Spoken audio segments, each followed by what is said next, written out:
The hell is going on? I'm glad you asked, Donnie. We're about to be subsumed in trouble. I hate to be the one to break the news to you. A letter to MPs signed by bosses from firms including, but not limited to, Sainsbury's, Asda, Marks & Spencer's, Waitrose, the Co-op, Lidl, McDonald's and KFC. Warned about shortages caused by delays at the border and price rises as a result of tariffs. But as these are people who are in possession of facts and know what they're talking about, nobody was remotely interested in anything they had to say. They were dismissed out of hand by people with no knowledge of any kind whatsoever.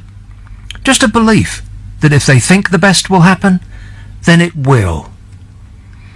Because we're British, damn it!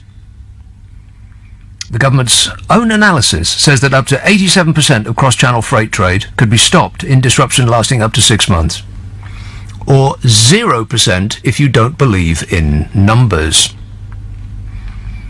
This letter from Sainsbury's, Asda, Marks & Spencer's, Waitrose, the Co-op, Lidl, McDonald's and KFC, who sell pretty much everything that we eat every day for every day of the year. They said in March the situation is more acute as UK produce is out of season. What do we actually make here? I mean, as in grow. Swedes. I mean, not, Swedish people, but Swedes. Turnips.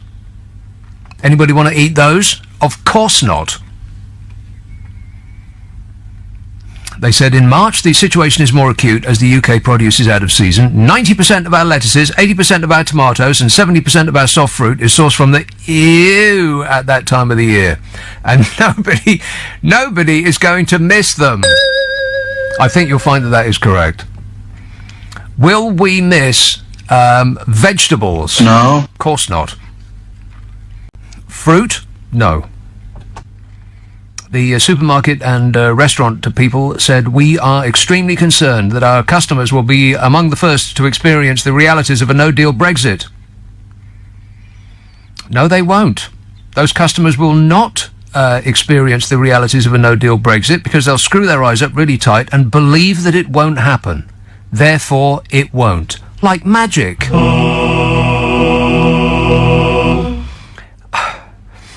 Because these days, everyone's opinion matters. Well, you know what? No, it doesn't.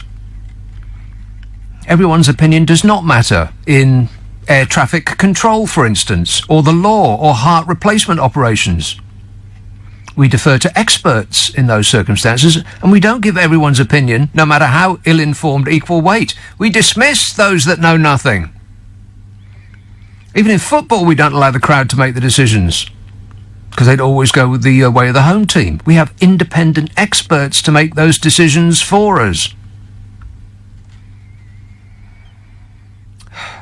But running a football match now seems to be done in a more intelligent way than running a country. What the hell is going on?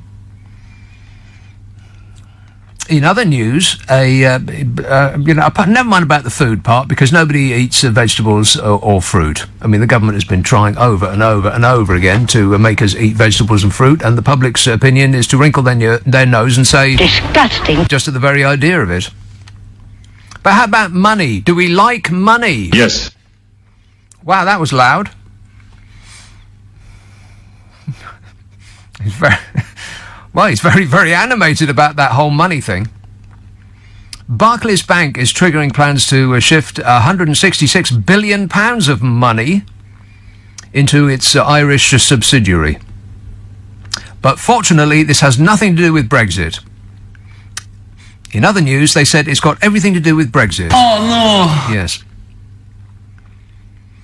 Barclays Bank says it's shifting a huge amount of money, a sizable chunk of its £1.2 trillion worth of assets, due to political uncertainty caused by Brexit.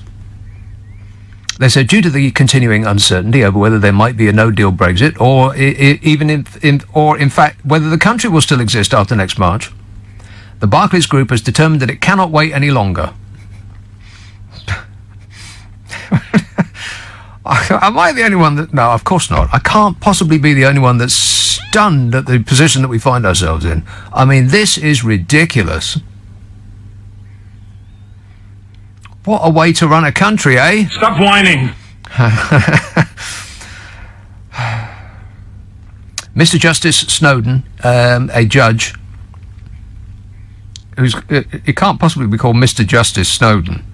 But anyway, he said he was giving his go-ahead. Why a judge needs to give their go-ahead for a private company to move its funds here, there and everywhere, baby, I don't know. But anyway, that's the case. He said, on any view, the scale of transfer of this business is huge. It applies to around 5,000 clients. 5,000 clients own £166 billion worth of money? But, Sainsbury's and Asda and Marks and Spencer's and Waitrose and Co-op and Lidl and McDonald's and KFC and Barclays and Honda and Toyota and Nomura and all of these people are saying, please, no, don't go. And the ardent leavers, all they can hear when all of those companies sound the warning bells, what they're hearing is, not paying attention to one blind bit of it. And there was that fella on, okay, let me take that call there. Number one. Yes, sir. Okay. So anyway, like I was saying, there was this thing on Question Time. Now, I can't bear watching that programme. What's her name for me is a lady who introduces people's personal knickknacks for a living. She's not that woman to me. She's the nice lady off the Antiques show. But apart from that, I just don't want to watch all those people shouting at each other, whinging and whining and moaning. But occasionally it does make the news. And there was a fella that got a round of applause on Question Time. Britain will work around any disruption caused by a no-deal Brexit. Members of the public of the Question Time audience insisted last night. Members of the public who have no knowledge or experience of international trade believe that everything will be all right. We're saved. And this bloke got a huge round of applause for telling a panel that they were talking absolute rubbish about a no-deal. And that applause was for a fantasy. It was not based on facts. They just wish that everything will be all right. And who actually does have experience in the field of importing and selling groceries? Well, I expect that would include Sainsbury's, Asda, Marks and Spencer's, Waitrose, the Co-op, Lidl, McDonald's and KFC. Who all said... Warning, warning! Yeah, and this bloke in the audience said, oh no it isn't, because he didn't want it to be true. And the audience gave him a round of applause. Morons. We're surrounded by morons. Major supermarkets warned that the shelves could be empty of fresh produce within days of Britain crashing out on March the 29th, if no deal can be agreed. But as they are experts in the possession of facts, no one was remotely interested in anything they had to say. And this audience cheered when one man said, I think it's absolute rubbish, really. There's a lot of talk about we won't get lettuces into the country, tomatoes and other produce. There is going to be disruption, there's no doubt about that, but in this country we are resilient. Well, he seems to be arguing with himself. Is there going to be disruption? Is there any doubt about it? And is that disruption going to be, disruptive? Pick one. Well, apparently there will be disruption, but it's not disruptive, and so we'll be fine. He said, we are resilient. He said, we're going to find a way around these problems. It's going to take a little time. There might be a bit of disruption, but we have companies and corporations who've already found ways not to pay taxes in this country. Are you telling me they aren't going to find a way to get a few letters from Spain to England? And most of the rest of the audience were thinking, well, I don't really like lettuce anyway. What is lettuce? It's like green, crunchy water. There's nothing in it.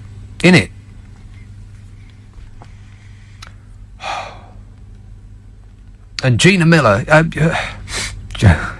you know Gina Miller, don't you? No! Yes, that's her.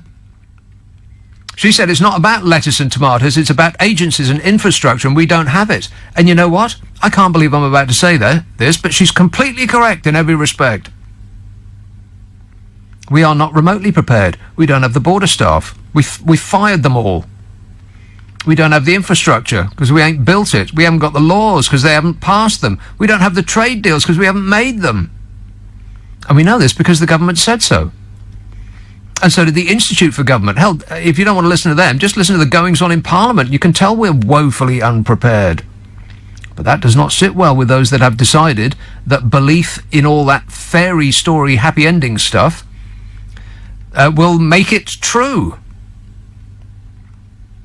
And now we're at the point where the fundamentalist Brexiteer ultras don't believe the head of Toyota and the head of Nissan and the head of Jaguar and the head of Airbus and the head of Barclays and the head of the CBI and the head of the Japanese banks, all of whom have warned about the dangers of Brexit and have either made plans to shift their operations or have already done so. Instead, the Brexiteers believe an old Etonian millionaire who set up his last office in Ireland because of Brexit, a billionaire who shifted his head office to Singapore because of Brexit, and a billionaire who moved to Monaco, and a man who runs cheap pubs. And as the only one of that lot actually employs a number of people is the man who runs cheap pubs, is that the glorious future that awaits us? Working as bar staff on minimum wage to serve the dwindling number of people that actually go to pubs these days. Anybody still go to a pub? No. Of course not. It's a $5 a pint, apart from anything else.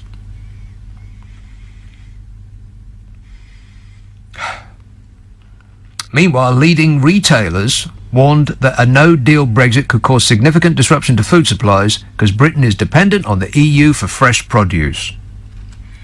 And I'd like to come back to that issue of resilience again. That fellow who said that we are a resilient country. Well, I beg to differ, and I've got proof. And I'll important call that I failed to connect with earlier on. David in Durham. Yes, sir. Hello. Hello. Aye. You're panicking about now, man. Oh, well, thank goodness for that. Aye. You see, can you mind on a few years ago, you know a fella called Mark Carney? Yes. He's an expert, isn't he? He's an expert. Well, let's hope so, because he's getting the big money. He money. knows what he's on about. Yes. No, if I can mind correctly, he's one of the experts that said that a few years ago, if Britain didn't join the euro, it meant financial disaster. People wouldn't trade with us. We're going to sink, and we'll have to join the euro. I don't recall him saying that. Oh, that's convenient. Well, he did. He did. Well, if you say so. I'll tell you where it is, right? Well, how do you know that it's not true? I mean, we didn't, but if we had done, we may be spectacularly rich by now. Each and every one of us could be billionaires, David. You don't know that it's not true? No, but did you notice the difference? Between what and what? When we didn't join the euro. Well, how could you notice the difference between when you didn't do something?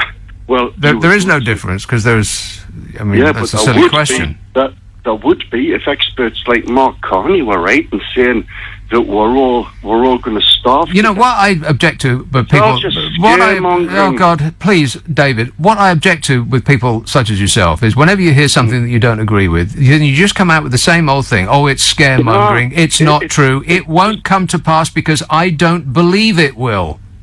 It won't come to pass because the experts have been disastrously wrong before. Let me ask you a question, David. When you're ill and you go to the doctor, do you ask the opinion of experts? Nah. Okay, thanks a lot, mate. 034, I think that's your first mistake. See, this nonsense about, we're not remotely interested in the opinions of experts anymore. Really? Okay, well then, when you go to the doctor next, just ask the person on reception what they think about your ailment. Or maybe ask the cleaner if they're still around, what they think. Or maybe the person who just happens to be walking past the building. Ask them if they have a medical opinion about your oozings. Keep your oozings to yourself. Disgusting. 0345 6060 973. Here's what the Bank of England Governor Mark Carney actually did say. This was back end of last year. Bank Governor Mark Carney defended his cabinet briefing on a no-deal Brexit as Eurosceptics accused him of behaving like a screaming banshee, which is pretty much exactly what that last guy said. Anything they don't like the sound of, you just dismiss it out of hand. Now, did that guy sound like an expert in economics? A screaming banshee, that's what they called him. I mean, how could anybody say anything negative might come from leaving the evil European unelected superstate? Throw caution to the wind, let's hold hands and run into traffic together. What could possibly go wrong? And this Bank of England chief, Mark Carney, used his vast experience and knowledge and expertise to brief Theresa May's ministers about a no-deal Brexit. He said that leaving under those circumstances... See, I avoided saying crashing out. I did very well. If we sail out of the European Union on a cloud of perfume with a no-deal Brexit, we will be in very big trouble, huge, is what he said. He said that crashing out could produce a recession worse than the aftermath of the 2008 financial crisis, which we're not over yet. I mean, people keep talking about the short-term financial problems caused by Brexit. Well, the short-term financial problem that was caused by the bankers finagling in 2007, we're still trying to get over. We're not even remotely out of that hole yet. And we're busy orchestrating our leap into another one. He has stress-tested banks. The banks were being prepared for a 30% plunge in house prices. Well, house prices are going down. Whether it goes down by 30% or not is, well, it depends on where you live, I suppose. If you live in prime central London, then you might be expecting just exactly that. But and to be clear, it was just one of many stress tests that were applied to banks in the expectation that another financial disaster is around the corner, as they always are. We're due another financial disaster regardless of Brexit, because it's time. These things just come around like clockwork. And so it would be remiss of somebody who runs the Bank of England not to stress test those banks. But just the very idea that they were stress test made Brexiteer ultras flip their wigs. How dare you suggest that something bad might happen? I see the news going past me on a daily basis. It's like a, I don't know what it's like. It's like a cartoon of a catastrophe. It's almost like a comedy show. How not to run a country. Carry on screwing it up. So the Brexiteer ultras flip their hats at the very idea that someone should be preparing for the worst. You know, that's traitor talk. Because once we're out of the EU, there will only be good times, and jam for tea, and happiness will abound, and there'll be Tweety birds chirruping in the trees. Won't that sound lovely? And after the Purple Face Brigade stopped their harumphing, the Governor of the Bank of England had to defend his remarks, saying our job is not to hope for the best, but to plan for the worst. Correct. He must think we're a bunch of 2-year-olds. Constantly screaming like a baby. Frankly, I'm embarrassed. And people call up, and I will get... I'm due for 2.5 hours of people calling up this radio show and screaming at me for my moronicism. Is that a word? No. Moronicism. Saying, and attacking me for my lack of belief. So that's going to get us through it. God. I wonder who the heroes are going to be when people start to write history about this. History books. I mean, just the very idea of history books is boring. Ugh, I can't stand it. But people will, and who's going to be the hero? We're holding out for a hero. Any ideas? I'm a nutcase. Not you. Mark Carney says uncertainty around Brexit has had an additional dampening effect on the economy, which is true. It's a fact. It's indisputable, unless you don't believe in truth or facts. There's a lot of that about. Of course, you might not be aware that it has had a dampening effect on the economy if you are a multi-millionaire who has 6 children that you pay someone else to look after. Jacob Rees-Mogg, the chief Tory in charge of the sinisterly named European Research Group, which does sound like something that James Bond would be battling. He said the Governor of the Bank of England is meant to be able to influence events through the modest movement of his eyebrows, not by imitating a screaming banshee. Oh, for crying out loud. No, he's not. In what parallel universe is a man in charge of the Bank of England supposed to move markets by raising his eyebrow? He's not Roger Moore. And then the usual suspect said it's high time we stop dealing with Project Fear and focused on Project Fact. Well, fact's the last thing that these people want. Like I say, it's just embarrassing that this lot are the ones that are speaking loudest in this country, and we have decided as a nation to follow whoever shouts the loudest. I mean, the rest of the world can hear them too, you know, and they're guffawing. Thank goodness for the orange oaf in the White House, because without you, Donny, we would be the laughing stock of the world. Oh, shut up! High time we stopped dealing with Project Fear and focused on Project Fact. That's the last thing that anybody wants. Facts. There's no such thing as facts anymore. Everybody makes up their own facts. Alternative... What was the phrase? Alternative facts. It's an alternate reality. Not that kind of reality. Groovy. Not that kind of reality, but an alternative set of facts that you can just make up on the spot. And if you believe them, then it makes them true. That's where we are as a country. It's just beyond belief, isn't it? I can't believe that we're in this position. But, you know, it makes for an interesting life, I suppose. I would like to just go for a little period of boredom, wouldn't you? Just to get off this roller coaster, just for a while. Because going everywhere by roller coaster gets a little wearing after a while, don't it? It's like you need to go everywhere with a bucket, just in case.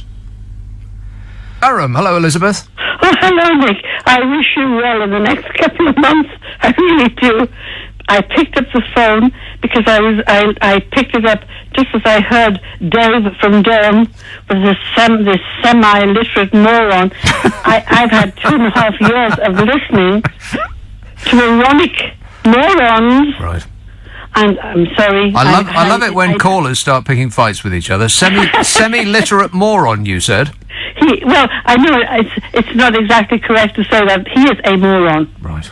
And there were 16-odd million of them. Actually, there were 17.5. Only some of them dressed up with fancy attitudes and dialects and everything else, so we forget about that.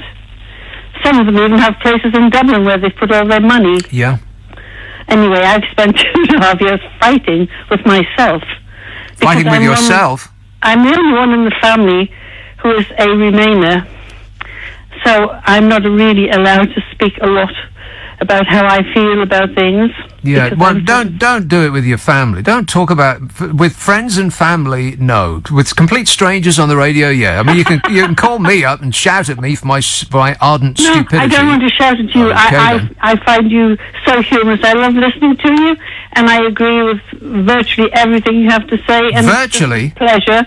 But I watched Question Time the other night, and I'm tired of hearing people say the Europeans, and I'm shouting at the screen saying, we are all Europeans. I'm a European.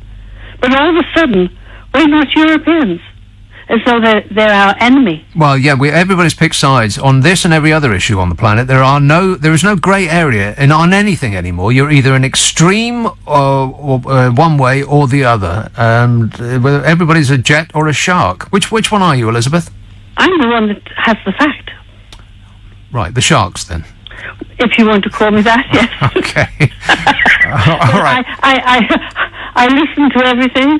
I understand lots of things. I've lived overseas for many years. I go to France a lot of the time. I do all sorts of things, and I hear what people are saying over there, and I speak regularly to German people and all sorts of people, and they all think, what the hell is happening to this country?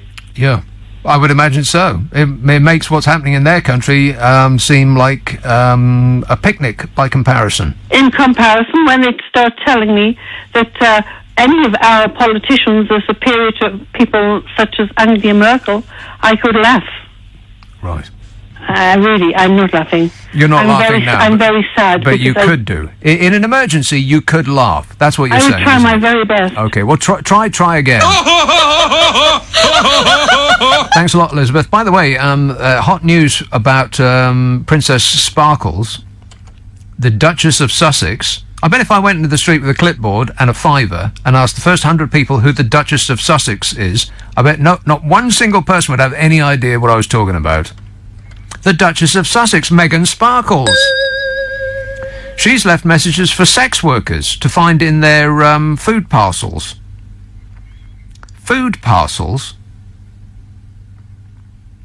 Well, right. Now, does it come with lunch? I mean, is that one of the benefits?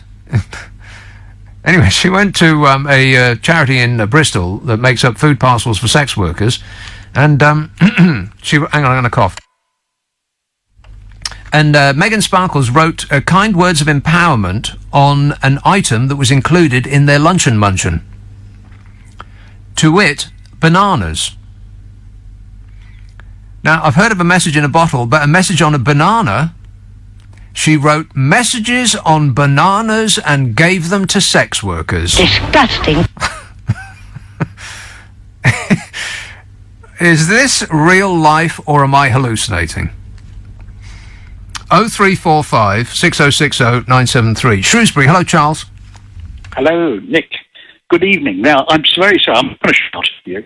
You what? But I'm not going to cheer you up. Ah, yes. Okay, go ahead. But this is about security of food supplies, and you'll note that some reserve units are going to be mobilised in mid-February, and the armed forces will be on standby. Oh, I mean, is that an indication that we're going in the right direction? The armed forces are going to be on standby. I mean, that tells me that at some point we've turned a wrong corner.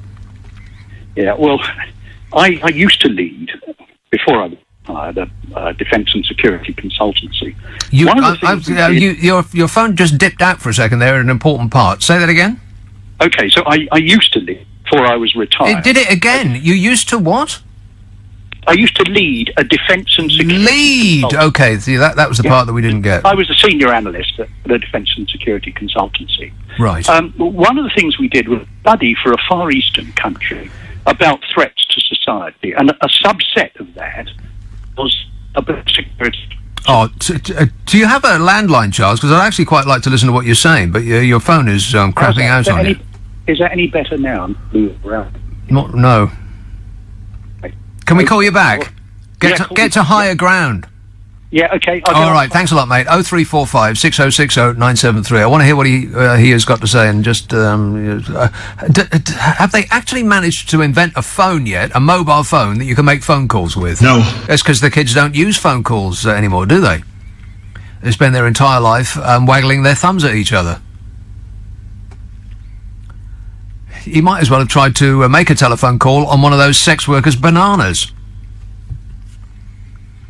0345. What possessed the woman to write a message on a banana, apart from anything else? I mean, presumably she didn't peel it first, but even so, with what implement did she write it on a banana? Because I've tried to write on a banana with a ballpoint pen, and you don't get very far. So maybe she was using a Sharpie. I mean, is it worth reading that article again? No. The Duchess of Sussex has left loving messages for sex workers to find in their food parcels during a visit to a Bristol charity. She wrote the kind words of empowerment on bananas as she helped volunteers to pack lunches. Did it have to be bananas? Is my query. Well, just one of my many, many queries about this whole issue. Oh, is it on a landline? Holy moly, you do actually have a landline. That's excellent news. I bet we can hear you like you're standing in the room. Charles. Right. Let's try it again. Excellent. Oh, good. Right, so about 15 years ago, we did a study for a Far Eastern country and threats to society, and one of the subsets of that was the security of food supplies. Yes. And one of the things we identified in that study was that the supermarkets are really the Achilles heel here. And what happened is when there is a problem, and there are lots and lots of good examples, especially in South America and in the Far East, very good examples of when people get frightened, when they feel that the situation's going out of control, the first thing they do is worry about food for their families. And they descend on the supermarkets. And there are really good examples of supermarkets, large numbers of supermarkets being literally stripped bare in about 2 hours. Yeah. Now, it's quite possible that what we might see here is that around about 2 weeks before a no-deal Brexit, people start to get worried. And they start to get worried. They descend. Some of us are worried right now. They descend on the supermarkets, and of course, the depots of the big supermarket chains are all just in time. Yeah. The whole thing is stripped. Well, the crisp aisle will get stripped first. Oh yeah, absolutely. But you can imagine what will happen. Now, very interestingly, and one of the reasons I've phoned tonight is I've been asked twice in the last 24 hours by very nice ladies who said, Charles, do you think we should start buying some extra food in and putting it in our larder? Yeah. And I thought, here we go. There will probably be quite a lot of people now starting to fill their larders up. Mm-hmm. And then if there is a really good threat of a no-deal Brexit, then just watch the way the supermarkets get emptied. Well, we don't have to wait to see what's going to happen because the government have already started to do this very same thing on our behalf. I mean, apparently there are no more warehouse, there's no vacancies in any warehouse in the country because of that. Oh, yeah, that's right. And the government, generally speaking, the government have around about 30 days supply. They used to have 60 days, but I think they ran it down a bit. But these are all basic essentials. And they have to be guarded. I mean, the moment things look as though they're getting dicey, troops will go in and start guarding all the food depots. Yeah, and just imagine if we ran out of toilet tissue. I mean, what about chocky bars and things like that? I mean, it's really frightening. I mean, if I couldn't get my Twix bar, I mean, I'd be desperate. Yeah, you'd be out of your mind. That's right. So your advice actually would be to what? Well, I don't want to start any sort of panic, and I think my advice would be to make bloody sure we get a good deal and everybody knows about it in good time. Right. So, in the absence of that assurance, I would buy some tins of Irish stew. At least you'll get your protein then, because you'll get some mashed potato powder and things like that from the government food store. Okay, that's excellent. You stand in the queue. Yeah, excellent advice for all vegans. Irish stew. Okay, good work. Thanks a lot, Charles. Okay. By the way, what was that country that you were looking into? No, I'm still on the old confidentiality it's a agreement. Secret. And I'd be frightened. I don't want to break it. I'm retired now. I don't want any more problems. Okay. You don't want them to come and get you. Well, they might sue me. That's okay. All right. Thanks a lot, Charles. Good work. Cheers, mate. 0345 6060 973. Well, I haven't. I've got about as much food as will last me till tomorrow, as most people in this country do. A lot of people now just don't do that massive weekly shop that people used to do. They get a box with instructions on the outside and stick it in the microwave when they get home. Ping food. And and so they've got exactly enough to last them through the night, and that's about it. But the government's stockpiling. And what about medicines? Blimey, if we run out of pills, wouldn't that be awful? Particularly the green ones, because I do really like the green ones. Yeah. Play that one already? Oh, I don't know. Dagenham. Hello, Verrill. Hello. Yes, sir. The guy that rang up and said that Mark Carney said that if we didn't join the euro, we'd be in trouble. Yes. The euro was around before Mark Carney became the head of the Bank of England. He became head of the Bank of England in 2012. The euro was around long before that, so I don't know where that guy got his facts from. Well, his assertion was that Mark Carney suggested that we should join the euro, otherwise we'll be in big trouble, huge. I don't recall that. Mark Carney never said no such thing. I know all the things that he said. All of them? The things that he said. All of them? Is that true? Most of them. Most The important things. He never once said, we're going to die of nothing at all. All he was saying is, he knows his job. The guy that was talking to you, I don't think he knows what he's talking about. Now, there was a guy today on the radio who phoned him, Rees-Mogg from America. He's an American, and he said that Rees-Mogg is weak and he should be as strong as the President of America. Oh, my God. And Rees-Mogg said to him, oh, do you think he should have continued the government shutdown, yeah. Yeah. And the guy said, of course. He said he should have kept it going. And I'm thinking to myself, hang on, this guy that's saying this, he's probably loaded. He's got so much money that he don't care about the people that's not. I am so sick of being told what's best for me by millionaires and billionaires. Exactly. They don't want to hear what nobody is saying, but they want to hear what Rees-Mogg's saying. It's astounding to me, really, that people can be. Nigel Farage is saying. Nigel Farage. I don't even know. I can't even describe that one. Well, let him do it. I'm a nutcase. There you go. I love that one. I'm a nutcase. These people are so stupid. This man said I've been campaigning to leave Europe for 27 years, and the day after the vote, he disappeared. We're still not missing him. Bye-bye. Okay. Thanks a lot, Beryl. I've got to go. Cheers, mate. 0345 6060 973. Let me see if I can do some tweets and emails and such. Tony says Sainsbury's and KFC are part of the deep state and not to be trusted. See, I don't know whether you're joking, Tony, or whether you actually believe that, because it would if you actually believed it, then I wouldn't be remotely surprised. Sainsbury and KFC, part of the deep state. Ron says, again, you got it right. What? Really? Must have been by accident. It's like if you put a room full of monkeys in front of typewriters, eventually they will write the works of Shakespeare. That is a fact. Anyway, Ron says, again, you got it right. I read today that artificial intelligence will be taking over jobs done by factory workers, salespersons, bus and taxi drivers, and also some journalists within 3 years. Journalists? What? Well, thank God I'm not a journalist. Yeah, well, there's all sorts of news about artificial intelligence, and it keeps coming out, and it keeps coming out, and is anybody remotely interested? No, of course, because we're busy doing other things.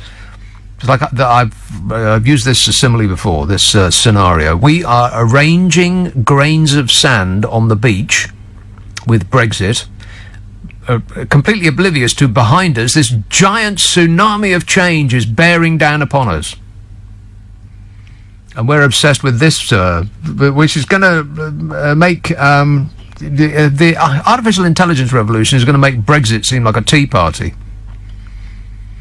Oh, I could do with a cup of tea and a cake right now. Who couldn't? Hands up, who wants one? Wandsworth. Hello, John. Hello, mate. John. Hello? Yes, John. Oh, hello, mate. Now, I was just picking up on an analogy you made earlier about experts. Experts, yes. You said you say you go into the doctors, you might as well ask the receptionist and so forth. No, if you are not interested in the opinion of experts or the so-called elite, then just treat yourself.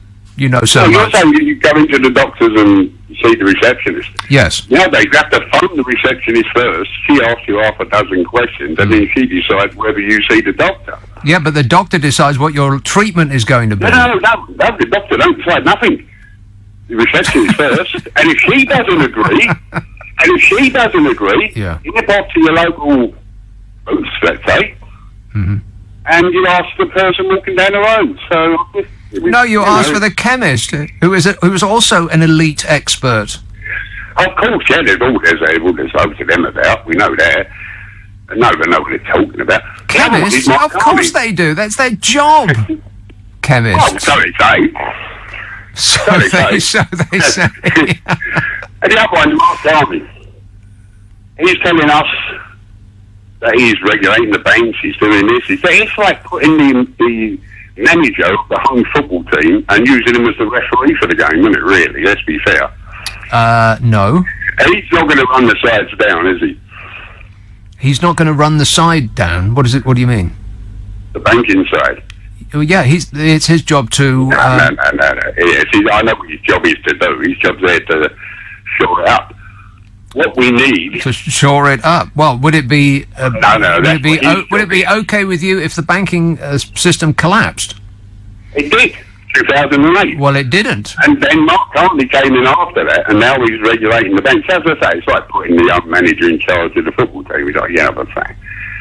What we need it's like the manager, like putting the manager in charge of the football team. Isn't that how football teams are run? Nick, no, listen to what I said, Nick. It's like putting the home team manager to referee the football match. Well, you didn't say that, but now... Right, okay, I did earlier, yeah, but that's what I'm saying. I wasn't listening. Well, what I'm saying, Nick, I'm not having a go. What I'm saying is, surely our Parliament should get itself together and instead of one party trying to work this thing out, form a committee of cross-party and do the best they can. Well, I thought that's what they were doing. I thought they were doing the best they could, and this is what we've got.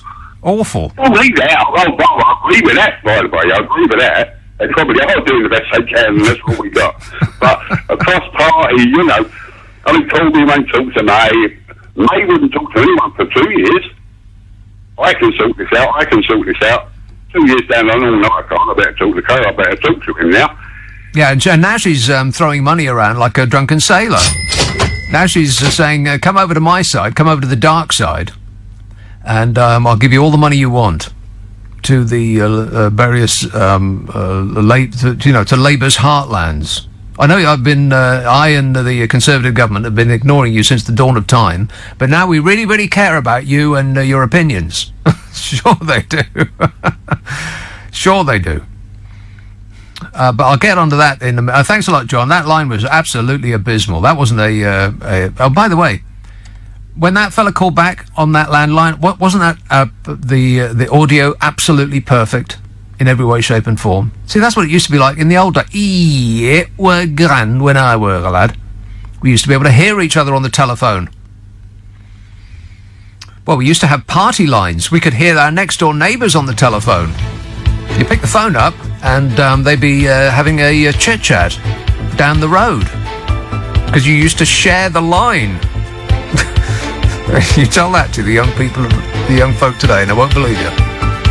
It's true. Well, we haven't moved forward, really, have we? Because 50 years ago, we used to be able to hear each other when we gave each other a bell on the phone. These days, let me do a couple of texts and emails. This one says, one vegetable that the British farmer grow that you did not mention is Brussels sprouts. Imagine Christmas dinner without them. Disgusting. I like sprouts. I do. There's all sorts of things you can do with sprouts. You can fry them with onions and garlic. Ooh, so yummy. You can don't boil them. That's all. I mean, sprouts aren't just for Christmas. Like dogs. This text says, ranting like a spoilt child again with juvenile recorded playbacks. Oh, for crying out loud. Oh, I don't like this and I don't like that and moan. Stop whining. Andy says, I'm sick of these politicians. You know why there aren't enough circus shows around anymore? Because the clowns have joined politics. And Nick says, I have to correct the listener who tweeted that KFC were part of a deep state. They're actually part of the deep fried state. Hashtag listeners with material. Ugh. Red Hill. Hello, Vivian. Oh, good evening, Nick. Yes, sir. So, I've, been listening to your show. I'd like to address your concerns about us leaving the European Union. Well, I'm glad you called. Well, so what are your main concerns? Away. What are my main concerns? I'll jump in on food security if you like. Go on, then. Okay, food security. Okay, so from what I understand, so we leave the European Union and the common market. We take our economy. We take our economy. We leave the what now? Economy. We leave the common market. Yes. The European trade bloc, European Union trade bloc. Whatever it's called. Mm-hmm. Yeah. Yeah. This is. Wait a minute. Can I just establish that you are speaking from what you understand? From what I understand, yeah. Mm-hmm. From what I understand. We leave the European Union, the common market. Exactly. Yeah. All right. Mm-hmm. Okay. We take our economy out of that trade bloc. We bring our economy out of that trade bloc. Yes. Of that trade bloc. Yes. And then we take that economy and we put it into the free market economy. Ah, well, now you're talking. Okay. Yeah, we're on the same page. Please tell me we are. Vivian, we're not even on the same book. Okay then. Well, we'll go from where I started. We've come out of the economy, common market. We're in the free market. We've taken our economy out into the free market. Right. That economy is worth a certain value. Has a certain value. It's a certain. What you tell me? How much trade we do with the European Union? 6. Okay, you do that. Okay, we do 6 trade with the European Union. That economy now goes out of that trade bloc. Okay, and into the free market. That's 6 in the free market. Wow. Well, right. that makes it sound much better. So, what is the problem there? If the European Union want to trade with the UK in that free market, okay, then that doesn't bind us to their joint economic, trade, cultural, technology. Mm. Yeah, I think joint may be the operative word there. Want to score some pot? Yeah. Yeah, so we understand what we're saying here. Well, okay. I don't believe anybody understands what you're saying, Vivian. Not one single person listening to this show right now understands what, including yourself. No, I understand what I'm saying. Oh, well, I was wrong about that. Okay. So we've taken our economy out. It's now available to countries that are no longer in that economy. Now, can I just say, is China, it all 6? Russia. All 6 can reduce our current. All 6 can raise objection to our current trade schedule that we've levied with the World Trade Organisation. And this is other economies. And you're saying this dive in on that based on economies. What you understand? Can dive in on that. Well, from what basic mathematics. I know. It is just basic maths. Deductive reasoning, surely. Are we not talking the same language here? No. So what country wouldn't want to sell us? What is it you're afraid of? Brussels sprouts. What country can't grow Brussels sprouts that we can't trade with? What country cannot grow Brussels sprouts? And what country you're afraid of security of food? I think that underestimates the value of British farming. For one, I think the British farming's been rather damaged by its influence by the European Union. In what way? Okay.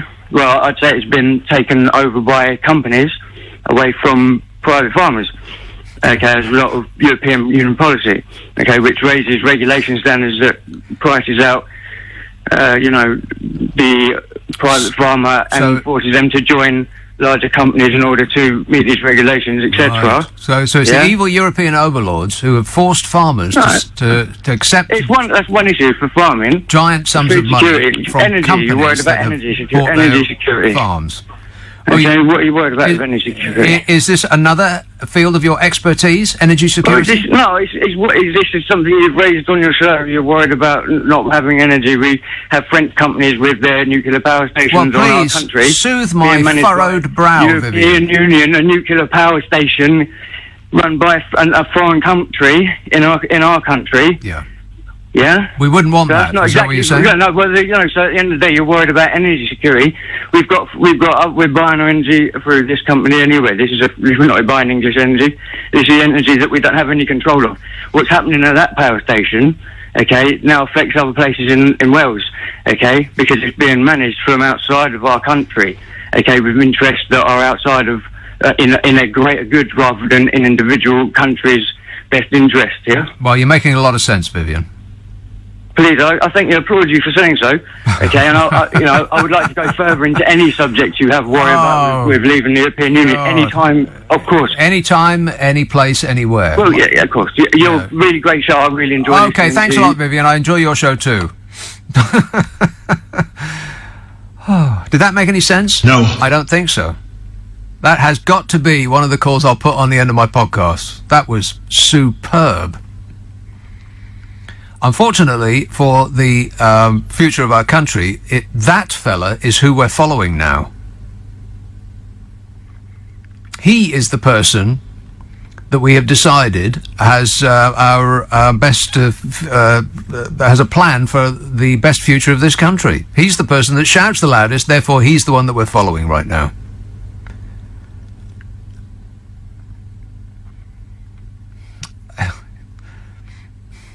Is this real life? Maybe at some point I was offered the red pill and the blue pill, and I think I picked the wrong one. Richard in Chelsea says, with dire warnings of food shortages post-Brexit, shouldn't we be issued with ration books? Well, a lot of people would actually love that.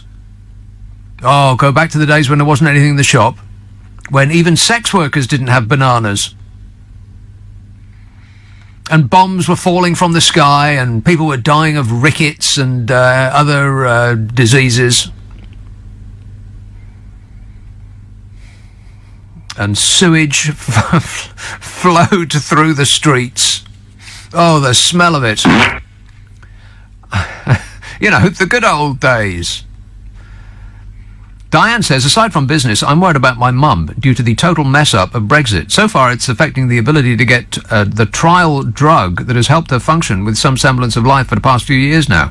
She's got approximately 3 weeks' worth of tablets left, and the chemist is currently unable to get more. Blimey. This text says, the country will not run short of vegetables in the event of a no-deal Brexit. If there's one thing that this country is not short of, it's vegetables. 52% of them voted Brexit. Well, see, now that's just offensive. And he says, and if you're wondering about the resilience of this country in the event of a mass Brexit chaos, just look at what happened in yesterday's dollop of snow. Bring it on, we can handle it.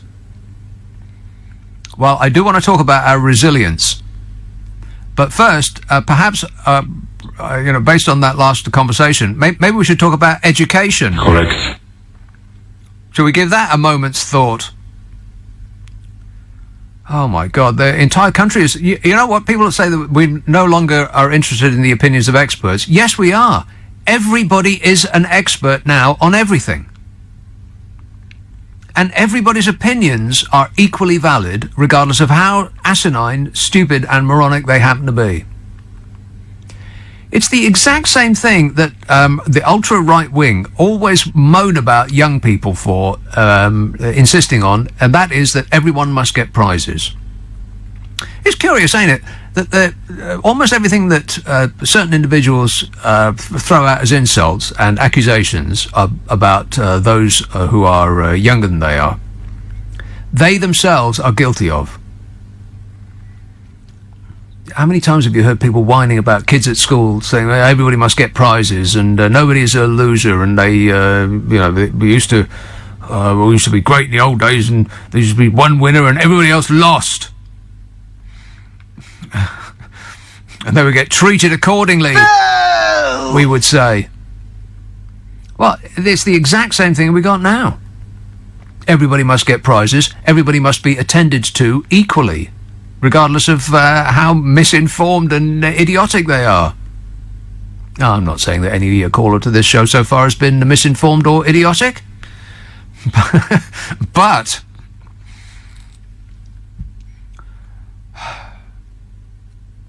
I'm going to get onto the resilience bit in a minute. This fella on Question Time got a round of applause from an audience of numbskulls saying that we don't have any problem with food in this country post-Brexit. There's no problem with food. And based on no information of any kind whatsoever, the audience applauded him as though that he was speaking the truth just because they agreed with it. It's like I said, everybody must get prizes. No, there is no a wrong answer anymore. You know that old phrase, there are no stupid questions? Well, yeah, there are. And there are stupid answers. But you're not allowed to say that anymore. Because everybody must be attended to equally. Everybody gets an A. apart from Donald Trump, who gets an A. I've got my book out. My book's out. It only took blooming ages, that's all. But it's available on ebook, or if you really, really hate trees, it's available in paperback as well. It's called The Car Crash 24-Hour-a-Day Multiple Newsgasm. The view from the rear seat, or the back seat, something like that. I don't know. I only wrote it. Don't ask me. The Car Crash 24-Hour-a-Day Multiple Newsgasm. That's what it's called. And if you're looking for the A to Z of 2018, by the way, I've stuck it in the back of it. If you follow me on Twitter and Facebook, then I'll point you in the right direction. Let's have a call in Nottingham. Hello, Paul. Good evening, Nick. Paul. How are you? Well, let's get the pleasantries out of the way before you start shouting at me. I'm fine, Paul. How are you? I'm not going to shout. On the contrary, I've been listening to quite a few of your callers tonight, yes. Mm-hmm. And it's quite funny and interesting. But what I don't get, from my own point of view, and I'm just going to say this because I'm sitting back and looking, I'm not criticising, I am sympathetic to everybody that wanted to remain in Europe. I don't think leavers get the same courtesy back, but I don't understand why we're so panicky over food and medicines and stuff like that. And the reason I say you that don't understand? Well, why don't you read something? No, because then you will understand. No. I do need stuff, but I know you can also get it from anywhere else in the world. It's not just European countries that make it, produce it, and have it. Because if that was the case, then, to be fair, Canada would have been a mess for years. So would Japan, so would China. Because it's only in the last few years that they've actually done trade deals. I mean, it took the EU 7 years to do a trade deal with Canada. Yes. So we must be able to get all of this stuff from everywhere else in the world. Well, Europe is not the only place that grows things. I mean, I'm sure Japan grows their own things, and they get what they don't grow there from places that are nearer than Europe, I would imagine.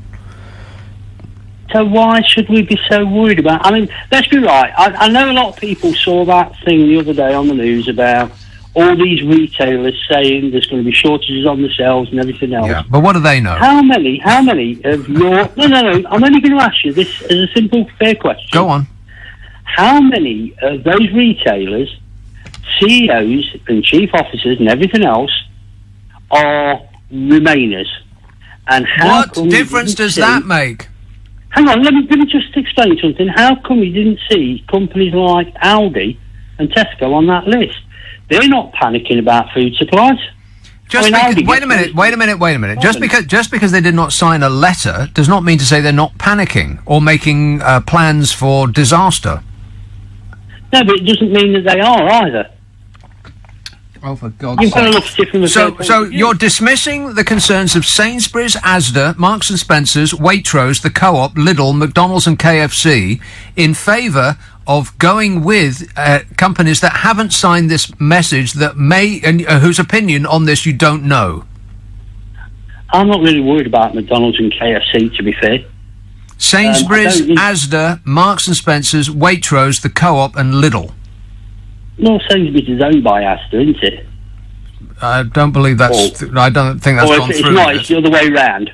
Well, it's... not owned, they're in negotiations now. Exactly, yeah. Well, what's that got to do with it? All I'm saying is that at the end of the day, we've still got supermarkets. I don't understand why we all think that the world is going to collapse. You keep saying I don't understand, Paul, but that's because you haven't read anything about it. I don't understand particle physics, but that doesn't mean to say it's not a thing.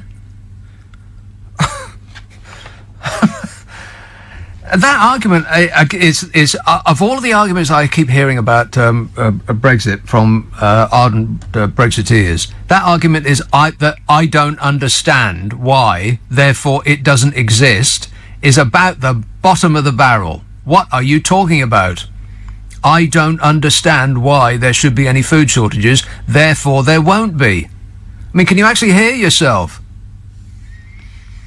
I mean, it's really hard to maintain composure. Am I maintaining composure? No. Not really. It's difficult. It's very, very difficult doing this job. Stop whining. It is. It's difficult doing this job and maintaining politeness. Be polite. I'm trying.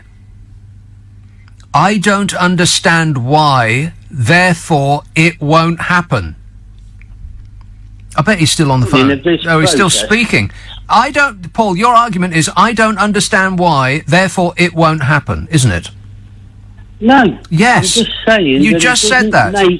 Right. It doesn't make... what I don't understand, and I'm going to say this, I don't understand, right, is how at the beginning of all this process, everybody said nobody knows what's going to happen in the future, we've got no idea. We're still none the wiser. The situation... Only if you fail to take on board any information in the past 2.5 years are you none the wiser, Paul. Well, we haven't had that much information in the last 2.5 years. Oh, my God. Well, you want it delivered to you on a plate? No, I just want somebody to tell me the truth, and at the moment we're not getting that. Well, you're not interested. You can't handle the truth. Nobody's interested in the truth anymore. They just want to hear repeated back to them what they have believed, what they already believe. That's all anybody's interested in. They just want an echo. They decided, based on absolutely no knowledge of any kind whatsoever, to jump one way or the other. And since that date, you, Paul, personally, have failed to take on board any information, not a jot, such that your argument is, I don't believe it will happen, or I don't know, it's worse, I don't understand why, therefore it won't happen. God, how can anybody dismiss Sainsbury's and Asda and Marks and Spencer's and Waitrose and the Co-op and Lidl and McDonald's and KFC, who all say the same thing? And you just dismissed all of those people by saying, I don't know why it would be the case. Does anybody need any further information that we are going in the wrong direction? That we are listening to the wrong people? We're listening to that guy. People are getting their ideas from, God, I've got absolutely no idea where. Lord Snooty and his chums. Jacob Rees-Mogg and all that lot. Or just some Russian troll video that has appeared on your Facebook site. Affirmative. God, Vladimir Putin must be absolutely... He must wake up laughing. Everything is going very well for Vladimir Putin. Boy. So anyway, this letter to MPs signed by the bosses from those firms, all of whom are experts in their chosen field and are actually working on a daily basis with this issue, and the ardent Brexiteer fundamentalist ultras just dismissed every single one of them as though they know nothing about what they're talking about, for crying out loud. The people who run Sainsbury's, Asda, Marks and Spencer's, Waitrose, the Co-op and Lidl, and your favourite place to dine out, McDonald's and KFC. None of those people know what they're talking about? None of them? Not one? Well, apparently not, because a fella on Question Time did the exact same thing as that fella just did. They're everywhere. We're surrounded. He said about that letter, about the issue of the shelves potentially being empty, major supermarkets warning that the shelves could be empty of fresh produce within days of Britain crashing out on March the 29th if no deal can be agreed. That's what they said, the people who run those supermarkets where we buy all our bloomin' food. He said, I think it's absolute rubbish, really. And the audience gave him a round of applause. Based on what? Based on them not wanting it to be true. God. He said, this is at Question Time, he says, there's a lot of talk about we won't get lettuces into the country, tomatoes and other produce. There's going to be disruption, there's no doubt about that. But in this country, we are resilient. We're resilient. No, we're not. Do we actually want to talk about resilience? I mean, he was just wrapping himself in the flag, and I can't bear to hear that again. Only once per show. He was wrapping himself in the flag and sprinkling the audience with fairy dust. If you believe, it'll be true. Fly away. He says, we're going to find a way around these problems. Really? Based on what? Based on no knowledge of any kind whatsoever. It's a belief. We're all believing in fairy tales now. If you want it to be true, it will be true. It's like we're all... it's like Peter Pan's personally come to visit all of us and we're all trying to grab Tinkerbell.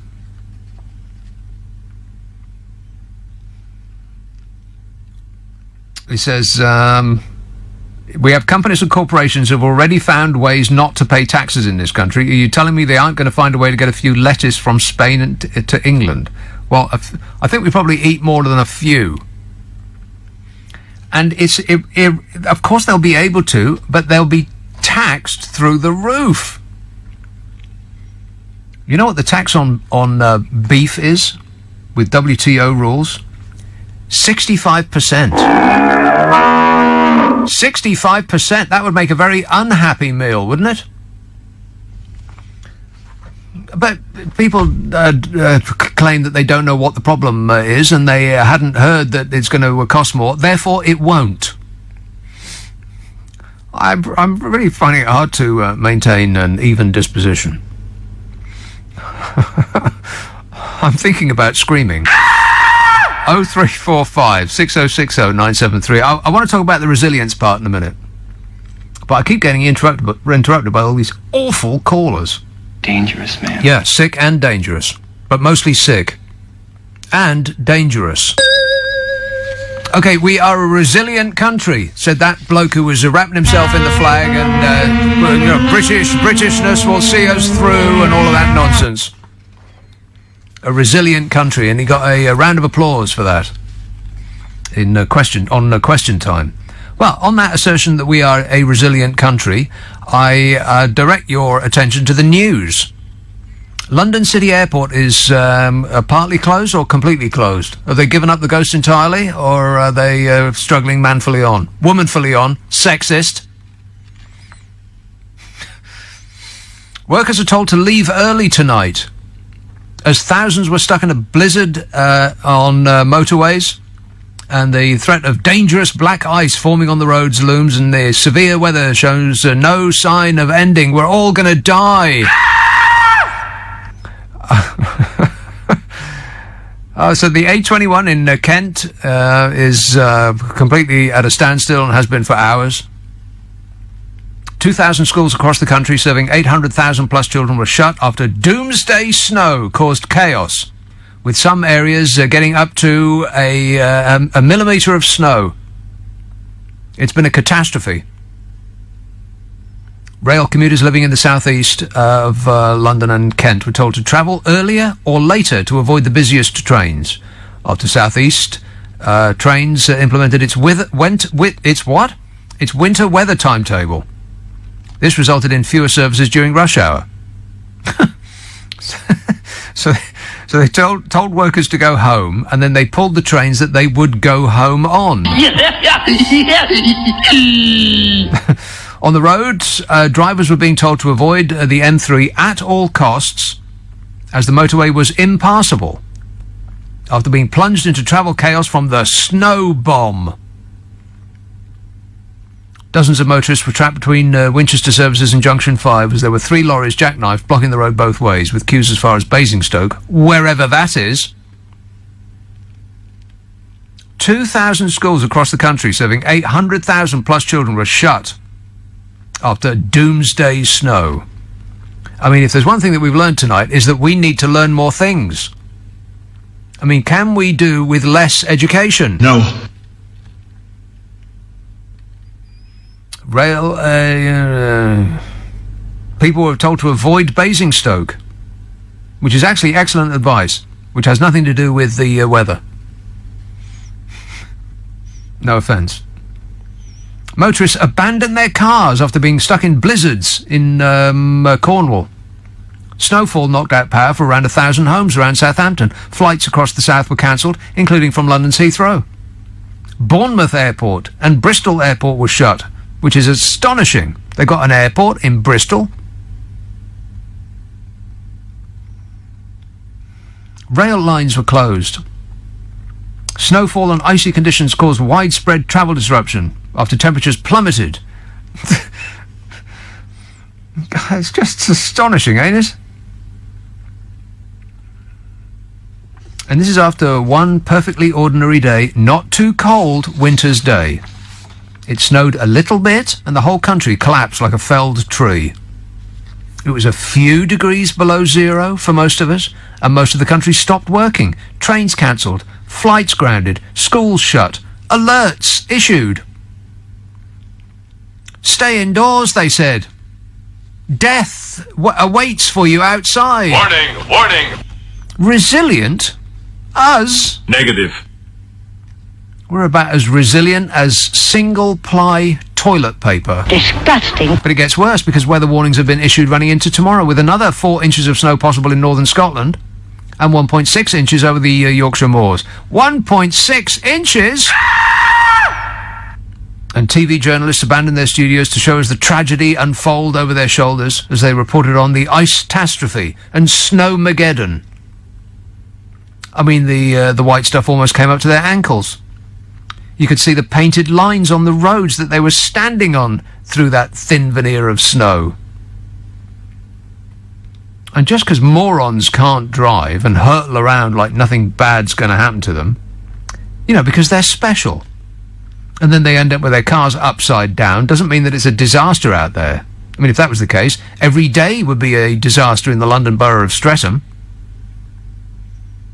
Seriously, why does everybody drive like a complete lunatic when they go through Streatham? I mean, every time I go through Streatham, I steel myself because I know that some berserk moron is going to come flying from out of nowhere and you know, defying the laws of physics. Streatham. And there's pictures on news sites of the destruction and the chaos caused by massive snows, one of which was supermarket shelves empty of produce. But that can't be, because that's just scaremongering. That's Project Fear.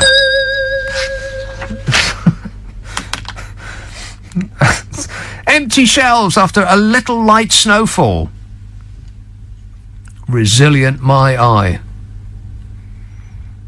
This country is as resilient as we are personally. I mean, we are financially resilient to the point of to the point at which we're not. It's exactly like it is in America. The people in the government workers in America were denied 1 month's paycheck, 1 month. And did they have the ability to ride that 1 month out? No. No, they were going to food banks and they were going to charities and they were going to loan sharks to get them through the month. And it's the same here. Nobody's got a safety net. We're not resilient. We're teetering on the edge of catastrophe with every minute of every day. And yet we're acting like, none of this is going to hurt us. Oh, it won't make never mind, because I believe. It's painful. Paul says your last call of Vivian proves the notion that in some people a little knowledge is a dangerous thing. No, I don't think he had a little knowledge. Nick in Norfolk says if we rely on the EU for our fresh produce, does that mean that all the produce picked picked on the farms by EU workers in this country is rotten? No, it's just not remotely enough to feed us, and it's I don't even know what we produce in this country anymore. I've got actually no idea, because almost everything you buy in the supermarket is from somewhere else. I mean, you really have to hunt high and low to find something that was grown here. Blimey, this one's been waiting a dog's age. Lewisham, hello, Barry. Hi there. Hello there. Good evening. Hi there, Nick. I tried to get through to the other person. Barry, please speak directly into the phone. Oh, sorry. Are you right there now? Better. Right there? Yes. Oh, hello. Right, yeah. I managed to engage with someone who's quite stubborn, and on the issue of chicken. In fact, Mhm. I tried to sort of bring it down to their level so they could understand how Brexit will affect them. Right. So after that KFC story, I spoke to the local chicken and chip shop man. Now, I don't know if he's a Lever or Remainer. He's Sri Lankan. But yeah, that's all I know. He's Sri Lankan, and he's spitting mad about Brexit because it's gonna ruin his business. Huh. And Now, how's it gonna ruin Sri Lankan's chicken and chips business? right, well, he said that he gets the majority of his produce from Holland. All right, I thought, interesting. Mhm. And then I thought about it. I thought, all the chicken. That's probably part of the ingredients of a chicken pot pie. That's probably why he gets it from Holland. Want to score some pot? Pie. Well, no, I looked up, and in fact, the majority. Right, imagine all of the chicken that's in the UK. Right, we have chickens in the UK. Yes, we do. have chicken farmers. Mhm. We have chicken farmers. Yep. But there is not enough chicken No. to place on all those shelves, so we need to get a heck of a lot more. Do you know how many chickens we actually chew through a year? I think it's a billion chickens. Not a million. I think it's a billion. That seems hard to believe, doesn't it? In fact, no, maybe not it's anymore. not. Maybe it's hard to believe because it's not true. But I think it is. Have you seen the number of chicken and chip shops around the place? I mean, they're literally everywhere. I like Dotted all over the chips, place. and I like Right. chicken. Yeah, well, in moderation. Yeah. But so I did some research as I do, and Research? UK. Yeah. Well, does that mean Poultry does that mean that you have facts? News, yes. Oh, I'm sorry, Barry. We're not interested in facts. Sorry. Can you just make something up and give it to us? Okay. All right then. Just off the top of my hat, there's a report from Res Publica, right, and this is coming from Poultry News UK. Who basically There's no such thing. Poultry News UK. There really is. Oh, right then. Yeah, at the moment they're advertising for the hen and egg competition for 2019. Right. Yeah, so Which comes yeah. first? Well, that's a good question. Good question. Brexit comes first. That's going to sort it all out. We won't have any of those after, and that's the point, because after Brexit, we'll have tariffs put on of 30% on the chicken. Well, tariffs on food are huge. WTO rules on food is through the roof. Massive. And in addition to that, the UK side, all right, so the production on our side, the labour costs will go up because of the export of, so the movement of the people. Yeah. They won't be there anymore. So we'll have increased costs for our products, and we'll have increased costs for their products. So we as the consumer will only have increase. That's all we'll have. Yes, but again, Barry, these are just facts, and I have to refer you back to the answer I gave some moments ago, which was that nobody is remotely interested in facts anymore. No, we're just making our own facts up off the top of our heads, and by magic they become reality.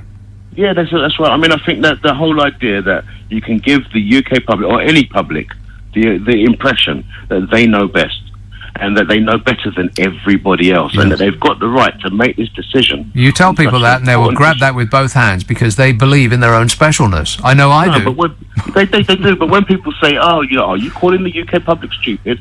The answer should be, well, some of them are. Yeah. It's a very simple. I'll make a deal with you, ladies and gentlemen. If you stop saying stupid things, I'll stop thinking of you as stupid. How does that sound? Yeah.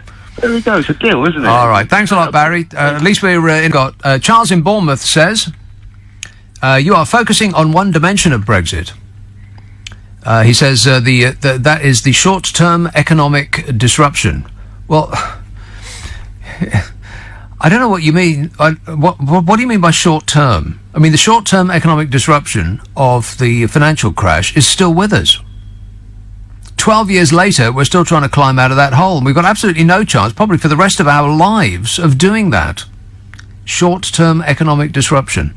It's like throwing a lead weight to a drowning man. He says, we're leaving a failing, undemocratic political union. Okay, A, it's not failing, and B, it's not undemocratic. God, the amount of times I've heard that. People just hear one thing and then they just repeat it over and over and over and over and over again. Like a parrot. How, in what way is it undemocratic, for crying out loud? Oh, what's the point? He says, we can control immigration. We already can control immigration, Charles. We can do that already. Theresa May's got the ability to throw anybody out that she doesn't like the look of. Particularly from outside the EU. I mean, there's all sorts of rules and regulations about getting jobs and having a certain amount of money if you come from within the EU. But outside the EU, where we get more people than from within the EU, we can deny entry to anybody we like. But we don't. Now, just think why that might be. And please don't say that it's to drive down wages for the working man, because that hasn't happened. There's no evidence at all that overall wages decline with immigration. The reverse is actually true. Now, and let me stop you right there. If you personally have been affected negatively, because I had somebody last week who said, I was doing this job and somebody came along and they were Polish and they would do the job for less than I could. And therefore, I don't have a job anymore. Well, there's just so many issues around that. First of all, that somebody who speaks English as a second language can usurp you rather implies that you weren't very good at your job. Don't it? Not trying hard enough. I think there's a lot of that is that people just don't like competition.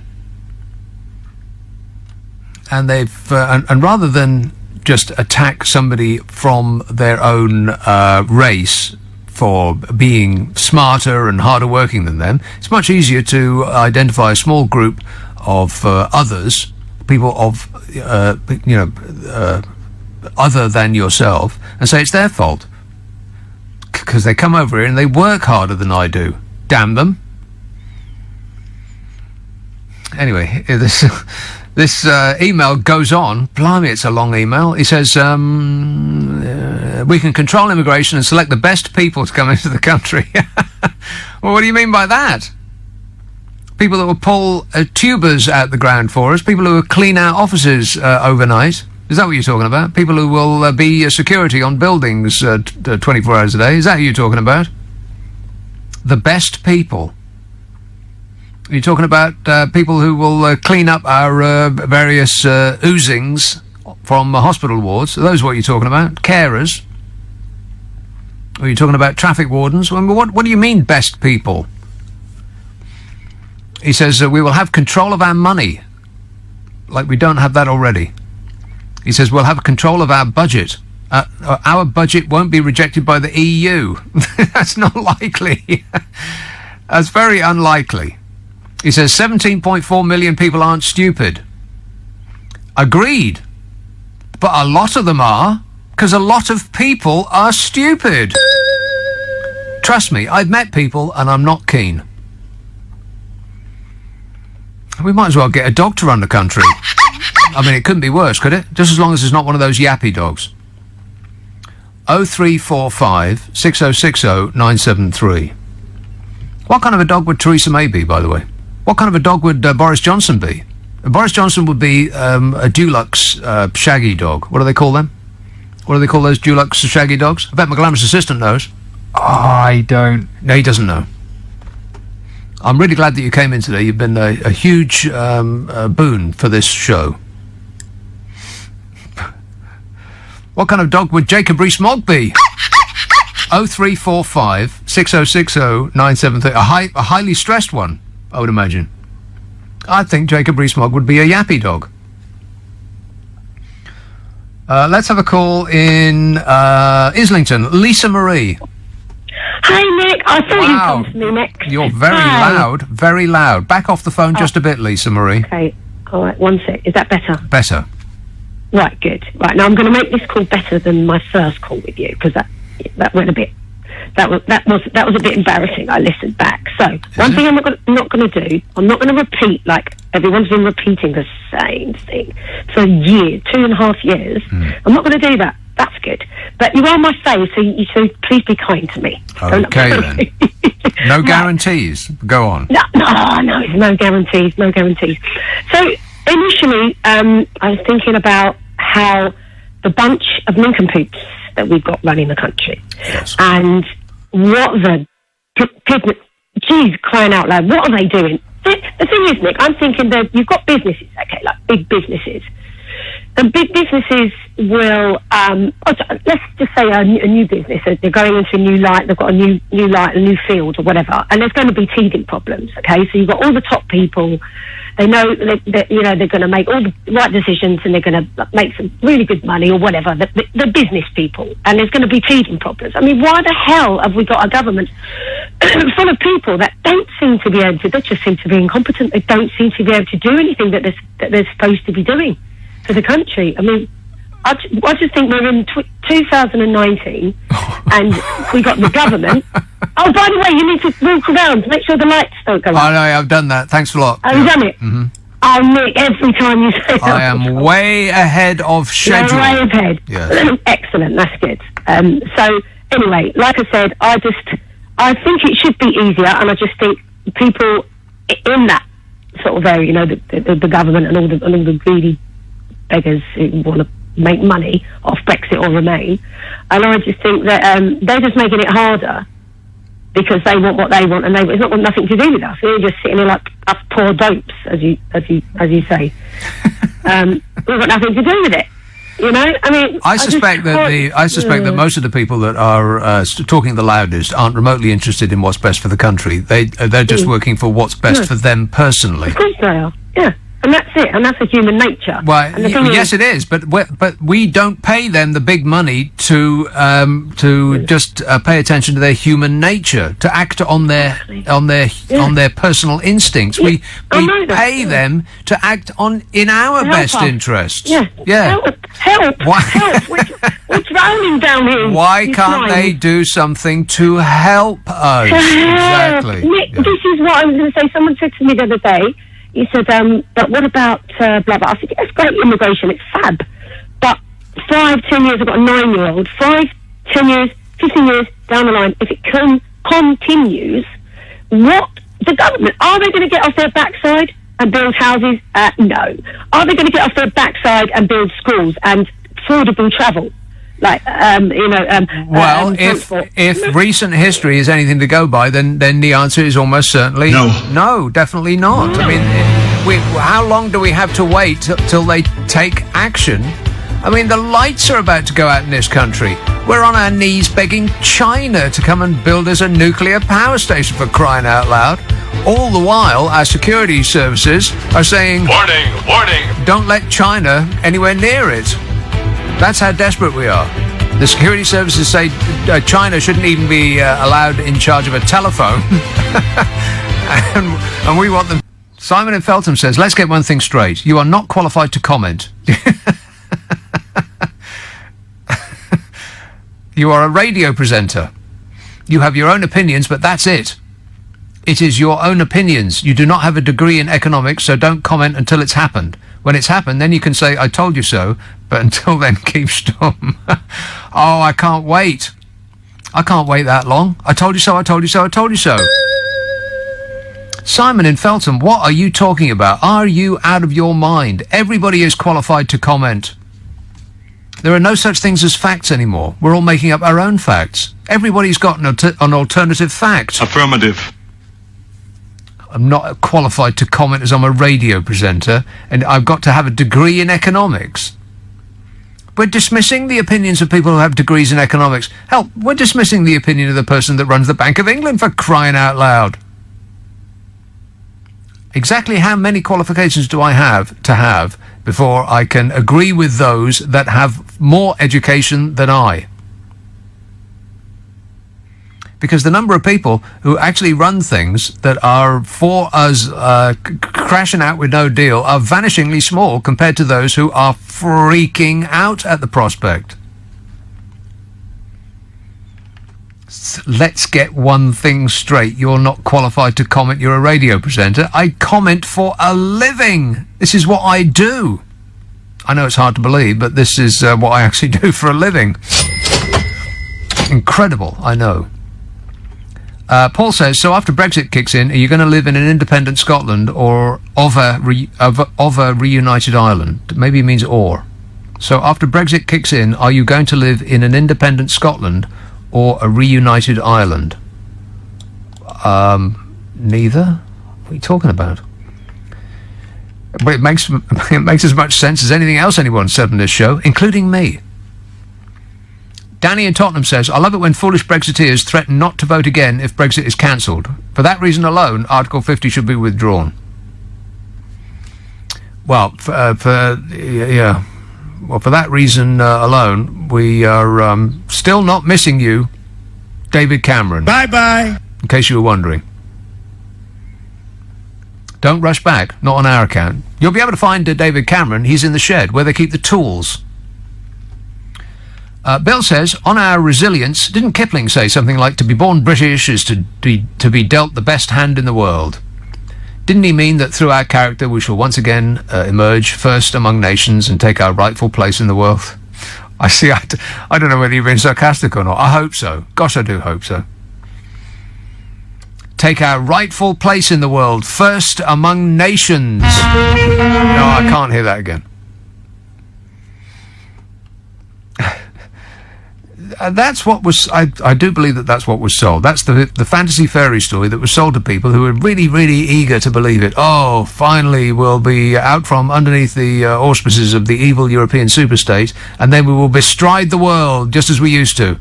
We'll buy in some pink in order that we might colour the map that shade.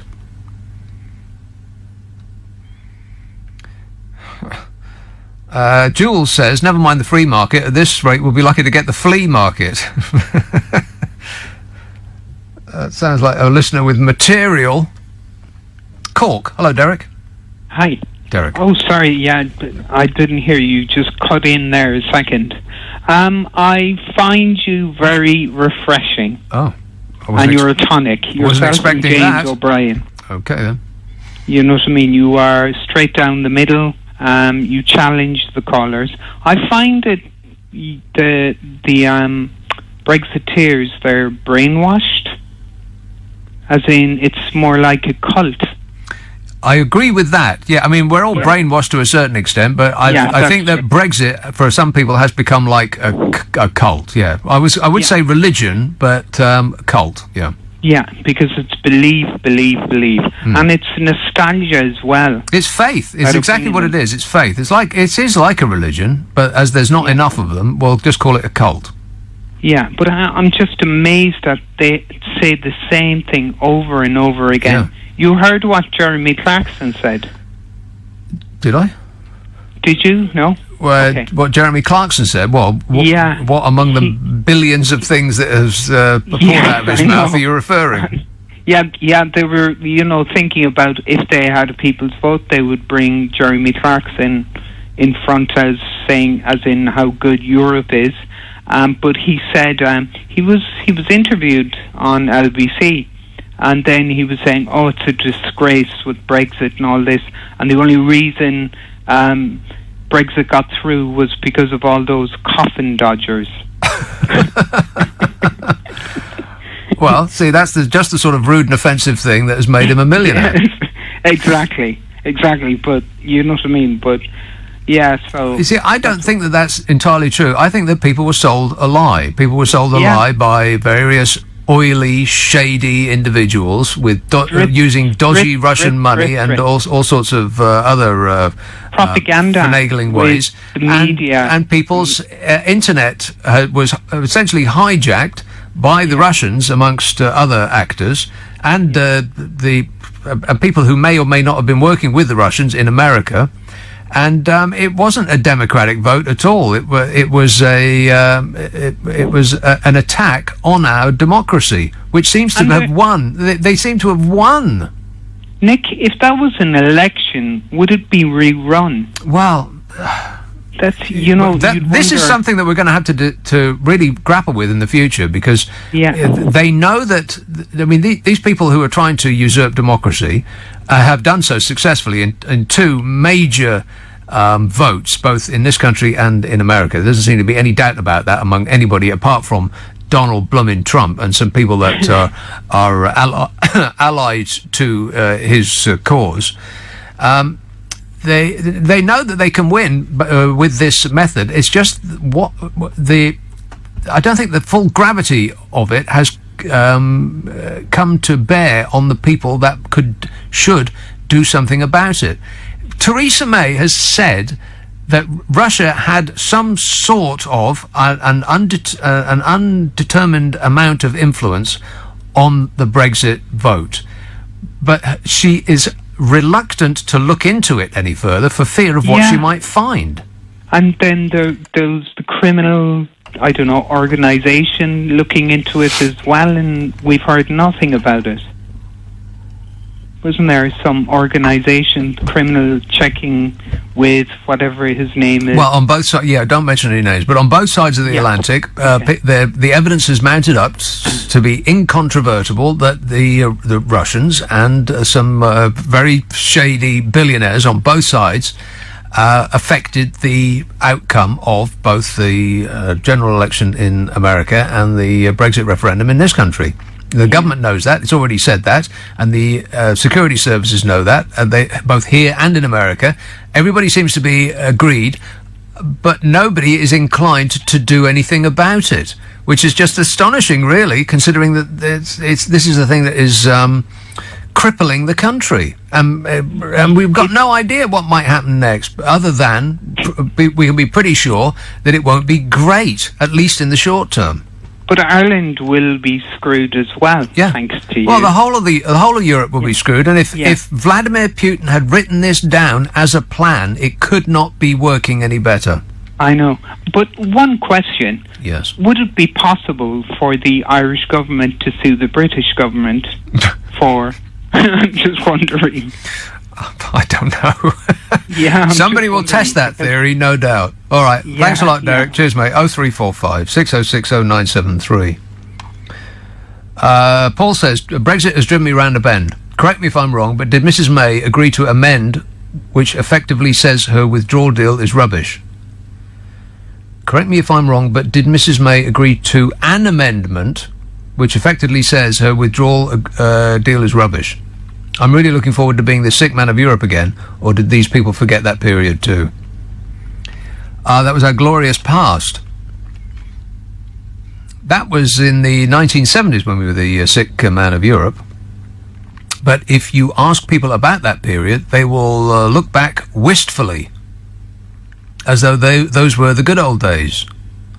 And the reason for that is because their knees used to work in the 1970s, and there was actually an outside chance of them having sex again. Disgusting. That's why they look back on that period so wistfully, is because that's when they were young. Oh, hello, Nick. I was really enjoying the talk, actually. It's great. I want to talk to you about the Brexit scam, if I can. Scam? I used to work in a bank. Oh, it's a scam. The Brexit thing's a huge scam. I'll be very brief.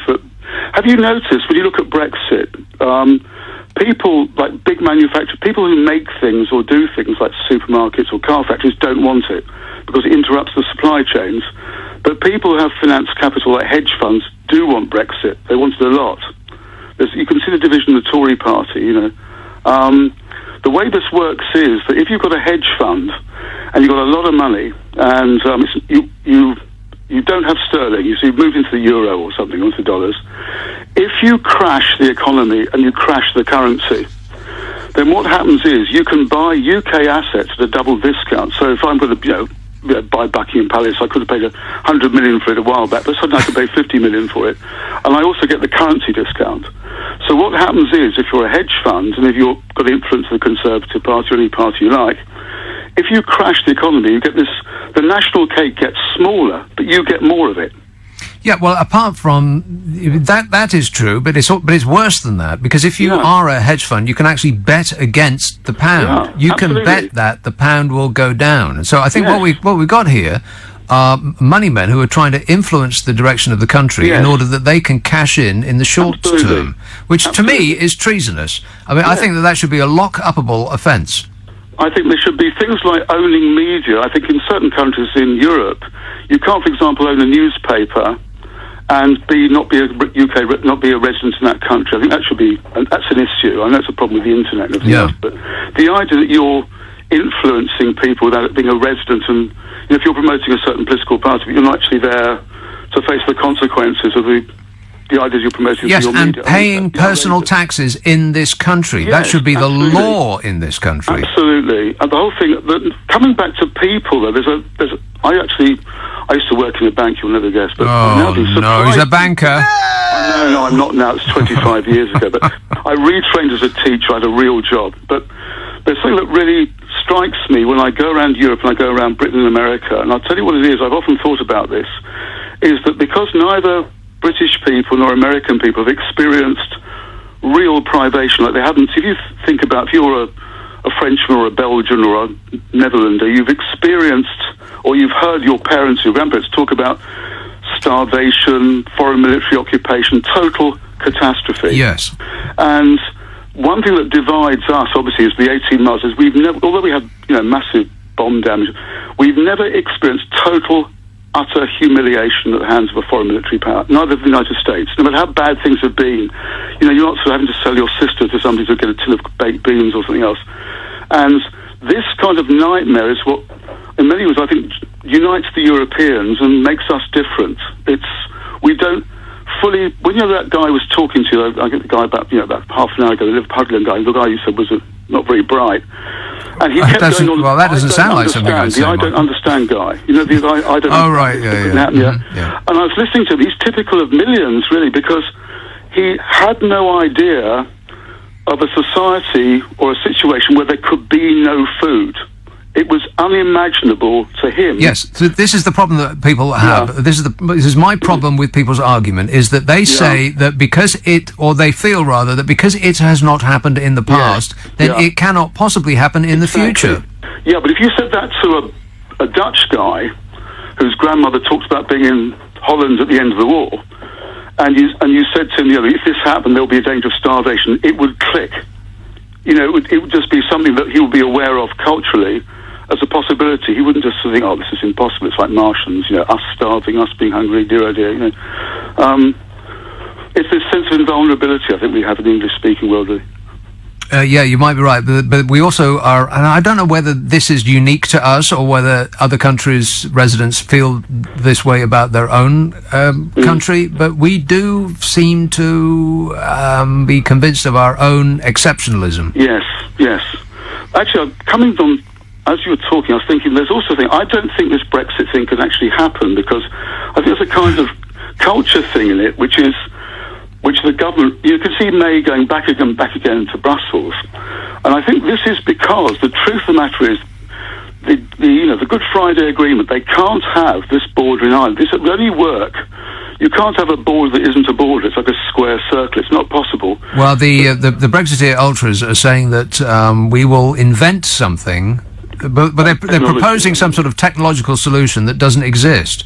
And Europe says it doesn't exist, and Theresa May herself has says it doesn't exist over and over and over again, and no such thing could possibly work. That's what she said again and again. Well, you're right, and I think there's a kind of blindness about it. I think the awful truth is, this thing of taking back control, the reality is the United Kingdom is now run by Ireland, in effect. And you've seen Theresa May keeps going back to Brussels. She's been all round Europe asking people if they wouldn't mind bullying the Irish. At one particular point, Rees-Mogg said, we're going to stick these enormous tariffs on Irish beef and we'll ruin their economy. Yeah. The fact is that Ireland has got us by the proverbials completely. And the whole taking back control thing is a completely... Yes, but it's not Ireland, it's the European Union sticking up for their member, which is Ireland.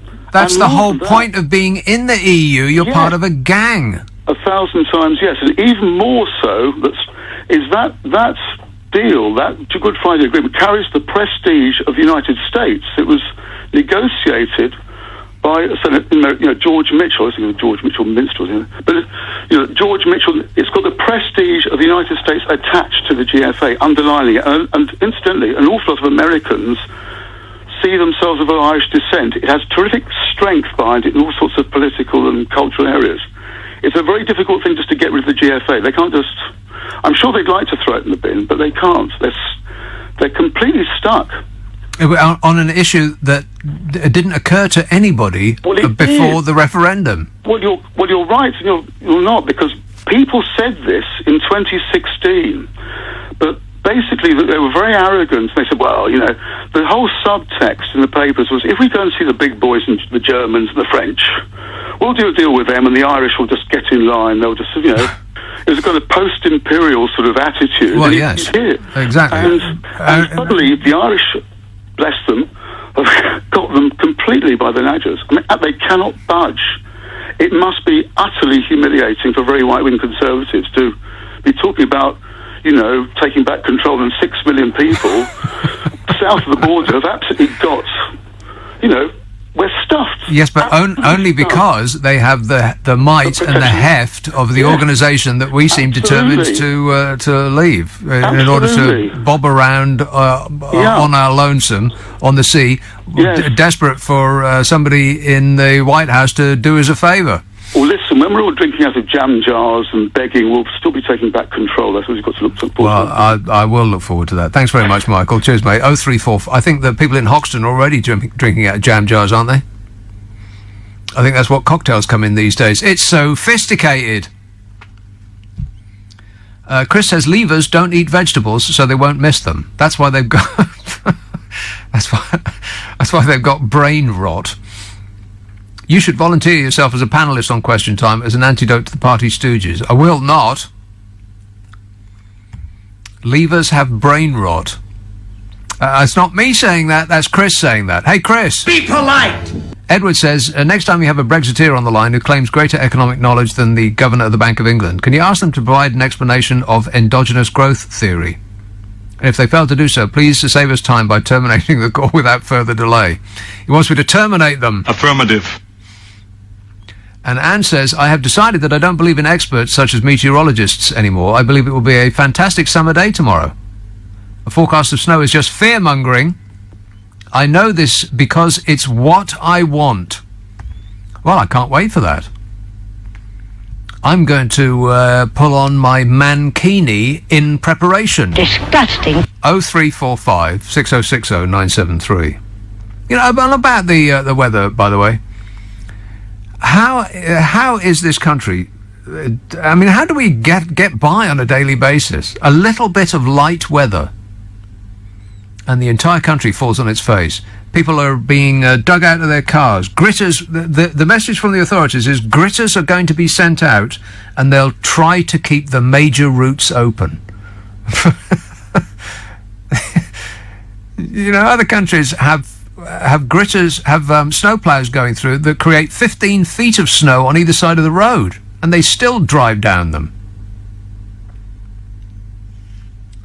I mean, there's just the lightest dusting.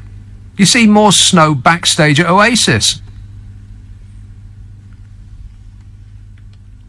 Lynn in Stockport says, just to confirm what that recent caller said, I'm already planning to go panic buying 2 weeks before no deal. Well, why wait? I've decided to panic now. Save time later. Let's see if I can squeeze in a call in Dartford. John. Hi, mate. You all right? Yes, good, thanks. Yeah, good. It's Nick. It's ridiculous, mate. I work for a big bakery company. Our name is Hovis, right? Without mentioning any names, Hovis. Yes. Yeah. Okay. Sorry, but the price has gone up, and people think we can make our own bread. Where do you think our flour comes from? Make our own bread. People don't even make their own meals. Never mind about make their own bread. Do you know what I mean, mate? Do you know what I mean? It's just we get flour from Russia and do we? North America. Yeah, we do. You don't know that. We get ingredients from Italy, and it's everything's imported. We can't make our own bread, mate. I'm sorry. People think, we're self-sufficient. Yeah, it's great on our back garden. What is wrong with these people? Seriously. I think they. I think it's that they want it to be okay, so they become convinced that all that is required is that you believe, and it will be so. I was talking to my dad a couple of days ago. My dad grew up during the Second World War. He was fucking awful. I didn't swear there. It's awful afterwards. It was 11 during the rest of it. It's awful. Why would anybody want to go back to that? I think you're talking about the good old days, John. Yeah, he said it wasn't. Even the 50s wasn't good old days, you know. It's just, what is wrong with people over here? Well, that should be the topic from now until the end of time. I've only got a 3-hour show, John, so I wouldn't be able to cover that. I'm so sorry for that, but honestly, leave it with me. Honestly, it's just ridiculous. Well, thanks what for... people are talking about. People are talking about don't know. They don't know. They think, we can self-sufficient with apples and that. So, no, we can't. We can't. Okay, all right. Thanks a lot for the bad news, John. Cheers, mate. And we appreciate our breakfast toast in the morning. We're very, very grateful. 0345 6060 973. You can text 84850. Email nicka@lbc.co.uk, and if you're on Twitter, it's @lbc. We appreciate the toast. Thank you. I mean, does anybody believe that nonsense about America is going to restart the arms race because the Russians have been disrespectful? It seems to the ignorant outsider, me, that that America is a socialist construct to take money from the many and give it to the industrial military machine. I mean, just follow the cash. That's where it's all going. Dali says, great show and I love your podcasts. In particular, the angry callers part. The vegan lady was short but hilarious. I definitely recommend it. The vegan lady, she was great. Yeah, I stick some of my favourite calls from this show on the end of my podcasts. There's one out every week. It's called the Nick Abbott Habit. You'll find it on the internet. And the vegan lady was really good. I'm very angry, she said, and then explained why. To much hilarity all round. Here's a call in Shepperton. Hello, Richard. Hello, Nick. Good evening. Just first of all, say I do enjoy your show. But you handle it very, very well. But the only thing I would say is I think you are being a bit disingenuous about Europe and the EU. Yes. And my point is that if you look at some of the facts of where Europe is at the moment, facts. No one is remotely interested in facts. I understand that sometimes facts are not pleasant and palatable, but if you just take a few countries, Germany's almost into recession, France is rioting. France. Wait, hang on a moment. France isn't rioting. A few people were rioting in Paris. That's not France is rioting. Well, they're almost a state of emergency, but apart from that, not yes, really. Okay, I'll state of emergency? No. Well, I think Paris was pretty much in lockdown. That would be a pretty much state of emergency. In lockdown? I don't think so. But let's not get bogged down in. Let's not get bogged down in detail. Paris is still there, and so is France. Hungary building a bigger wall than Trump can even afford. You've got Italy that's absolutely in battles with the EU Commission about their budget. Yeah, with good reason. I'm not even going to talk about Greece and what they did to them. Well, let's talk about us. How are we doing? Well, what I'm saying is that the EU isn't this land of milk and honey. Well, of course it isn't. Be desperate to but stay where is? Absolutely. But what I'm saying is that you have to look in the bigger picture. It's not just about being comfortable and no change is comfortable.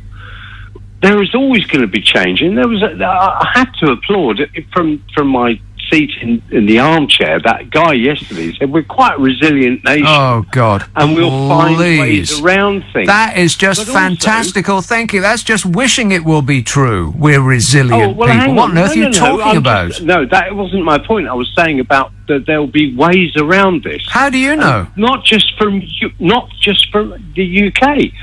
Europe will find ways around this. Do you honestly think that all of that £20 billion of fresh produce that Spain sends us every year, they're going to allow to rot in the fields? Again, this is the kind of thing. This is exactly the kind of thinking that we could go right back to the beginning. You can listen to David Davis and Jacob Rees-Mogg and all those people who are always saying the German manufacturing businesses won't allow us to get a bad deal, and everything that we want will come to pass because BMW won't allow the EU to treat us badly, and everything's going to be fine. Nick, and none of that's true. Forget BMW. Just for a second, stop thinking about the cliches. Think about the bigger picture. It's not cliches, it's hundreds of thousands of jobs, Richard. Well, absolutely. But where are these jobs? They're all over Europe. So isn't there a vested interest that some sanity will prevail? Don't get me wrong. We have some idiot politicians in this country, right? But so does Europe. And you know, is that supposed to make me feel better? No, it's not, but it's the reality of where we are. We get the politicians we deserve. We get Diane Abbott, for heaven's sake. I mean, she can't even hold a sentence. Okay, but this is irrelevant to what you're talking about. You're saying that, your assertion is that Europe is failing. It's a disaster economically and socially, and we would be better off out. But there's no evidence to suggest that that's true, and there's equally no evidence to suggest that we'll be even if we were staying in, we would be better off than France and Germany, for instance, because at the moment we're not. They are doing better than we are. Yeah, but you've assumed that I want to leave. That you should have asked me, and I would have said. But it doesn't matter whether you want to or not. You were making the case to leave. No, I'm not making. Yeah, you were. Case. What I'm saying is you've got to look at the bigger picture. That's what I actually said.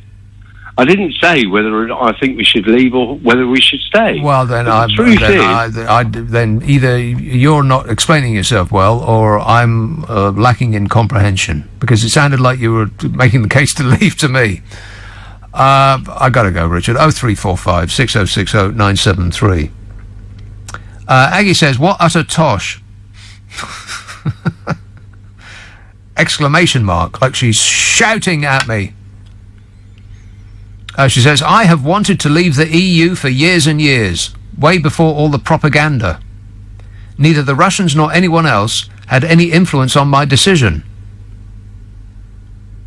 It was because so many people wanted out that Cameron allowed the referendum. It was the only good decision that he made."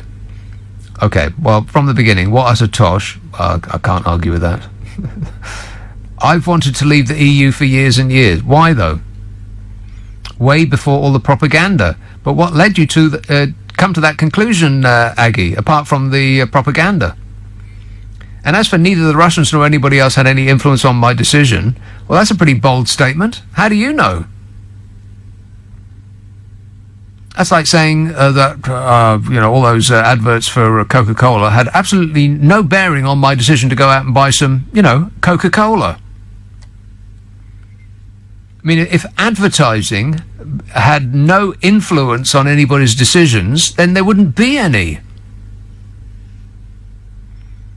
Lewis in St Albans says, "You are certainly not helping by calling Brexit voters cult followers. Not helpful." Helpful. Helpful. All right. Right. So the problems that are besetting this nation are my fault. I'm just saying that there's a lot of people who are adamant that Brexit is the right way based on no knowledge, no personal knowledge of any kind whatsoever. It's like a faith. It's like a religion. And as there's not enough of them, it's going to have to be a cult then. Helpful. What on earth does that mean? Oh, God, the lights have gone out. See, that's God.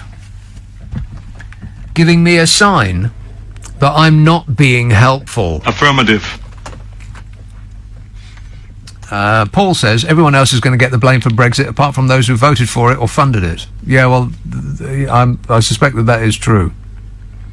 And whatever the consequences are, let's assume that at least some of them will be negative. Whatever they are, will not be blamed on Brexit. If house prices go down and their food prices go up and unemployment rises and our horizons are foreshortened, none of that's going to be blamed on Brexit by the people that voted for Brexit. It'll all be something else. It'll be, Europe is actively working against our best interests. Or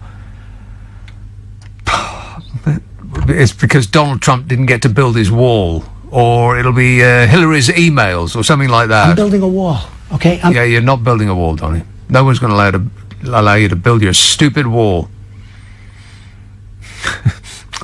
which wouldn't work even if you did build it. Let's have Barnett. Hello, John. Hello, Nick. Yeah. How old are you, Nick? How old am I? Yeah. Is that relevant? Yeah, it is, yes. How old are you, John? I'm a lot older than you, son. I'll tell you what makes me laugh about you. Well, how old are you? I'm 74 years 74 years old. Right, you made it, but only just. Listen, Snowflake. Listen, in the 60s, we run the world. We used to, between the 60s... In the 60s, we ran the world. The world. No, but we go were on. the greatest country in the world. And also... Okay. 0345 6060 973. My glamour says you got rid of him, didn't you? Yeah. Yeah, okay. Well, he said something he shouldn't have ought to.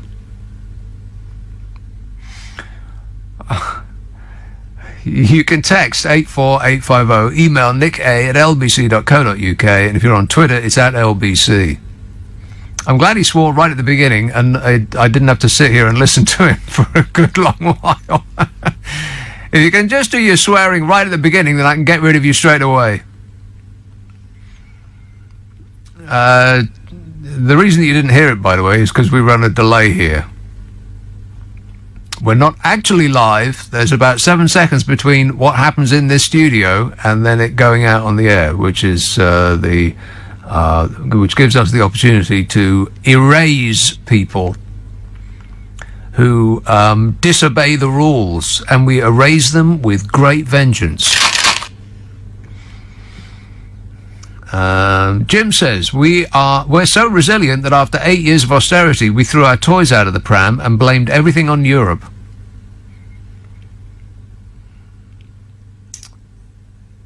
It's been more than 8 years of austerity. It's been a really, really long time, and we haven't got... it's not worked. It's singularly not worked. I mean, I know it's a bit late in the day to bring up this topic, and I'm not throwing it out for your calls, but it does seem a bit of a desperate strait, doesn't it? After all this period of austerity, after all those policemen that got fired, it was like 20% of police persons got fired because we couldn't afford them. And we couldn't afford to build hospitals, and we couldn't afford to build the GP surgeries, and we couldn't afford hospital beds, and we couldn't afford doctors, and we couldn't afford to fill the potholes in the road, and we couldn't afford carers, and we couldn't afford schools, and we couldn't afford anything in this country. Holy macaroni, parents were being asked to buy their own school equipment, is how poor we are. And after all that, all of that austerity, which is a really bland word for such widespread misery. After all of that, we still haven't inched forward even 1 inch in a positive direction. We're still piling on the debt every second of every day. We still we haven't even started to climb out that hole. We're still digging that hole. And people seem blithely insouciant about digging it some more. Who cares? We're British. We'll get through this. And guys like that last one, God, I'm really glad that he swore right at the beginning of that phone call, because if I'd had to sit here and listen to that for just 10 more seconds, I would have, my head would have exploded. Running late! Here's a call in beautiful downtown Brighton. Hello, Laurie. Hi, Nicky. Laurie. See, I should have left. I knew I should have left and emigrated about 7 years ago, and prior to that, about 23 years ago. Oh, my God, the people over here are nuts. I mean, I'm an old lady. I am an old lady. I'm just pushing 70. 70 years and old. You think the 60s and you think the 60s and the 70s were cool? Don't you remember the corn crisis, the bread crisis, where we all queued up half a mile down the road? Well, I remember when there was dead people piled up in the road because the dead people digging people. Oh my God! Were on strike. Yeah. What are they called? You know, the people. Oh, are you talking about the miners? No. Which one? What are you talking about? You know, the grave diggers. They were. I'm sure that dead people were piling up in Leicester Square because the grave diggers were on strike, something like that. And anyway, people shaking buckets of put the miners, all of that lot. And the 3-day week and the lights going out and holy macaroni. The only thing that was good about the 1970s was music. Rock and roll. Absolutely, and that was the only good thing. The worst things were queuing up. I don't understand how people can't remember what we were doing, queuing up for bread, for cereal, having to get... I refer you to the theory I gave some moments ago, which was that people imagine that the 60s and the 70s, or the 50s, or the 40s even, were great periods because that's when they were young. No, it was... Well, I was young too. But it was cold, it was wet, it was damp, we were hungry, we had lots of dark nights and lots of blackness. Just switch parts of the country off just for a couple of days, just for 48 hours, and let them wake up to no bread for 2 weeks and see how they panic, see how they panic and how they cheat.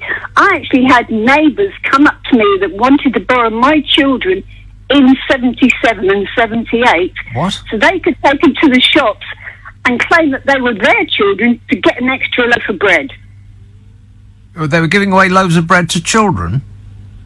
No, you had to queue up for loaves of bread, and to prove that you had enough children to get the bread, you had to take your child benefit book. Really? To prove that your children were your children. I don't remember any of that. But then I was a child at the time, so I probably wasn't very interested. Well, it absolutely happened. Right. And 2 of my neighbours asked if they could borrow my 2 youngest children, even though they weren't exactly the same skin colour, so they could say that they could get an extra loaf of bread. Right, That's how crazy it was. I'll go to the foot of our and you could have gone to Australia, and you didn't. And I didn't. Well, I could have gone to New Zealand as well. Right. And Canada. I still had the option for Canada. Oh, my goodness. It wasn't a great time, guys. Come on. Be honest. It was bloody tough, and we had all the blackouts and everything. Yeah, we were the sick... Yeah, this country was the sick man of Europe before we joined the evil European overlords of the EU. I remember that. Mrs. May is a pen pusher that pushes F1 and enter and hopes that if she keeps holding on to her little power seat, it's not to do with money, it's to do with her power and her little underlings underneath her, and hoping that we get somewhere. And she thinks if she can hold on and hold on and hold on, for Christ's sake, what's the matter with our country? Take her backside out and let's get something done for real. All right, thanks a lot, Laurie. She's very, very upset. Yeah, no, I don't remember that queuing for bread because in the 60s and 70s, because I was a child in the 1960s, so I was probably more occupied getting high off plasticine fumes. Groovy.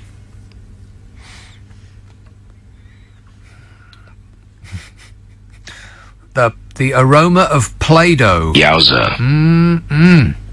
Tasted good too. Let's have a call in. Who's been waiting the longest? Be perfectly fair about this. Southall. Hello, Robert. Hi. How's it going? Good, thanks. I just, I'm a leaver, and I really hate all this talk because You know, I really talk in simple terms. Don't get wound up. And we were never going to get a deal with these people. And I just wanted to say that... But we do have a deal. We do have a deal with these people. They've given us a deal. In what way is it a rotten deal? You know what? I just wanted to explain it to you. You wanted facts. You know, a lorry driver told me 30 years ago how he used to do a drive and get paid to stay in a hotel for the night. And then suddenly we had European drivers and, hey, they're going to sleep in their cabs. Yeah. Quality of life, rock bottom. Then we had Cadbury's, you know. We had a, you know, and all I was going to say... that has nothing to do with the EU, Cadbury's. It does. Now listen. It does not have anything to do with the EU, Cadbury's. No, hear me out. It is the financial global business. Oh my God! It's an evil bunch of dark-suited ne'er-do-wells who run the country from inside a hollowed-out volcano. In Europe, where are you going to... If you were going to build a factory or anything, or an industry, where would you go? Germany. Where would you go if you were a business? Germany. Why? Well, because they make excellent things that people all over the world want to buy. That's why. Why did Cadbury's go to Poland? Because they were bought by an American company who aren't remotely interested about what happens or does not happen in this country. You know what? And there was no EU protection for the UK workers. Well, why? On the one hand, you decry the European Union protecting their own interests, and on the other hand, you suggest that they should be doing more to protect their own interests. That they failed. Pick one, Robert. UK business. The UK's been abused all this time. Oh, you know what? God, yeah, okay, we've been abused. Well, you know what? I think we like it. It's just excruciating, Robert. What are you talking about? This sense of victimhood. Oh, the reason that we, in general, and me personally, haven't got on in life is because some amorphous outside body is working against me. It's the deep state, or globalism, or for crying out loud. And that if things used to be different, but now they're not. You know, people used to have excellent careers, going and knocking bits of coal out of the ground, and now they don't have that anymore. Things have changed, and all change is bad. Most change has happened because of us consumers. We consumers are not ethical in our choices. We do not stand up for this country. Never mind about the European Union. We personally, us consumers in Britain, do not stand up for Britain.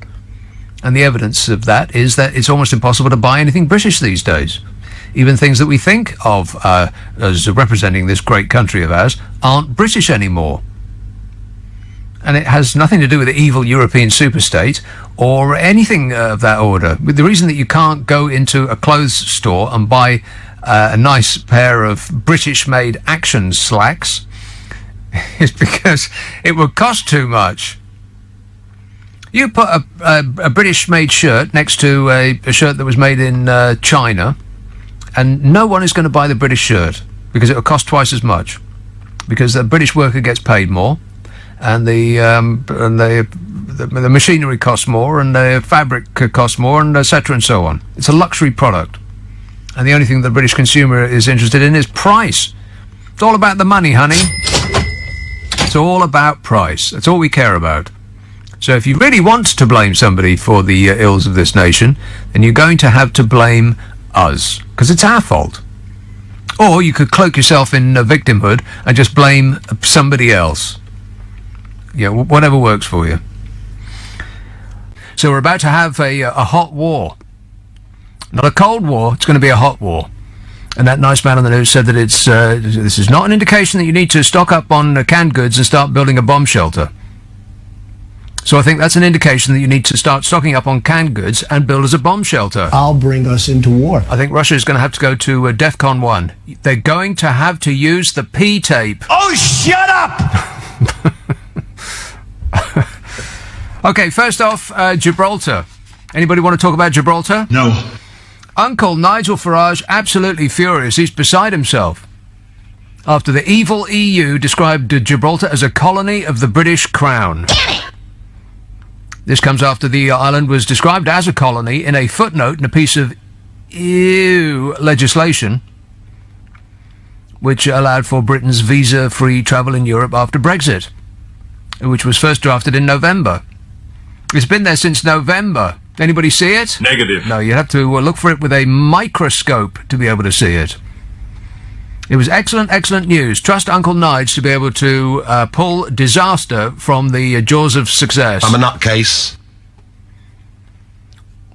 The text said, Gibraltar is a colony of the British Crown, which is, right, isn't it? Isn't that right? What's the big to-do? The government has since objected to this terminology, and so has Nigel Farage, who is keen to insert himself into the proceeds. The EU's provision for visa-free travel into and out of the Schengen area covering Gibraltar means that Britons from Gibraltar will be able to travel here, there and everywhere, baby, for short stays in and out of Spain and other countries in the Schengen area. Now, how could you complain about that? Gibraltar is not a colony, said the British government. It is completely inappropriate to describe it in this way. Really? Gibraltar is a full part of the UK family and has a mature and modern constitutional relationship with the UK. And Nigel Farage was, like I said, he was just absolutely furious about this, complaining and complaining and complaining. Whinging and whining and moaning. The former UKIP leader, Nigel Farage, took to Twitter to voice his displeasure. He wrote, "How dare the EU call Gibraltar a colony? Yet more arrogant abuse from this awful organisation," said UKIP's Nigel Farage. We've got a few idiots in our party. Well, two things. First, before you wrap yourself in the flag, and demonstrate your support for Gibraltans, you should remember, Nigel, that Gibraltar voted to remain in the EU by 96% to 4%. Big decision, huge. And second, you know who used to call Gibraltar a colony? We did. It's right there on their bloomin' passport. You know those old true blue Gibraltar British passports? It used to say, British passport, colony of Gibraltar. And besides, what is so wrong about calling it a colony? You look it up in the dictionary, and that's what it seems like to me. I'm speaking as an ignorant outsider. Oxford Dictionary definition for colony, noun, a country or area under the full or partial political control of another country and occupied by settlers from that country. Well, they couldn't be more British if they wrapped themselves in a flag, could they? I mean, what do they actually do on that island apart from be British? Have tea, think about cricket, complain about the weather. And the Cruciverbalist's Handbook, a Merriam-Webster dictionary, says colony, definition, a body of people living in a new territory but retaining ties with the parent state. Well, don't they? You know, we got 14 British overseas territories. 14 glorious remnants of our tremendous British Empire. They are under the jurisdiction and sovereignty of we here in the United Kingdom. They're parts of the British Empire that haven't been granted independence. Or don't have any people living in them. So it wouldn't matter if they voted or not, because there ain't nobody there. Or they just couldn't be bothered. Most of the permanently inhabited territories are internally self-governing, with the UK retaining responsibility for defence and foreign relations. This is all off the top of my head and reading directly from Wikipedia. They all share the British monarch, hurrah, as head of state. Unelected head of state. Because, you know, that makes sense. Elected by God.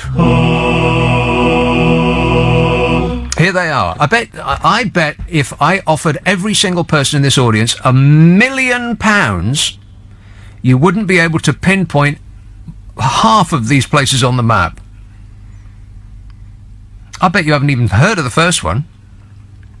14 British overseas territories are Akrotiri and Dekilia. No, me either.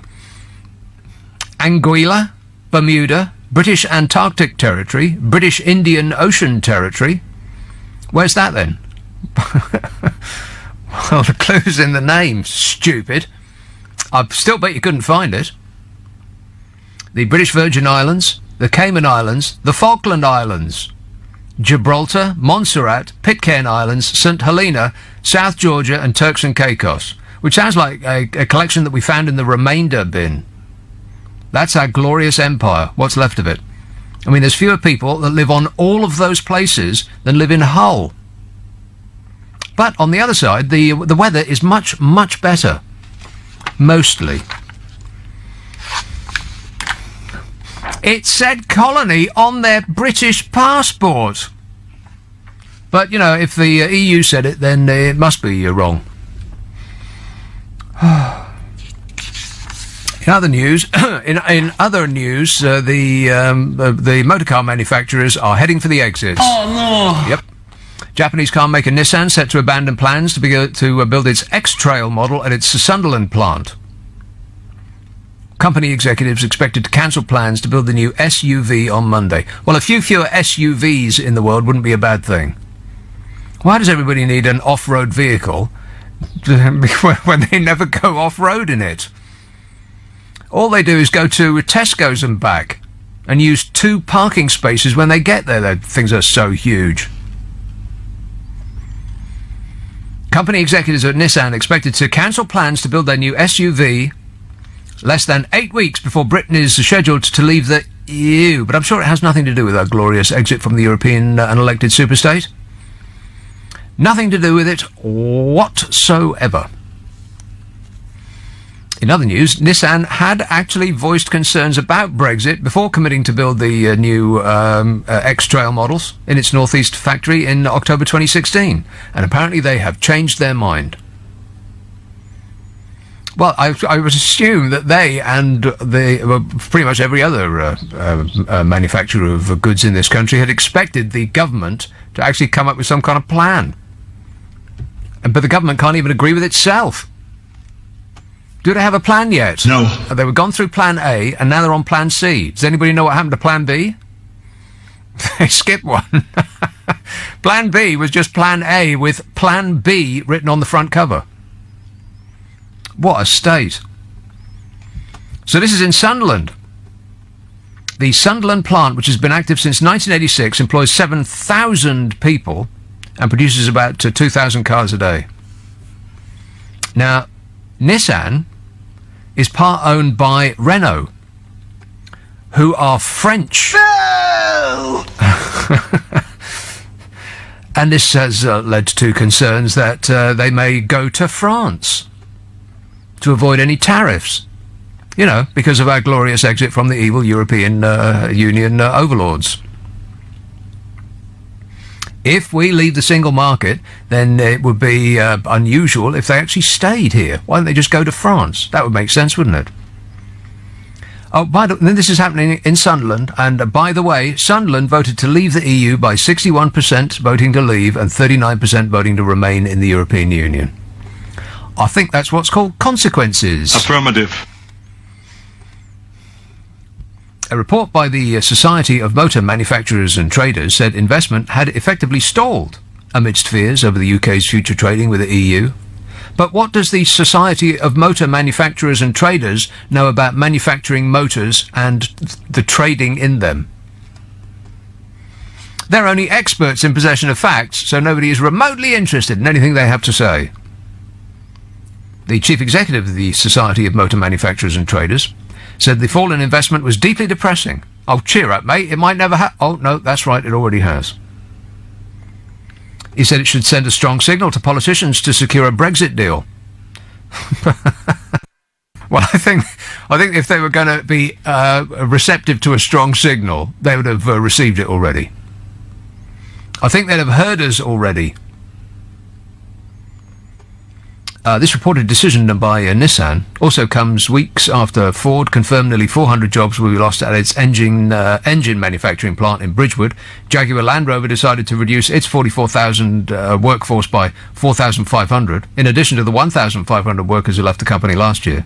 And Honda announced 6 non-production days in April under contingency plans to mitigate the risk of disruption to production at its Swindon factory after the UK leaves the EU. But don't worry, because millionaire hedge fund magnate Jacob Rees-Mogg says everything is going to be all right.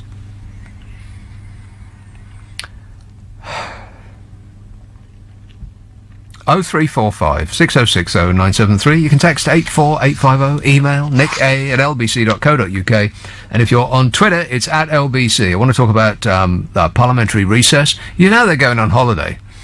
It's now absolutely incredible. They were invited politely to cancel their holiday plans, and as with one voice, they said, "No, no, can't do that." It's not like the country comes first or anything. And I also want to talk about this fellow who gave the delegates in Davos a right good spanking about their attitude to saving the world. They talk a good talk, but they don't walk the good walk. So all that, and if I get around to it, cats apparently will kill you. This is serious news. Bromley, hello, Michael. Hi, Nick. Thanks for letting us on. Michael. Hello. Yes, Nick? sir. Yeah, I'm just been up in regard of Gibraltar, and the guy's stating that they're not really sort of liking it. The EU stating that Gibraltar is part of a British colony. What? I'm ringing up regarding the Gibraltar. Yes. I got that bit. What was the rest of it? Basically, that Nigel Farage and co. Basically, they're not really happy that the EU stating that Gibraltar is part of a British colony. Apparently. Yeah, but I personally think that as a person who is, as I say, patriotic, I'm quite proud of our British colonies personally. We have a lot of power that our colonies give us worldwide, especially with places like Cayman Islands, British Virgin Islands, Guernsey, Jersey, power. Gibraltar. In what, apart from them being tax havens, what power comes with them flying the British flag? Because we have a lot of these as colonies, this gives us a control over the global financial services. That's why the UK's biggest income is financial services. It's not why our biggest income is financial services. It is part of the reason. Not really. It is. Well, it is because 40% of the global market share financial services is held by United Kingdom and the British colonies, because when a lot of the money is in Cayman Islands, it goes all the way through London. It does. And I used to work up the city, I did, Nick, and I could basically state that the world has their money in British colonies and it does run a lot through London. Because they do trust our city, we have a good tax structure, and we have a very, very good justice system. Right, so what you're saying is that we wash the stolen funds for the international criminal super rich. Well, no, it's not just stolen. It's pension funds, it's European funds, it's big companies. Apple is based in Jersey, its headquarters. And we have 93% of the world's hedge funds is based in Cayman Islands. Well, what good is it? What good is it doing us, Michael? All those riches just sit on computer screens in empty offices, in empty office blocks, where hundreds of thousands of companies also have their businesses. Yes, but who manages money and who banks this money? British banks, and it's a lot of UK financial services. Lloyd's of London, Gibraltar holds a lot of UK betting companies because they have the valuable and the advantage of what Gibraltar offers them. It's not just banking, it is many other sectors. Insurance is a big sector as well. So what this does, Nick, is because all of this runs from London, if you want to put your money in Cayman Islands and you want to go invest into America, you'll go possibly if you're from Asia or you're from India. You're defending the indefensible. Michael, you're defending the indefensible. I mean, you might as well say that we hijack people on the high seas and take all their money. Well, no. Essentially, that is exactly what you're doing. By running tax havens, that is precisely what we're doing. Well, where else would it go? It's given us 60% of our income. If you take that away from us, if we were to lose that tomorrow, Nick, we would lose a large part of our economy because the trickle-down economics... Oh, please, there's no such thing as trickle-down economics. What are you talking about? Well, look at all the people in London and their income. And if you go to the Canary Wharf, I know it doesn't trickle down to the rest of the UK. Exactly. Well, so what do you mean by trickle down? That comes down to the government, that does. When the government have paid 1.6 trillion in failed investments in the past 10 years, that's because there's a lot of money that's going out. Like, housing market, that is one socialist industry in the UK. A lot of it comes from the government and goes into shareholders' pocket. It does. So a lot of this money does trickle down, but the government... Again, there's no such thing as trickle-down economics. Well, let's say, for example, a millionaire comes over here, spends £1 million on a business. Where does that money go? Where does that money trickle down into, Nick? Employers, tax, distribution, services. This all goes into the system and into people. This is economics, Nick. This is. No, and this is fantasy. Allowing the super rich to get away without paying taxes in the expectation that some of that fortune is going to trickle down over our expectant upturned faces is fantasy land. There's nowhere on earth has that ever happened. Well, how come? Do you reckon that 60% of the UK's financial services, part of our GDP, all comes from the United Kingdom, Nick? No. Look at the London Clearing House. We clear more euros than Europe does itself. We raise 60%, London raises 60% of all investments into Europe because people want the tax advantage of London, the justice system of London, the stock exchange, the Barclays Bank... Yeah, none of which they're actually paying for. When you avoid paying tax, you are basically riding on the backs of those poor dopes of us, and I assume you are one of them, who actually do pay tax. Yes. Well, we can't really say that they don't really pay tax. Yeah, you can. You actually can say that. If you, as a corporation, you're making billions. If you, as a corporation, you're making billions and billions and billions of pounds, and yet your tax bill is zero. In fact, it's worse than that. We owe them money, as is the case with a lot of these IT companies. Then how is that not riding on the back of the poor, penurious public that actually do pay taxes? Well, regarding the UK, yes, I understand that there is a sort of bad tax structure, but what they must do with the UK is that if you compare that to the world, we are very low in comparative to tax. And what it does to the UK... Back up. What did you say? Wait. What? If you could pay that to the world... the UK tax system, it is very low comparative to the world. It is corporate tax. A lot of schemes do... What do you mean it's very low? Well, why do people put their money in the UK, for example, and invest into Europe? Because they got a better tax system. They got and they got the guarantee... When you say better, you mean they're more able to get away without paying their tax. Which does no favours for us at all. Again, you're defending the indefensible. Well, look at else of our economy, Nick. What else do we produce or manufacture? Let's forget financial services. Cars. 60%. Cars. Okay, why are car companies here? Why are car companies here? Tax. And the single market and other reasons. Yeah, other reasons. Yeah, okay, so then what else other than cars? What else do we produce? What do we manufacture? I love my country, Nick, but we don't produce or manufacture nothing no more. Yes, we do. What do we produce or manufacture? I just said cars. We produce weapons. We produce airplane parts. We produce machinery and all sorts of things we export. Yeah, but that's based on other companies coming here. Is that correct? Well, so's our financial services. Yes, exactly, same thing, and that's why, because they It's go... not the same. It's not the same thing. Manufacturers actually make something. Financial corporations just move numbers around on a screen. Yes, they make nothing. As a country, we don't produce or manufacture nothing no more. Yeah, stop saying that. Yes, we do. I refer you to the answer I gave some moments ago. Struth, you're all over the shop, Michael. You used to work in the city. In what capacity? I hesitate to ask. Car park attendant.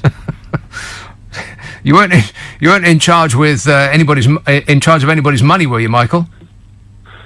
Well, as I must say, I was a prop trader, so not really anyone's, more the institute that I work for. But Right, okay, so you're just moving numbers around on a screen. For the financial finagling racket. You know, when people start defending tax havens, it just really rubs me up the wrong way. That's what's wrong with the world, and we are preeminent in that. It is. You cannot defend it. And I know that people will be ready to pick the phone up and call me to say that this is the politics of envy. Useful idiots, I think Stalin called them. And there was a column about this in The Guardian. I was going to mention this yesterday. It was a fellow called Gary Young. And a lot of people were exercised about this. And it was as though he had ticked off the Guardian readers, essentially, the liberal intelligentsia, and had schooled them as to why a large part of the country are voted for Brexit, essentially. So I'll get to that in a minute. This text says, the swivel-eyed nationalists went up their own colony. Listeners with material. Nick says, I was deeply disturbed to hear you say that Uncle Nige was beside himself. Would that mean that it's two Nigel Farages? Nobody really wants that, says Nick. You may think that, Nick. I couldn't possibly comment. Ahmed says, I'm a junior doctor who went to the GMC conference in Liverpool about a year ago, and there was an AI GP on show there that could search through 5,000 pages of medical data in 2 seconds to give you a diagnosis. Even after 5 years of medical school and 1 year of internship, I'm beginning to think that even I'm not safe. You're not safe. You're about to be overtaken by a robot. Affirmative. Hey, did you see that they have invented a robot that is... This is alarming. I mean, I've seen this film, and I know how it ends. A robot that can become self-aware. As in, self-aware.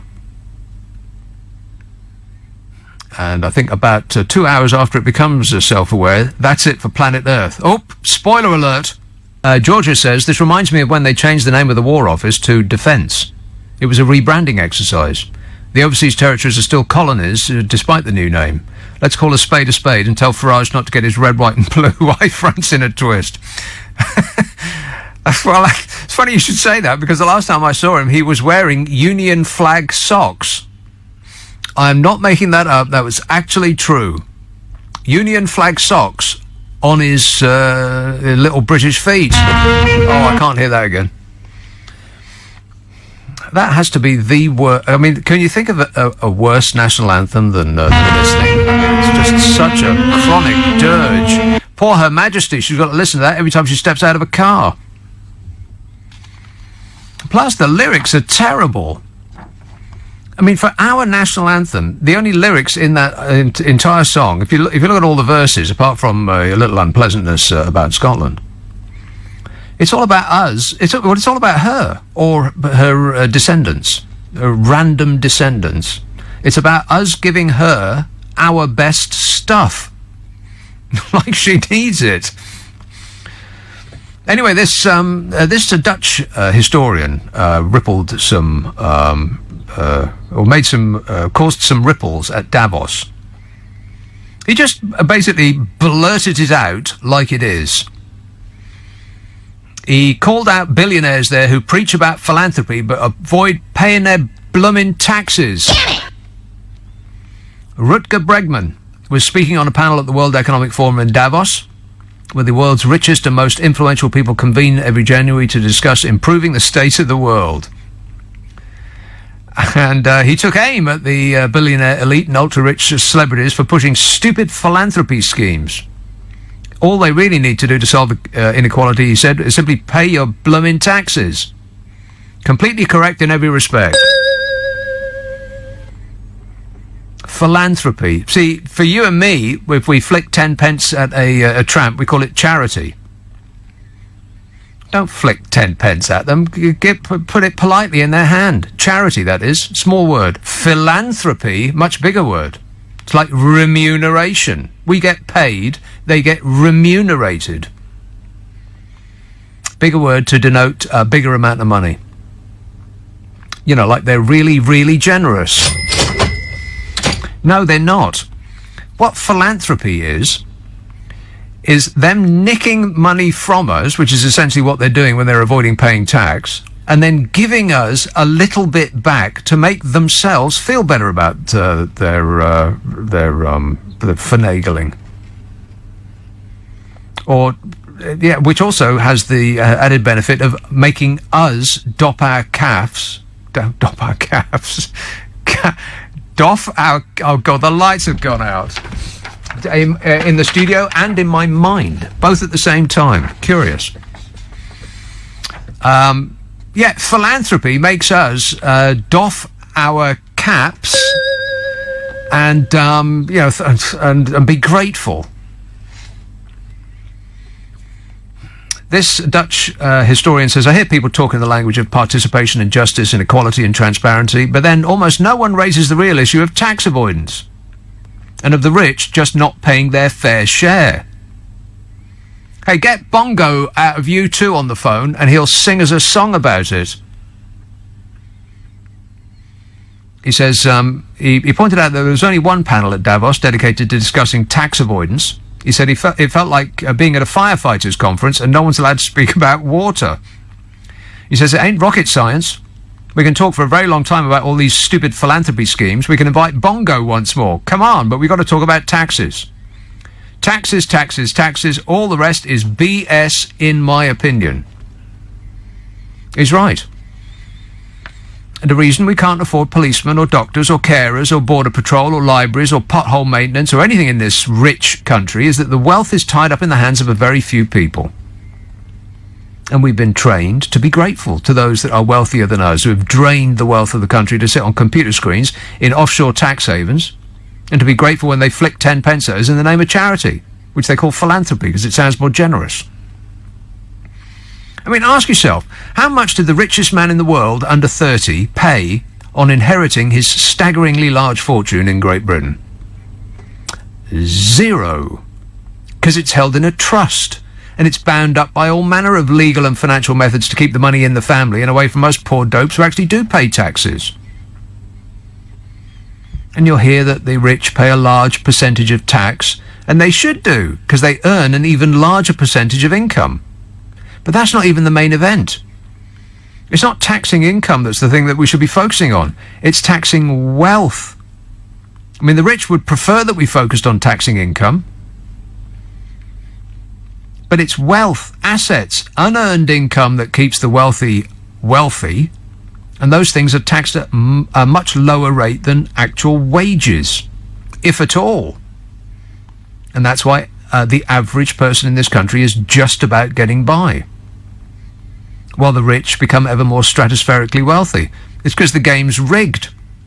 And it's going to stay that way, while the useful idiots keep repeating that line about this being the politics of envy and saying that we should be grateful for what we get.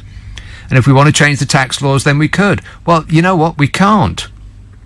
Because those that could change them are the ones benefiting from them. This text says, Nick Abbott, you are a journalist, not a financial expert. Stop talking like a fool. I will not. It's actually worse than that. I'm not even a journalist. I'm not a journalist or a financial expert. This tweet says, totally ridiculing that guy because he had a working class accent. That's not why I was ridiculing him. It's because he was defending the indefensible.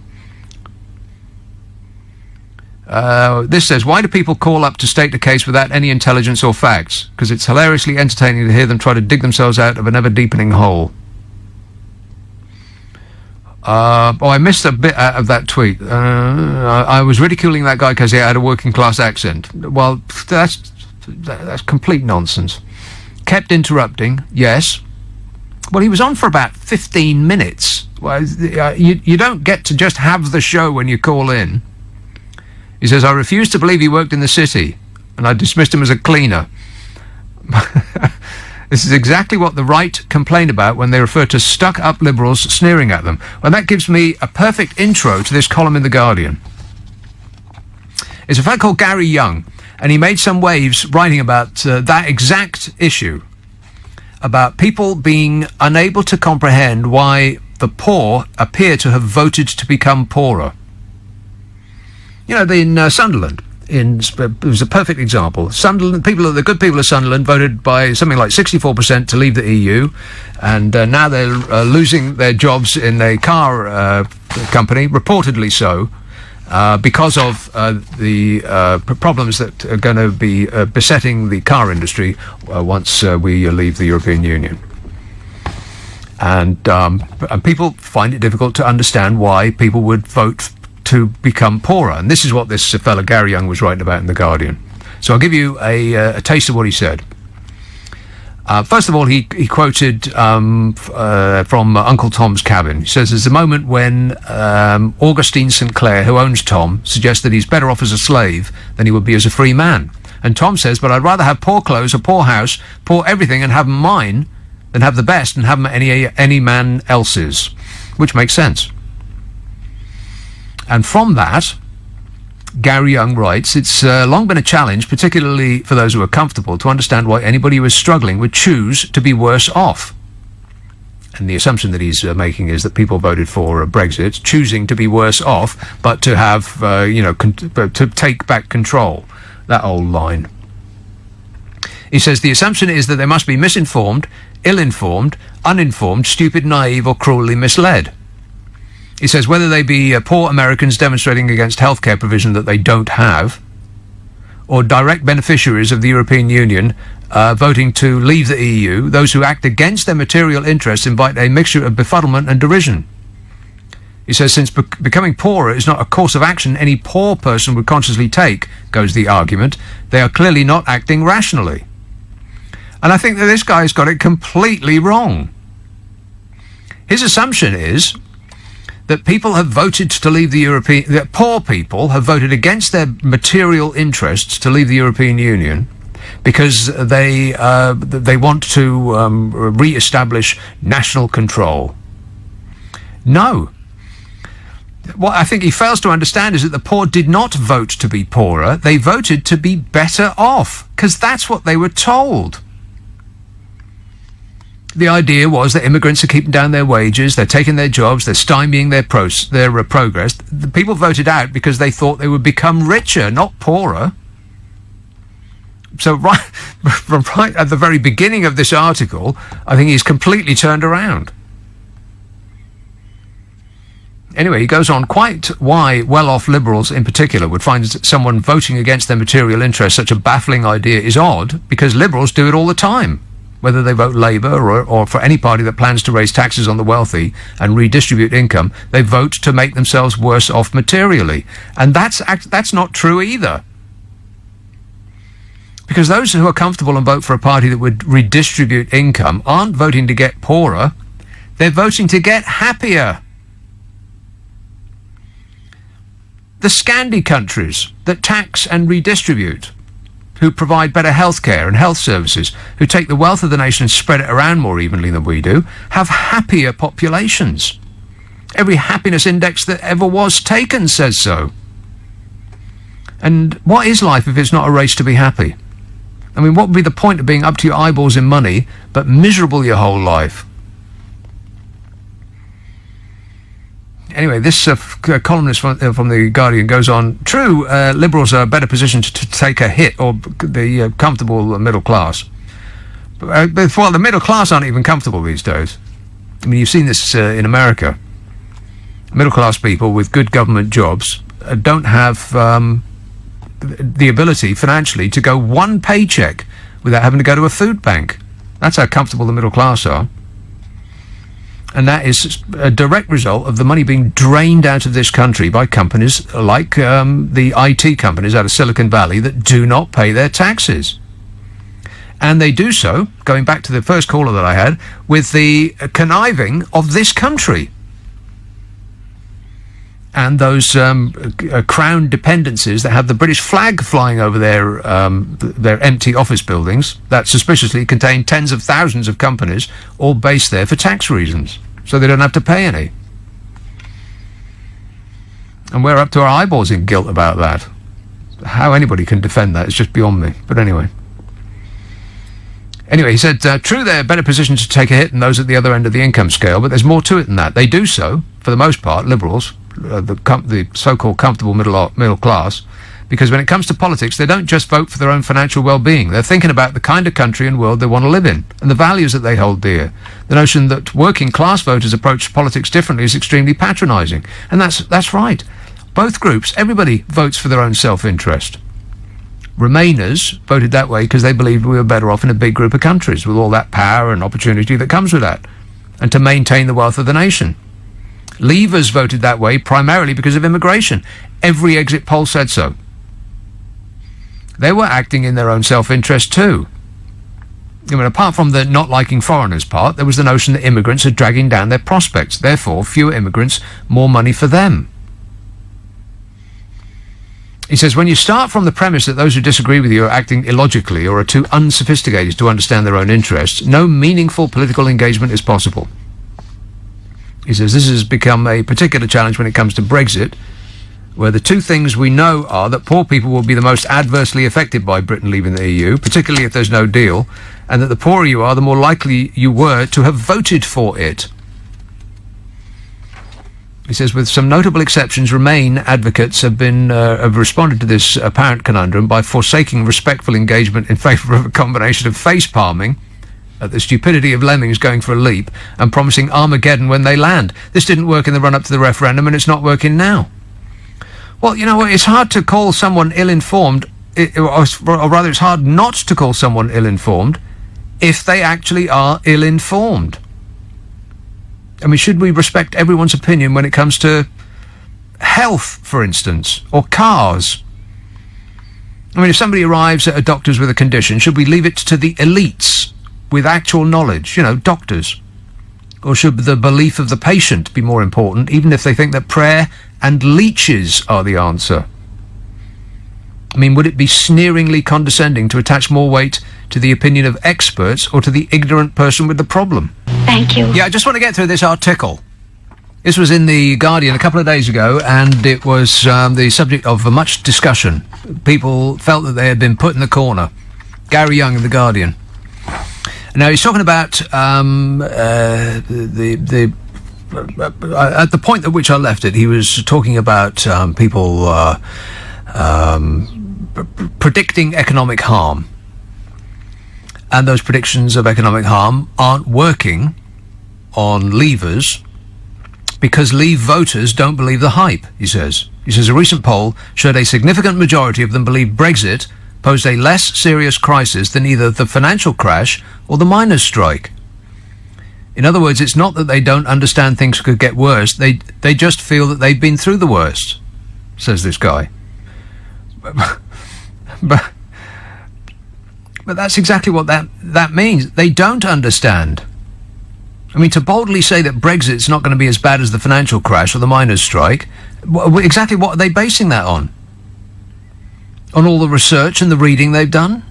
No, it's because they saw a video on their Facebook feed, or they heard of the millionaire Jacob Rees-Mogg or the millionaire Boris Johnson or some Russian internet troll say that. And because they want to believe that they were right to vote out, they've invested in the story that nothing bad could happen. It's a wish. They got no information that tells them that's true. It's just fantasy. It's like faith. Leaves become a cult. This columnist said, polling by the Centre for Social Investigation revealed that Remain voters significantly underestimated the importance that Leave voters attached to sovereignty. The UK making its own rules came a close second to immigration.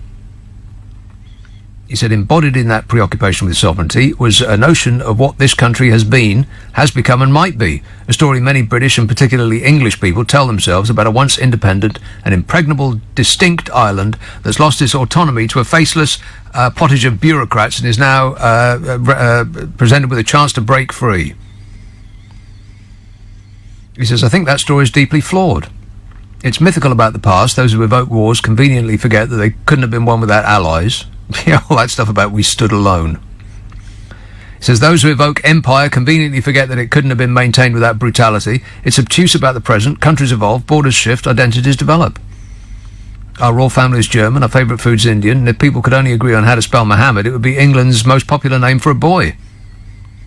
And it's fanciful about our future. Our political sovereignty, like everybody else's, is primarily constrained not by Brussels, but international capital. And since you can't vote to leave that, staying in or out of the EU will make us less effective but not more independent.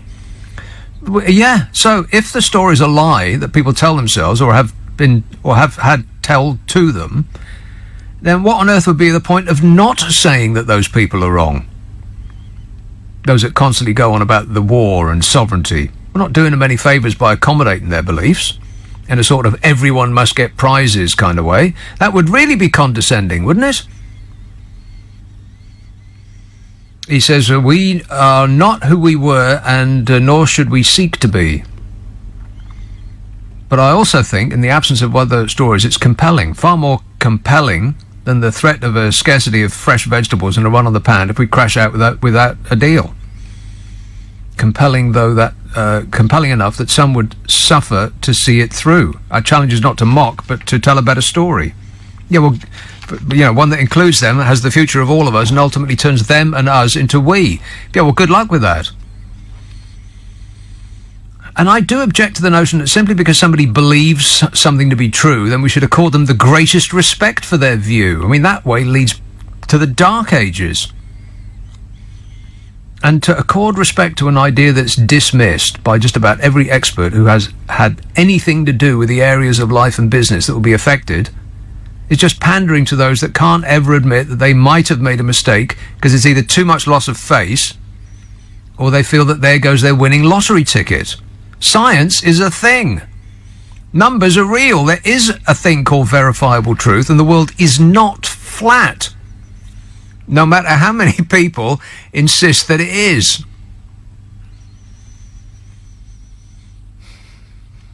And one of the comments on that story in The Guardian was this.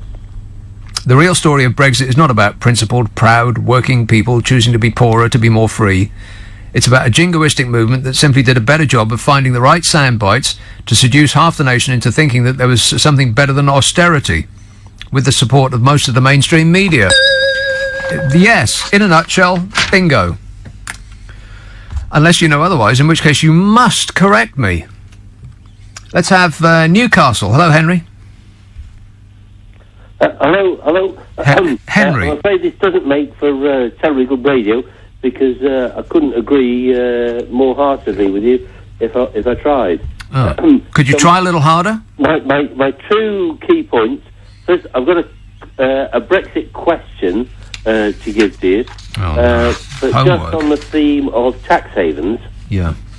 My view is that we've got to somehow fight through the hegemony, if that's the correct word, in a world where somehow the President of the United States, who refuses to give his tax returns because somehow he's cunning and clever and he should be regarded as a hero because he's not paying his tax. Yeah, so until we kind of fight through that sort of fog of. He did sail into office on a wave of approval from the poor people in his audience applauding him for not paying tax because he was like a really smart person. Trust me, I'm like a smart person. So, my Brexit question, and this goes to the world of the Emperor's New Clothes. If I've understood the current scenario correctly, we're about to pass legislation which states that post-April, European citizens can come to the UK for 3 months and thereafter have to justify their stay in the UK by proving that they're working or not claiming, or justify their continued stay in the UK. But this, they've got to justify it to an immigration service that we've currently admitted can't cope with the current levels of immigration. Well, that's because a lot that office and all of the others that we rely on has been thinned out by 10 years of austerity, which actually hasn't got us anywhere. Yeah, so that if we have 25,000 less police officers with 20,000 less prison officers, somehow we're going to be surprised that the prisons are violent and that crime's gone through the roof. And people don't connect the two. It's as though the income tax or the tax on wealth that we bring into this country is not connected with what the government spends the tax on. People still defend making this country a tax haven, and all of the shenanigans that go on in the City of London to hide the tax of the international, or the wealth of the international super rich from the tax man. They defend that. It's astonishing. And they've not, and then in the same breath they'll complain that they can't see their GP. There's no police on the streets. There are no carers to take care of their aged relatives, as though the two things aren't connected. This text says 19th century philanthropy gave us swimming pools and libraries. Are you saying gang-ridden areas wouldn't benefit from a philanthropic youth centre? Yeah, never mind about philanthropy. Just pay your bloomin' taxes. Philanthropy is the cloak that they use to cover up the fact that they're actually draining the money out of society. It's as though somebody has pulled the bath plug out and all of the money that used to flow virtuously around our economy has just drained away to sit on a computer screen in the Cayman Islands. And then, in order to whitewash their reputation, they give us 10 pence to put a wing on a art gallery or something. Cap doffing. We've been so trained like lapdogs. Paul says, how can the anthem be about the British royalty when it hasn't contained a drop of British blood for over 1,000 years? Nitpicker. Mike says the French national anthem is undoubtedly the best. Dirge, it is not. I think ours is absolutely the worst. I mean, when you watch the Olympics, for instance, when you hear a lot of national anthems, they're usually quite stirring. Make you sit bolt upright. But ours, you just, oh, God, it's just so painful. I said, I do actually feel a little bit sorry for the Queen, who has to hear it so very often. Julian says, why can you talk about our unelected head of state, but you won't tell your listeners about the 5 unelected heads of state of the evil EU? Oh, for crying out loud.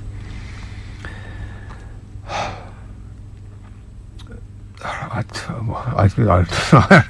can't. I mean, I could, if you want.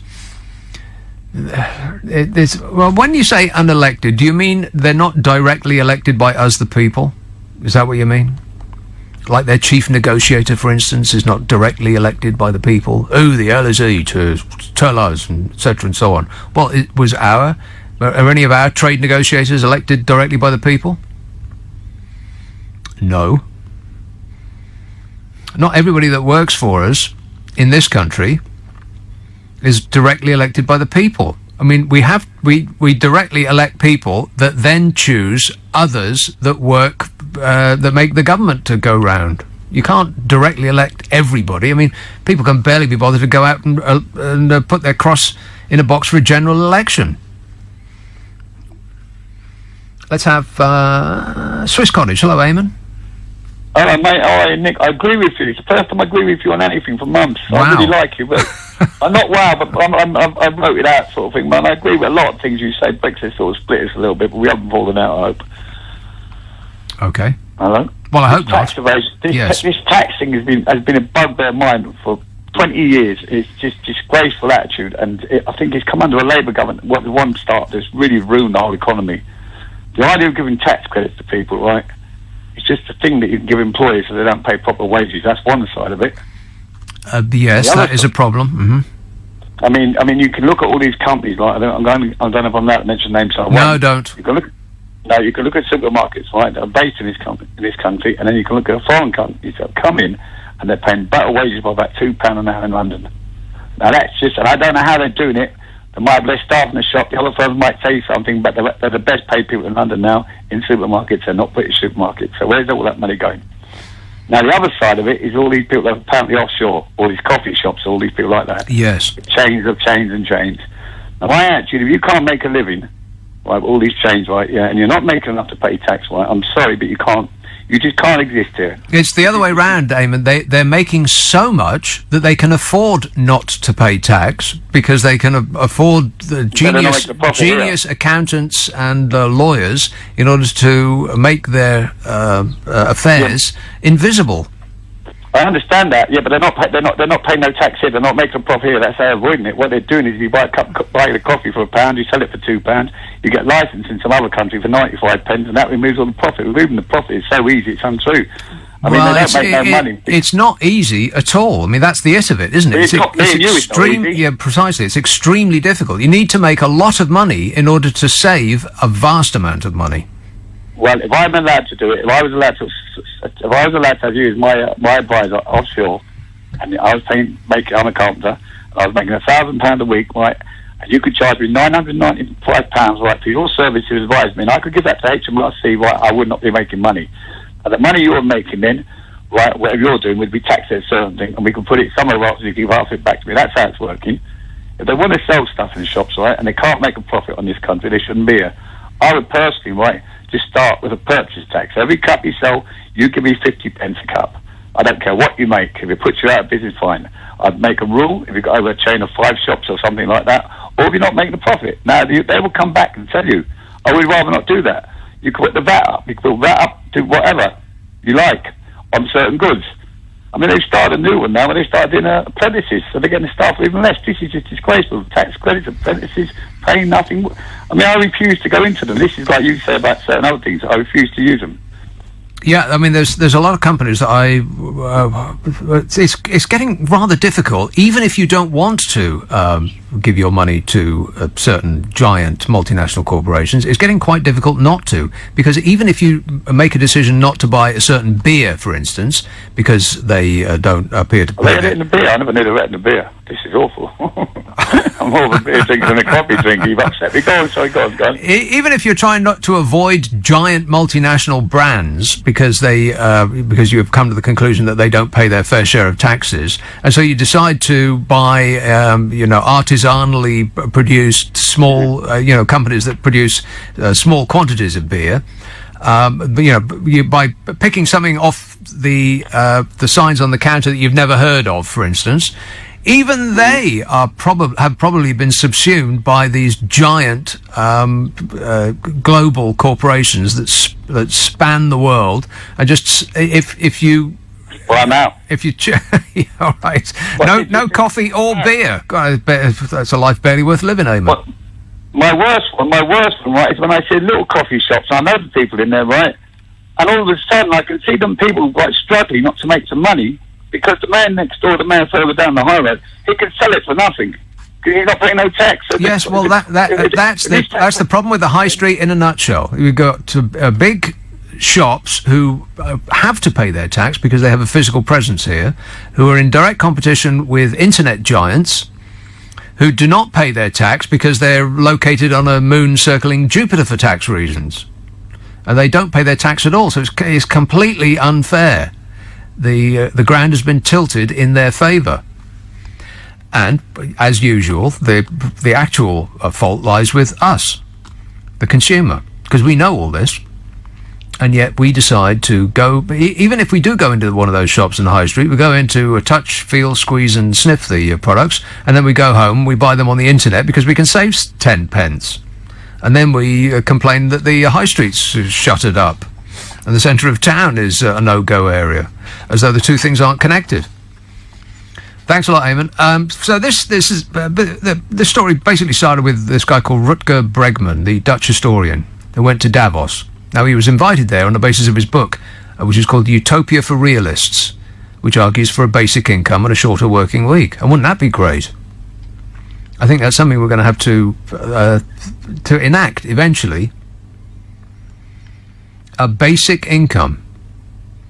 And it's not... the easiest way to do it would be to just give everybody an amount that they would be able to live on comfortably, to be economically active. Because 50% of the population of the world is about to get fired by a robot. Affirmative. Anyway, this Dutch historian, grew more irritated as the week wore on. He was surprised and maddened by the pushback when he mentioned tax. He said, one American billionaire looked at me as if I was from another planet. He said, the Davos emperors talk a lot about how something must be done about inequality and the need to address social unrest, but they object to the idea that they might be a big part of the problem. He told his audience that people in Davos talked about participation in justice, inequality and transparency, but nobody raises the issue of tax avoidance and the rich not paying their fair share. It's like going to a firefighters conference and not talking about water. And we have, major economies have taxed the rich at a significant rate. You know, the top tax in America used to be 90%. 90%. Now, if you listen to any of the usual suspects these days, they'll tell you that is an unsustainable amount and it will cause the ruination of your nation. But the most successful period of capitalism ever occurred in the years after the Second World War in the States, when the top rate of tax was 90% or more. So when they tell you it can't be done, don't believe them. This Dutch historian said this is about saving capitalism. He said most innovation has come through government spending. During the Golden Age period after the Second World War, there were way higher taxes on wealth, property, inheritance and top incomes. And that's what we need today if we're going to tame this beast called capitalism. And there's quite a few people who are running to be the next president of the United States of America, assuming there is still a country left when the current incumbent leaves. Because of you-know-what. I'll bring us into war. It's about the only thing he's got left. I'm sure you will, Donny. I'm sure you will. It's just who's going to be the lucky recipient of your war. My money used to be on Iran. Now maybe Venezuela is going to get lucky. Who knows? Maybe it'll be his close personal friend in Moscow. But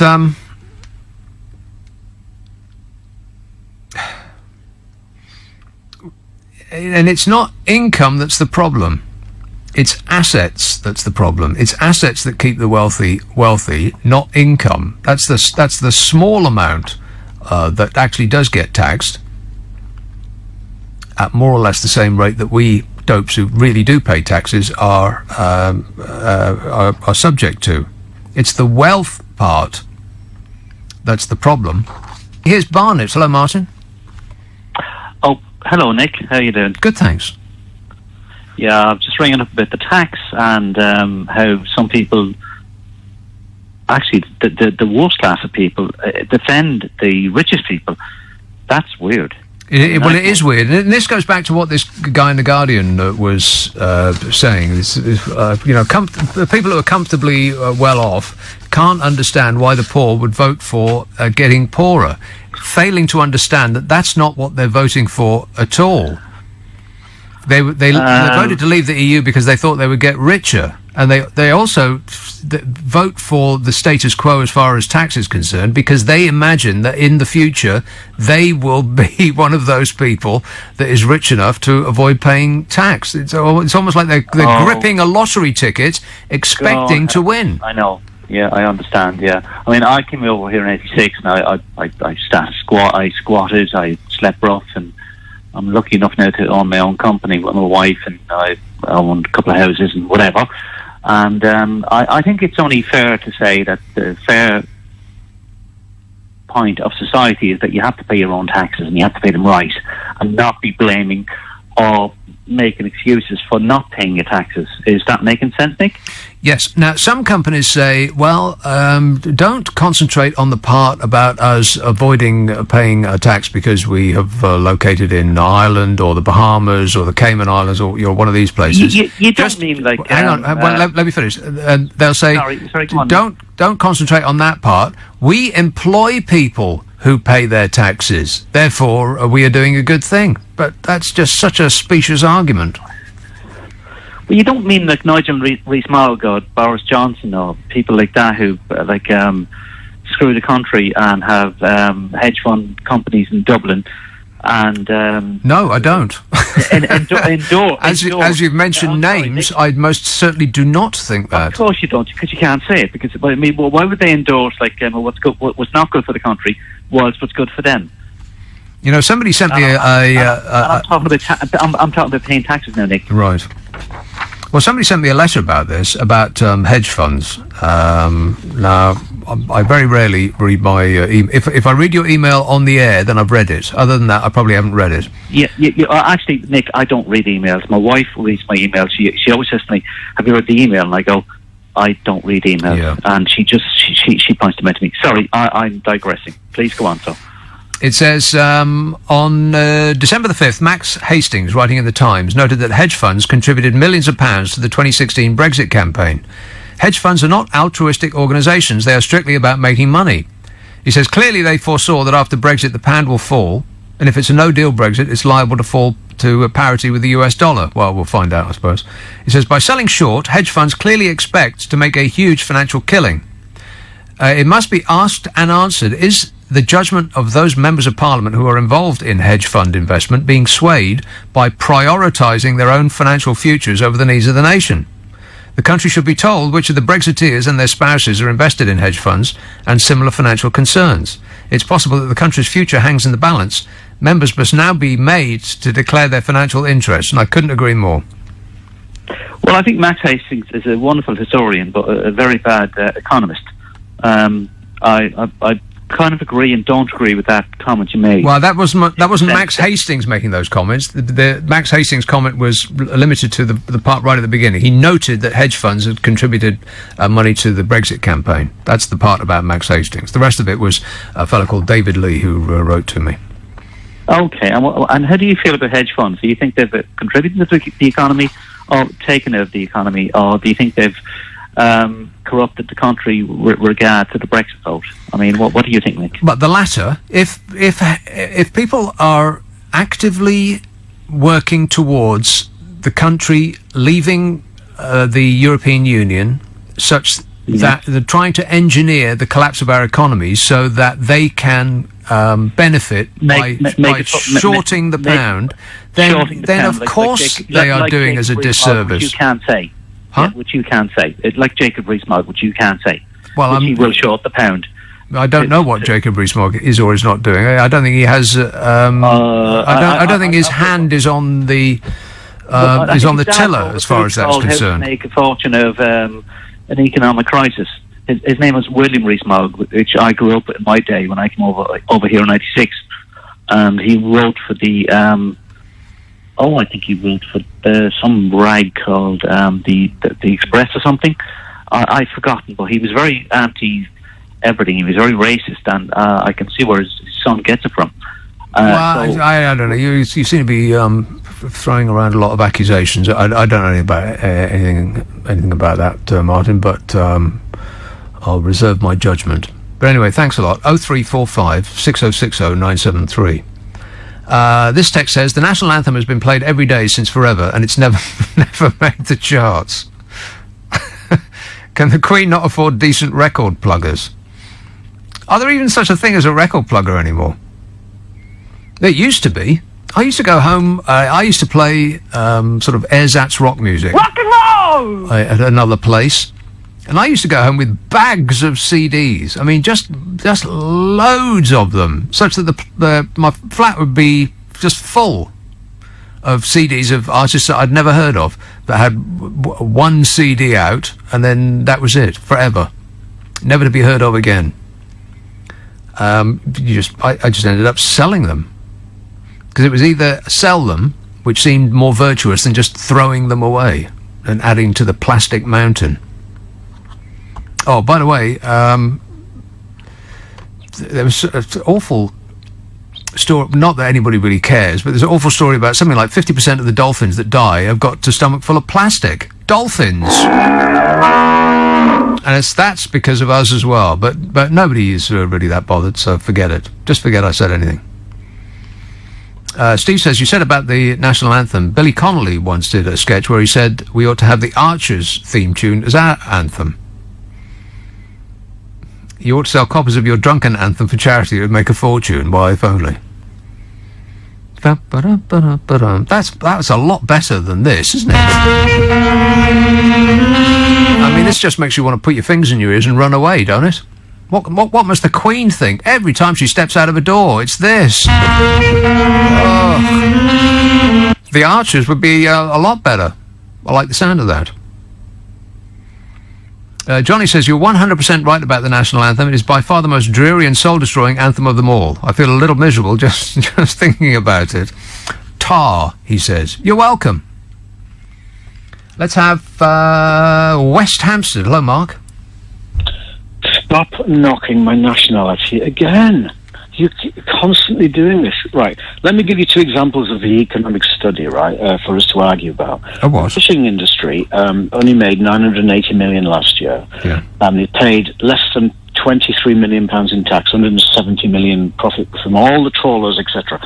The banking industry, the 5 top banks... Why are you comparing the fishing industry to the banking industry? I'm just giving you two examples, and we have to argue after I give you them what is best for this country. The banking industry, the top 5 banks paid $454 million in tax and employed 2.2 million people. Well, the difference between the difference between the fishing industry and the banking industry is the fishing industry did not collapse the world economy. Really? Allegedly? Are you sure they did that? Allegedly? There's no allegedly about it. Our national debt doubled as a result of the banks, which we are preeminent in, crashing the world's economy. It doubled. And it is increasing every second of every day. Still, after 10 years of austerity, after 10 years of fewer police, fewer doctors, fewer hospitals, the potholes in the road not getting fixed, fewer carers, and I could go on and on and on. Teachers, etc., etc., etc. Everything that we rely on to be provided by the government has been cut and cut and cut, specifically because, and only because, the banks, who are... and it's the fault of the City of London and New York specifically, the banks crashed the world's economy. And 12 years later, we still have not recovered, Mark. At all, not 60% of our economy iota. is financial services. You can't knock that. I am knocking it. The fishing industry is now welfare. Why are you bringing up the fishing industry? What's that got to do with it? Because I'm going to give you one example, if you let me speak, of the other side. One bank 3 weeks ago moved $15 trillion around a financial system and came back and made £1 billion in 3 weeks. Exactly the same as the whole of the fishing industry, which provides... Why are you talking about the fishing industry? Because it's a welfare system now. It doesn't contribute anything to the country. That's not answering my question. Why are you talking about the fishing industry?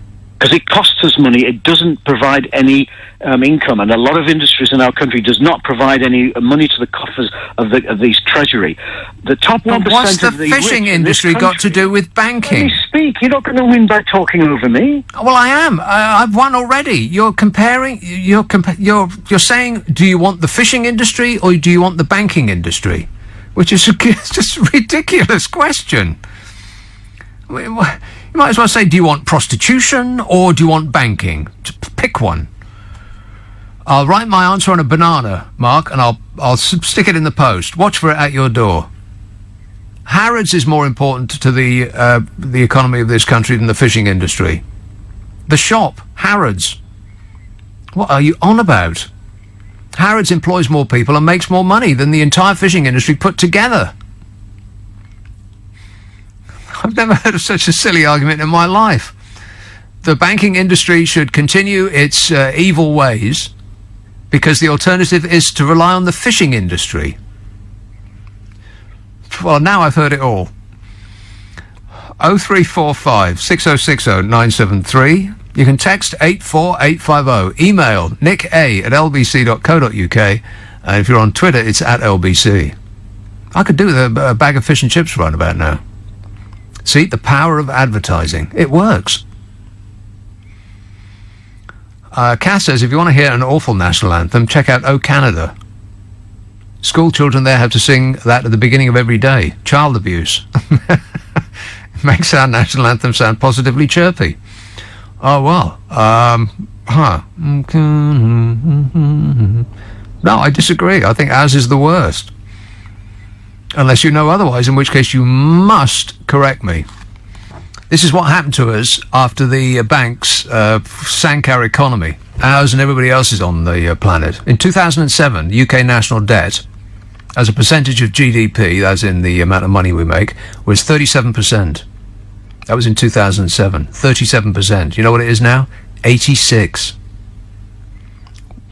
86% of a larger economy.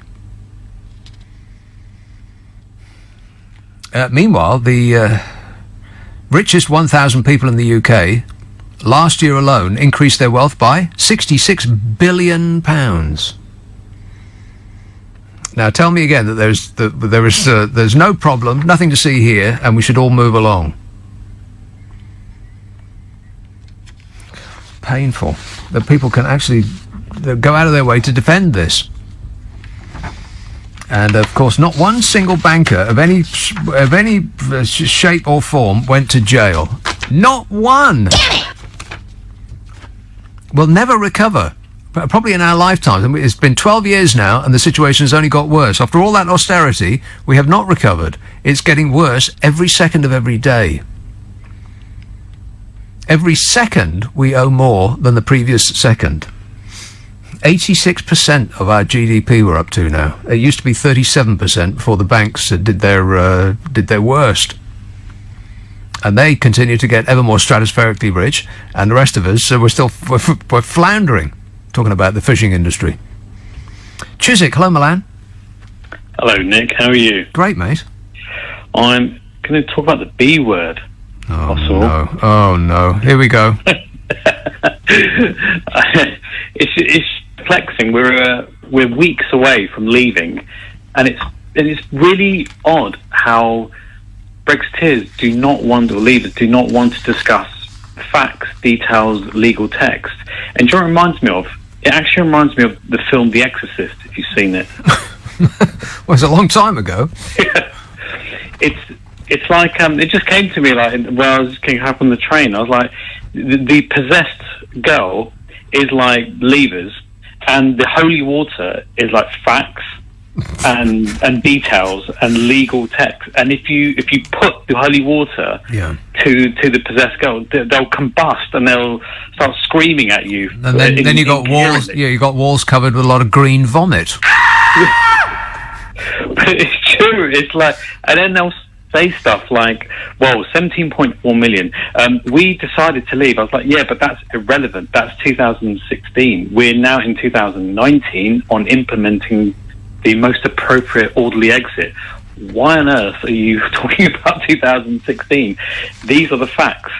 And then all of a sudden the possession grows again. Well, I mean, and this is the reason why this guy in The Guardian, this Gary, whatever it is, Gary Young, this is why his column got such a lot of traction in the mainstream media, is because he was saying it has nothing to do with the poor and the dispossessed actually voted to get poorer just to get a sense of that they were architects of their own destiny. No, they didn't. They voted to leave because they were told they would get richer. His article is completely wrong. Yeah, they were made ludicrous promises, and it's going to sound a bit controversial, but I think... Oh, no. Controversy coming. I think some leaders thought that Brexit finished by ticking a box on the ballot paper, and it actually isn't. It's about implementing it It's about triggering Article 50. Well, nobody imagined any of this stuff was going to happen. Even David Cameron didn't imagine any of this stuff was going to happen. Otherwise, he would never have mentioned it in the first place. Oh, he was clueless. I mean, there was so much discussion about the Irish border, but then it got put to one side because Farage started banging on about Romanians and Turkish people. And it just, I mean, that's what caught the imagination. Yeah, a million of them, I think. A million Turkish people are going to be showing up here for, asking for a handout. I have to say, I mean, like, in the last week, we've seen more year, politicians have become, like, dreadful, like, in their comprehension of facts. But I'd say also even some sections of the media, like journalists, who do not challenge leavers appropriately on the nonsense they come out, and they continue to come out with, well, quite frankly, lies. Journalists are... I'm not a journalist. I'm just a talk show host. I don't know anything about any subject at all, ever. But journalists are supposed to actually know a thing or two, and they're supposed to be after the truth. But because they're people, they just take the easiest possible route to a paycheck, and they don't question anything. And they just write answers down verbatim, and they basically just copy and paste. Occasionally, commentators like this Gary Youngfellow will come up with a cogent argument. People who write columns will, express an opinion, but it doesn't necessarily mean that it's right just because they do. Yeah, and I have some sympathy with like either radio presenters or journalists on television, because if they quiz leavers on facts and details, those leavers like Johnson, Davis, Fox, they won't bother coming on their radio show or television program anymore because they don't want to be embarrassed. So they'll probably have an agreement maybe to say, look, you can't challenge me on facts. Can you let me come out with nonsense? Otherwise, I'm not going to come on your show anymore. But that means that they're allowed to get away with absolute nonsense, which is horrible. I think that one thing that this process has actually illuminated is the lack of quality of the people that we have elected to lead us through this. Correct. Yeah. Yeah, correct. I mean, we may have imagined that they weren't very good, but now we know it's true. Yeah, and especially they come out with all sorts of claims and statements, and actually when you put it to task, it's actually embarrassing. But then again, what choice do we have? I mean, to get rid of them, we have to wait another few years. Yeah, but who are we going to replace them with? And how are we going to check their credentials before we do that? I mean, I'm sure they're not all bad. I'm sure that there are some excellent parliamentarians who are working in the best interest of the country. But who they might be, I can't think off the top of my head. Yeah, I mean, then you have really embarrassing ones like Francois, who went on a rant about World War II and then ripped up a document to say he don't be bullied by the Germans. Yeah. And you're like, oh, what are you doing? I know, my toes were curling with embarrassment when he did that. I think you do realise this is televised and the EU will see that, and we're still in negotiations. Yeah, people can see you on television. Did you know that? Exactly. The same with Jacob Rees-Mogg. He'll come on as... I mean, God, he even put me on mute on a show, which was... he didn't want to debate facts. So, I mean... He put you on mute. Because I relate facts about the Irish border and no deal, and then he put me on mute, relayed some nonsense, and quickly moved to another caller without having to debate that or without having a right to reply. And I thought, well, if you believe in Brexit so much, why don't you debate the actual details? Well, the problem with him defending Brexit is that his own I kind of know that he doesn't have supposedly does not have direct involvement in what that fund actually does, but his own fund, from which he gets vast quantities of money, opened in Ireland and released a fact sheet to its members or whatever you will, its investors, saying that they're doing so because of the potential consequences of Brexit. Yeah. Yeah, exactly. And John Redwood, arch leaver, advised people to get their money out of the UK. And Nigel Lawson, arch leader, decided to get French citizenship. I mean, it's just absolutely ridiculous. Well, the main progenitors of Brexit are a billionaire who makes hairdryers and vacuum cleaners, who has moved his head office to Singapore, a billionaire who is, I think, either the first or the second richest person in the country, who doesn't live here anymore. He's gone to live in Monaco.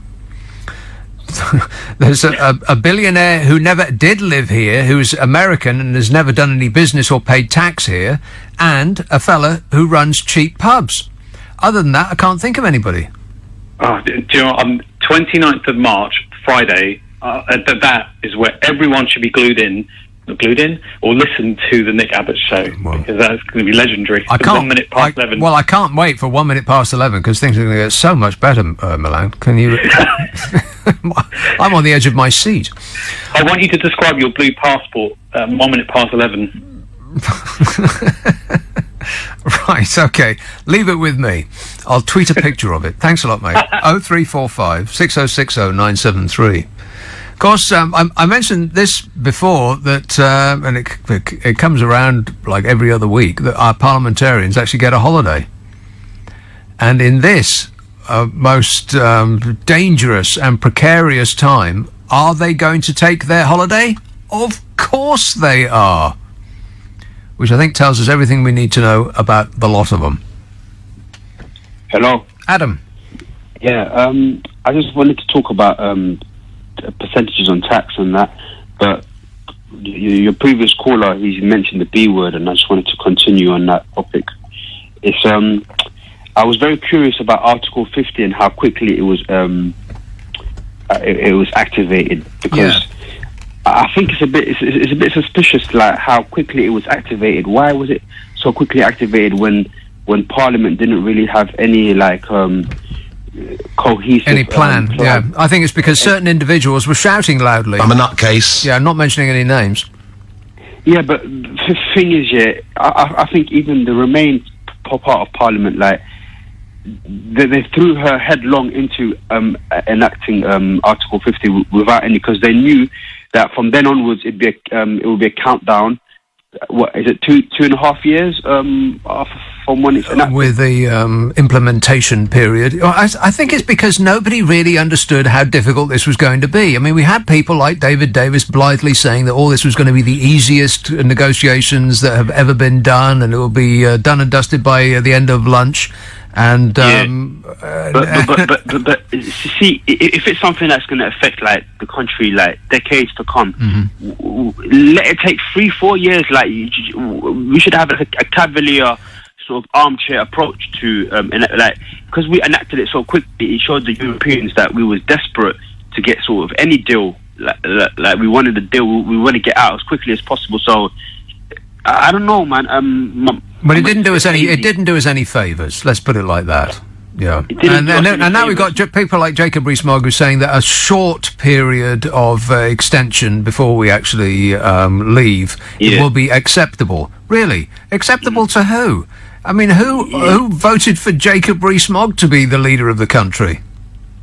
Yeah, he's a useful megaphone. But the thing is, what I don't really understand as well is that people say people who say that let's have another people's vote or another vote on another referendum on what Brexit really is. Yeah, we should have a second referendum. Yes, it's the fact that they say were we too stupid to understand what the referendum was all about in the beginning? But when did this whole Irish backstop and when did that enter parlance? When did that end? When did that enter the literature of Brexit? Like I think it's been like 8 months, almost a year. Like in the beginning, there was none of this talk, and nobody even really understood like the inner intricacies of like backstop and. We were given a choice. You can either stay under the control of the evil European unelected overlords, or you can choose the sunny uplands of a glorious future when we'll all be richer and happier. Yeah, but people who say, whenever you call for like another vote, people you just tout it as, were we so stupid? I think the most smart the smartest people were completely ignorant about this. I mean, forget about the people of the lowest strata of understanding of what Brexit. No, our elected parliamentarians had got no idea. They didn't even think about it. I bet David Cameron didn't think about it. So like, people say, were we so stupid? No, we were all so stupid. We were all very, very stupid regarding this. Like, well, it's not stupid. It's just and every phrase I'm going to use, people will bridle at. But it was uninformed, and it was the dictionary definition of ignorant. We did not know. So what's wrong then with having another vote? Well, because we're not being run by logic anymore. We're being run by people who shout the loudest. Yeah, exactly. It's crazy. No, it's like I know what a state, eh? It is a state, yeah, man. Because yeah. Anyway, coming back to what I really wanted to talk to you about, because earlier the topic was about what was it? Tax. Was it? Yes. Yeah. I don't know. I was in prison at the time, yeah, but I was reading in the library. They had a modest collection of books, but it was on Marxism. And Marx said, I think it was Marx who said, or Friedrich Engels, I can't remember. He said, all societies they tend nearer and nearer to socialism, and then eventually, ultimately, to communism. So I thought to myself, like, so if what I think what you're opting for is more tax on the big conglomerates and the big corporations and businesses. Yes, those that pay the least should actually be paying the most. So ultimately, don't you think we will be tending nearer and nearer? We'll be just encroaching nearer to communism, like. Well, no, I don't think that has anything to do with it, and neither is it. Is it the sort of nightmare socialism that people talk about? Because you talk about socialism, particularly in America, they go straight to Venezuela, and it doesn't work. But the police are a socialist construct. The army is a socialist construct. The NHS, it's all socialist. It's taking money from the many, and the government spending it on things that would benefit to society. Of course, they also fritter it away on comics and sweets and weapons of mass destruction. Yeah. But really, we rely on them to provide for us things that we could not provide for by spending our own money on ourselves. You can't build your own roads. You've got to rely on the government to do that. So do you reckon then, yeah, in the wake of Brexit on 29th of March, yeah, like the government, like, or this country will be powerless, like, to wave a baton against these big businesses, because they'll be so desperate to sign any sort of percentage on taxes that Britain ain't got a choice but just to say yes, because we got to sail out into the big wild. Well, it's worse. Yeah, well, it's worse than that. It's not that we will be powerless and we'll be forced to accept it. We're actively going to go out and prostitute ourselves on the world stage as a tax haven for the international criminal super rich to come and launder their money here, and for corporations to base themselves here in order to avoid paying the tax that they owe. That's what we'll do for a living. So ultimately, we'll be looking more like America. No, ultimately we'll be looking like the Cayman Islands, but bigger, or Singapore, but without all the. Well, I suppose we do have ports, but there's a lot more people. And with all these things, with robots taking over everything, so like even the NHS, like even the health service being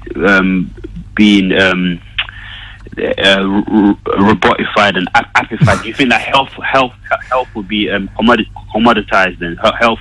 Unfortunately, we seem to be going away from the sort of socialist model of the Scandinavian countries, which leads to happier people. I mean, let's not forget that part, because to me, that's the most important part. Is not that you can afford a new iPhone every year. It's, are you happy? Because that iPhone ain't going to make you happy, because somebody will have a bigger iPhone or a newer iPhone or one in gold or one with the Swarovski crystals on it. Something will make you upset about it.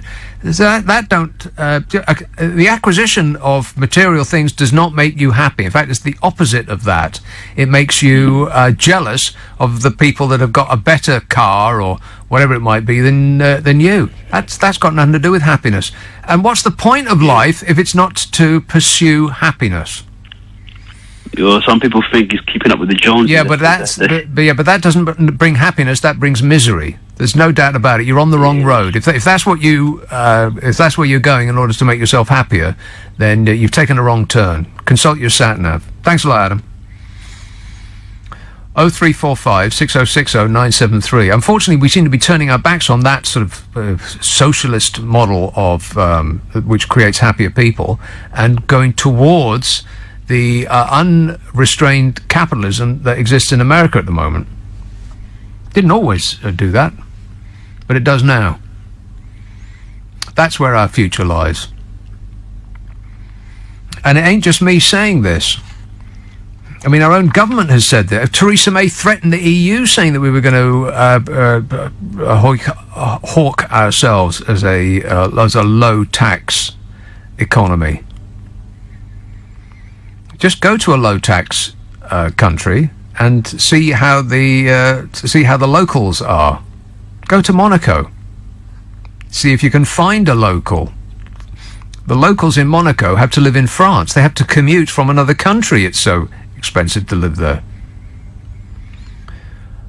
This text says, check out the Polish national anthem if you like your anthems to be rousing.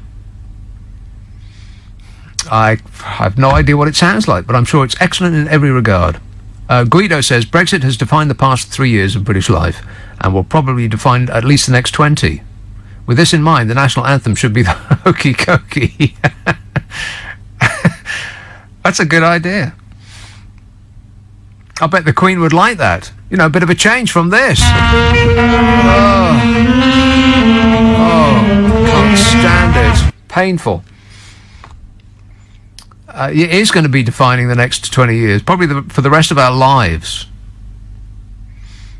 Richard says, the national anthem is a bit drab, but interestingly, the same tune is used by at least 2 other countries for their anthems too. Question, which countries? Ooh, good one. And the answer is, I have no idea. But thanks for asking. Homework he's given me now. But sir, it's the weekend. This text says, sadly for working class leavers, they will find out the hard way that Brexit is neither heroic nor sexy. It's merely reckless and idiotic. It's not sexy. And this tweet says, if you're not a journalist nor a hey DJ, then what are you? Yeah, exactly. What am I? I'm a disgrace. Pa says, if no deal was as bad as is suggested, then MPs won't insist on going on holidays, would they? Also, I do not think it's helpful of you to standard plaster the stupid label on all who vote Brexit. You don't like the result, but people knew what they voted for. Oh, for crying out loud, no, they did not. No, no, no, no, no. No, no, no, no, no. They didn't. They specifically did not know what they voted for. Well, they did. They know what they voted for, but that's not what they've got. They know what they asked for at the counter. They asked for some pork sausages. But they got a bag of wet fish instead. So they know what they asked for, it's just not what they got. They voted to become better off. And that's not going to happen. I mean, already, we're all poorer. That's indisputable. And that's not about to get better anytime soon, what with the manufacturing industry seemingly falling flat in its face. So you'd think that our parliamentarians would be hard at it, desperate to be at work for as long a period as possible in order to negotiate our way through I said the N word there. Negotiate some success from the calamity that has befallen us. But apparently not. They're very casual about it. Very relaxed. Plans to force MPs to work on the Brexit crisis during their half-term recess descended into farce after they moaned about having to cancel their skiing trips. Hey, MPs. Stop whining. Commons leader Andrea Leadsom announced that Parliament would effectively cancel this month's 10-day break to help push through the Brexit-related legislation. They'd have to be working 24 hours a day. They'd have to give up alcohol in order to pass all that legislation. Exactly. It came after Foreign Secretary Jeremy Hunt warned that Britain may need to delay its departure from the EU to get all the relevant laws passed in time. Within minutes, Parliament's expenses watchdog was understood to be fielding questions from politicians about whether they could claim refunds from us for their cancelled blooming holidays. As a result, despite the precarious state of the Brexit negotiations, the government quickly relented. I just can't believe it. They relented. Well, how about saying no? Back to work. I am stunned. I mean, if you were running your own business and it was in a state of dire straits, would you just down tools, lock the door and go on holiday? No, you'd stay there and do your very best until it was fixed. MPs, the Chief Whip Julian Smith emailed Tory MPs to say that anyone who had booked a trip could still take their holidays. MPs will also be able to skip coming into the Commons if they have any important constituency events or cross-party delegations, or basically any excuse at all. If they don't want to go, then they don't have to. Because, you know, it's not like we're at a period of great importance here. But, and it's a huge, giant, wobbly but, parliamentary staff, such as cleaners or caterers, they have to show up. MPs do not have to. The cleaners do. I'm not saying that it's one rule for them and another rule for us, but it is one rule for them and another rule for us. Yeah. I mean, they only sit for about 148 days a year. That's the equivalent of 30 5-day weeks. 30. The other 22 weeks are, well, I don't know what it is that they do. They're either on holiday or at party conferences, which are a holiday, or constituency work, he said, waggling his fingers in the air to denote inverted commas. They're going to leave on February the 14th and come back on February the 25th, you know, assuming that there's still a country here for them to do that to. Time's running out, but they don't seem to be remotely bothered. Andrea Leadsom told the Commons that Parliament needs to sit during the week to make progress on the key issues, saying constituents would expect this to happen at this important time. Correctamundo. She said, I'm sorry for the inconvenience this will cause. Hey, no inconvenience at all. They just won't show up. In response to that, the SNP shadow Commons leader Pete Wishart said the plan would have gone down like a bucket of sick. One MP was quoted as saying he would still go on holiday, claiming he was more scared of his wife than the Chief Whip. So the government said, you're all not getting a holiday. You've all been very, very bad, and you're going to have to stay behind and do your work. And as with one voice they said, but we don't want to. And the government said, oh, OK then. Never mind. It's not like there's anything important going on. Go ahead, enjoy yourself. Hi. 0345 6060 973. Stockton on Tees. Hello, Brian. Yeah, good evening, Nick. Brian. Well, getting sick of all these Project Fear and scare stories. The paper tomorrow. Whitehall making plans to evacuate the Queen because of Brexit. To evacuate the Queen? Places. Evacuate the Queen. Come on, it's going way over the top, Nick. You know, all these stories are just, day after day they're pushing them out. No, we don't believe it because it's all over-egged.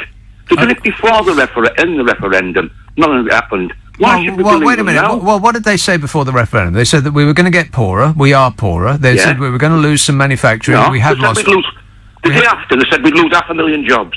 Well, maybe we will. We never. It's gone. They said the day after we voted to leave. Nobody said we were going to lose They said 500,000. pensioners would get it. Wait a minute. Nobody said we were going to lose 500,000 jobs the day after. Nobody said did. that. No, they didn't. They said in short time after.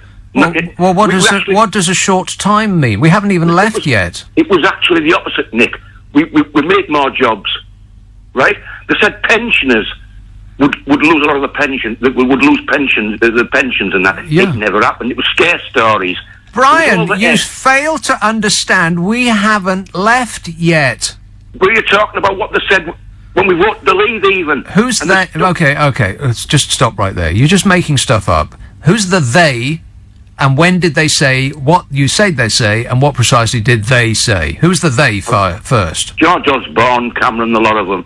Right. Okay, so in other words, you're just pulling numbers and names out of the air. You got. He was on the television saying it. Who did? It's not me pulling up. He said it on the television. Who did?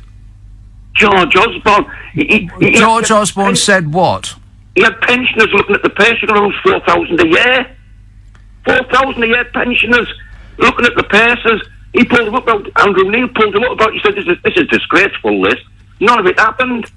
It's not made up, Nick. Stop saying Brian, it's made up. we haven't left yet. We're on about what was going to happen after the referendum. He said you're going to be 4,000 a year worse off. Well, households are going to be 4,000. It never happened. 5 years from now will be after the referendum. Right. You were doing tonight Project Fear. All your programs are Project Fear. Talking up the EU. I can't stand it anymore, Brian. For God's sake, listen to yourself. The pound is 15% lower than it was before the referendum. Day after day, companies are telling us that they have made plans, if not actually leaving. I mean, even the prime Brexiteers are leaving. But you refuse to take on board any information that disagrees with your initial premise that this was a tremendous idea and we're all going to be better off because of it. And any information that comes your way, you just dismiss it as Project Fear.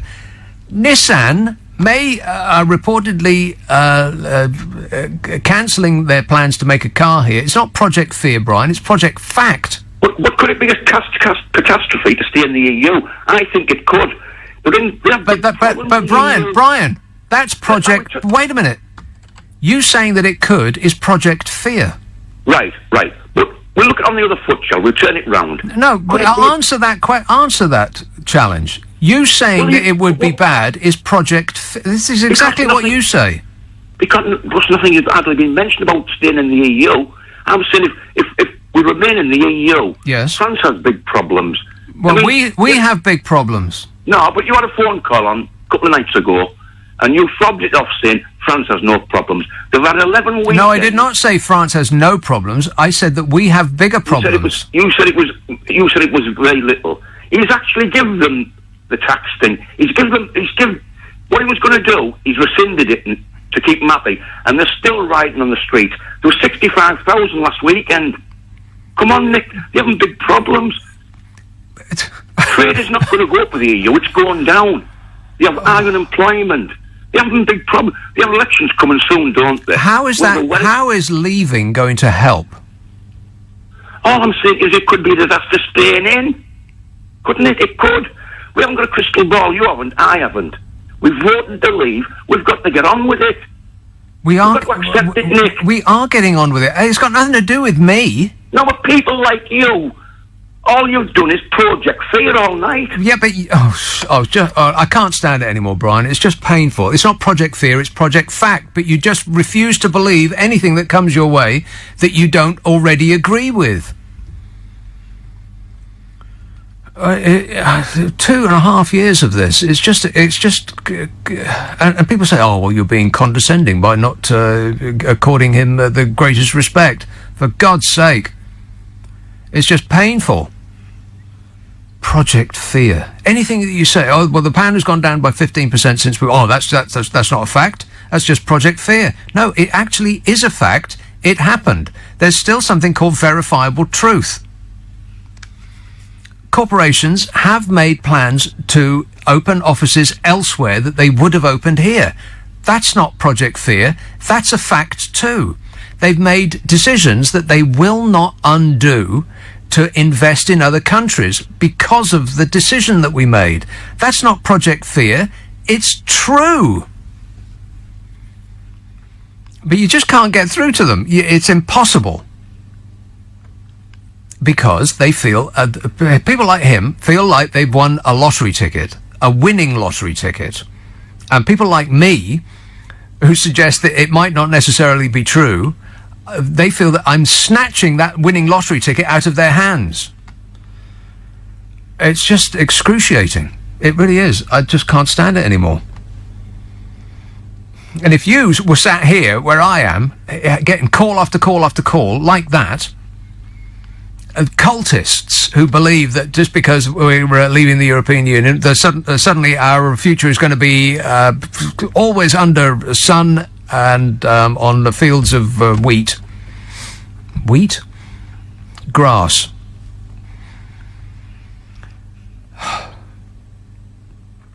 It is a cult.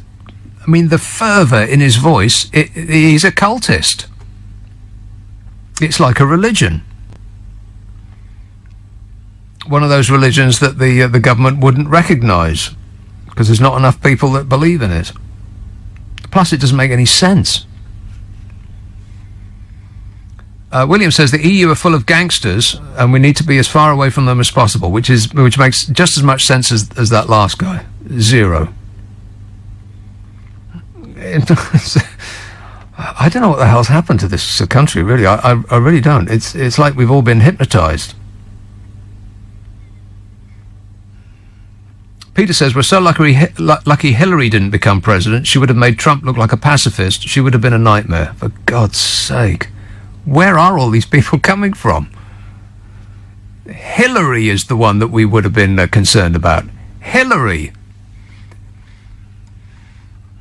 She would have been worse than Donald Trump. I'll bring us into war. Sure she would have done. God. Any minute now somebody's going to call in and say, well, what about the emails? What about Hillary's emails? Or what about Benghazi?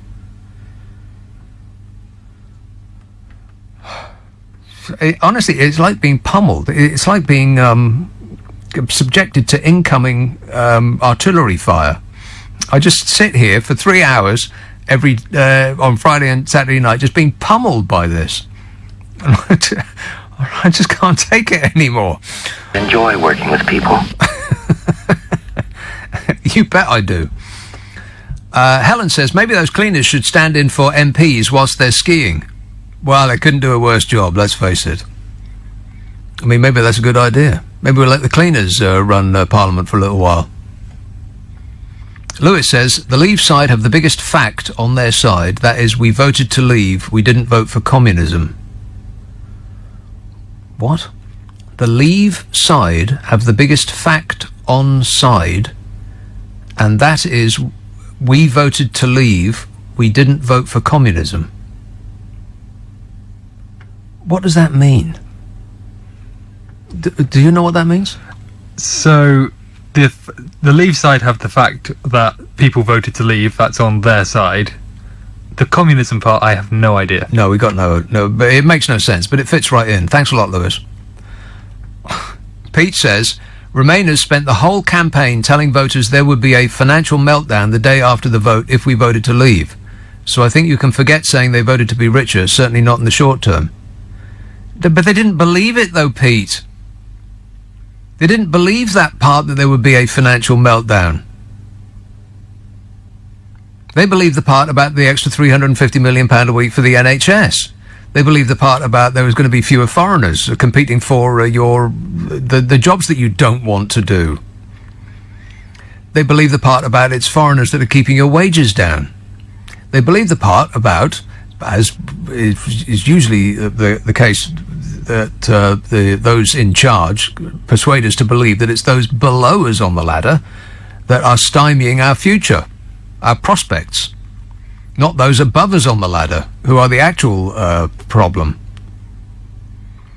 They did vote to be richer. Paul says, can we put a global positioning tracker on Nigel Farage? I have a sneaky feeling he's going to do a runner after we leave the EU. Well, I wouldn't be remotely surprised. His acolytes, the chief drivers behind Brexit, they're all charging for the exits to Singapore and Monaco and places north, south, east and west. Sandra in North Wales. Hey, where are you, Sandra? I'm in Wrexham. Wrexham, do you know Prestatyn? Yes, I do. Rill? Yes. Yes. I know it very well. Oh, good. Well, it's a lovely place to come to. Yeah, I suppose. I mean, I like Prestatyn. Rill's not so great, let's be honest. Nick, Huh? Nick, before I say anything, I think you need to calm down. You're going to give yourself a heart attack. Yeah, a little bit, yeah. Fortunately, I'm on some pills. White ones. I won't ask which ones. Yes, I voted Brexit, and it's the biggest mistake I made of my life. Well, what makes you say that? Because I listened to the wrong people. Who did you listen to? Gold. Well, that was And his white head. that was your first mistake. Yes, exactly. But, I mean, over the years, when we've gone to the EU with different things, they've never wanted to listen to us. They've never wanted to give us anything. Well, that's completely untrue, though. I mean, we've been persuaded by people lying to us that first of all, the EU is an unelected superstate.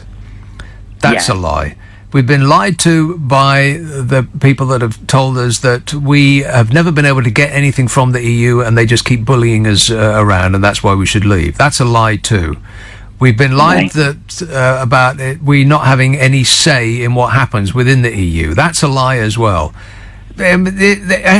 All of the arguments to leave have been based on lies, and all you get from people like that guy that I was just talking to is to tell the truth is dismissed out of hand because that's Project Fear. Yeah. What was that? Yeah. Oh, it's my phone. It's all right, don't worry. Yeah, well, I listen to them, and I mean, now we're losing companies from the country. We're going to be worse off. So, but am I in the minority? This is my thought. Well, are you in the minority thinking, having changed your mind? Is that what you mean? If there was a people's vote now, I would definitely vote to remain. Well, I think that would be the majority vote. Do you think so? Well, all the polls suggest that that's true. That the will of the people now is to stay in. Yeah, but certain media stations are doing interviews with people all over the country, but they seem to choose the ones that they want them to say. That some said they voted to remain, but now they vote to leave.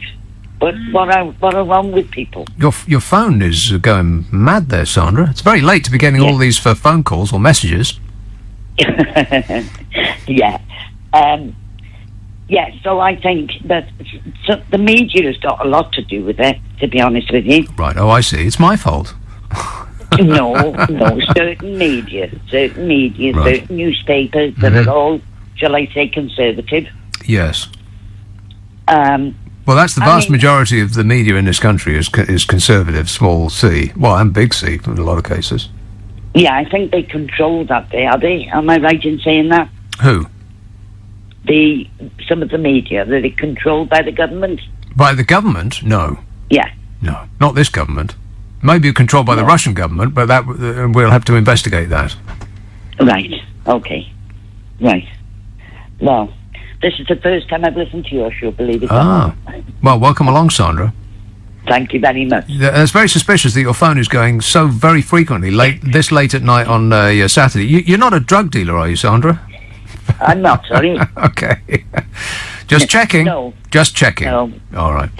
Okay, thanks a lot, Sandra. Cheers, my dear. Ta-da. 0345 6060 973. Chris in Watford says, speak for yourself. Most people knew exactly what they were voting for. Cheap argument to use. Also, Farage wouldn't make fun of you. Yes, he would. Yes, he would. Most people knew exactly what they were voting for. They thought that they did. But then 2.5 years later, all of these things came out that we had no idea and we didn't think about and we had no clue about, and even the people that are trying to negotiate our exit didn't think about. So don't tell me that people knew what they voted for, what they were voting for. People had all sorts of ideas what they were voting for. They were voting for fewer foreigners. They were voting for more money for the NHS. They were voting for more doctors. They were voting for all sorts of different things. Don't tell me that people knew what they were voting for. It was too simple a question, which had wrapped up in it too many complicated issues for that to be true. In short, don't be daft, lad. Higgs Bozo says, you want verifiable facts. Okay, the FTSE is way above pre-Brexit levels and jobs are up too. Those are facts. Okay, well, the FTSE doesn't do us any favours. The FTSE is up because the pound is down. That's what actually affects us poor, penurious taxpayers. The pound is down. So things that we want to buy, unless they're made in Britain by British people without any input from the outside world at all, and I can't think of anything that would be true of, other than the apples that grow in your garden, then we are poorer off. That's why the FTSE is up, is because the FTSE is chock full of companies that do their trade abroad. It's an outward-facing list of companies, not inward-facing. That's why the FTSE is up, is because the pound is down. So don't point to the FTSE and say, oh, well, it's up and so all of us have benefited, because we don't.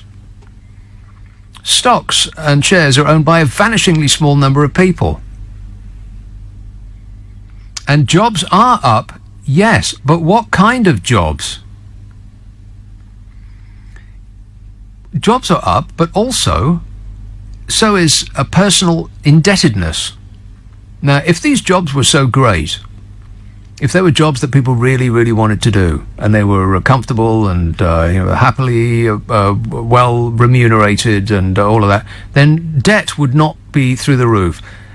You know what else is up? People using food banks. Don't tell me that we're doing great just because the FTSE is up.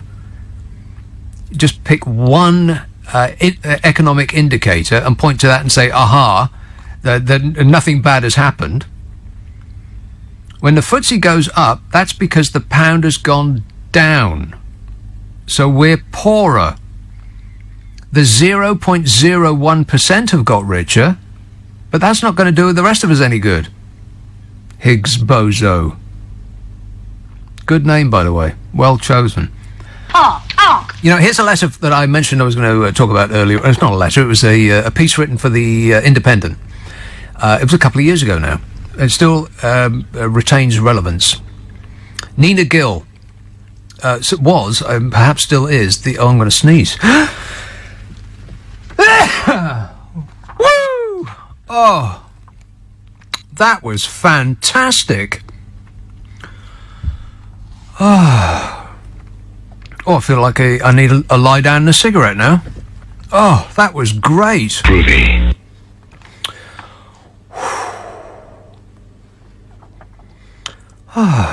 Did I get any on you? Nina Gill is a Labour MEP for the West Midlands, sits on the European Parliament's Committee of Inquiry into Tax Avoidance and Tax Evasion. She said the Panama Papers scandal revealed that individuals from 200 countries used more than 214,000 offshore entities to help them avoid paying billions in tax to their country of origin. Those implicated included 140 politicians and officials, many of whom have now lost their positions, and the Queen, who hasn't. Though these tax arrangements are totally legal, the super rich that use them are directly undermining the funding of our vital services, including our schools, hospitals, and emergency services. You know, when you think about it, if you just remove yourself and think from the position of the 0.01%, it could not be going any better for them if they had actually scripted this. We've spent the last 2.5 years tearing chunks out of each other, as poor penurious public, as dopes who pay taxes, while they get ever more stratospherically rich. I mean, if they'd written a script, it couldn't be going any better. Nina Gill says, while everyday working people have no choice but to pay taxes in their own country, some members of the global elite avoid paying their fair share by setting up shell companies in exotic tax havens. Yeah, that's true. Most of which have got the British flag flying on them. I think it's 7 out of the top 10 best places to park your money, no questions asked, last year were British overseas dependencies. This is what we do for a living. She said, when Jeremy Corbyn talks about the need to address the rigged system, this is exactly what he means. Tax avoidance of this kind can only be countered at a transnational level, and only the international institution with, and the only international institution with both the appetite and scale to push for a real reform of tax avoidance is the EU. Over the past few years, the EU has repeatedly shown that it has the courage to stand up to tax avoidance. It's not only individuals, but also multinational corporations that are unwilling to pay their share. In 2016, the Commission ordered Apple to pay €13 billion in tax after it broke state aid laws. Well, just in November in 2017, it ordered Amazon to pay €250 million in unpaid back taxes. And the EU is willing to go further with plans to rewrite the tax rules for technology companies after a report revealed that tech firms pay under half of the tax paid by traditional companies. Which is why traditional companies are falling flat on their face. That's why the high street has got more gaps in it than a tramp's teeth. The only other Western lawmaking institution with similar economic might to the EU is the US. Yet while the EU looks at ways of preventing tax avoidance, Donald Trump is slashing taxes and creating even more tax loopholes. We may, of course, miss out on the effects of new EU rules and impetus to tackle tax evasion in the result of a hard Brexit with no deal. This would be particularly damaging for the UK, as we had the largest number of offshore entities of any EU nation in the Panama Papers, with 17,973. We are number one. You want to park your ill-gotten gains out of the beyond the grasp of the taxman, come to us. This is what we do for a living. I mean, Luxembourg, which is supposed to be an actual real-life tax haven, had 10,000 of these tax avoidance entities. We had 17,000. And this isn't Project Fear. These are facts. She says that the UK government gets ready to turn its back on the EU with no deal. The Conservative leadership is looking towards the US for support. When Theresa May is not clutching Donald Trump's hand, Leanne Fox is begging the US for a trade deal at any cost, threatening to sell off parts of our NHS and feed us chlorinated chicken. She says Boris Johnson's pointed towards a vision of a deregulated, low-tax, post-Brexit Britain. The Chancellor Philip Hammond, supposedly the least extreme member of the Cabinet, has already threatened the EU that he will turn the UK into a tax haven in the ever more likely event of a no deal. There is already chronic underfunding in infrastructure and a significant skills shortage. This is why we cannot afford to mimic the low-tax, low-welfare example of the US. After years of Tory-imposed austerity, what we need is not tax cuts for the rich, but a massive injection of investment, ideally using some of that hidden cash floating somewhere in the Bahamas. Completely correct. I couldn't agree more. Nina Gill. I commend her comments to the House. That's the last thing we want, to prostitute ourselves on the world stage as some low-rent, low-tax haven. But that's where we're going. Abby Wood, essay. Hello, Nick. Essay. How are you doing? Good, thanks. I went Brexit shopping today. Oh, yeah.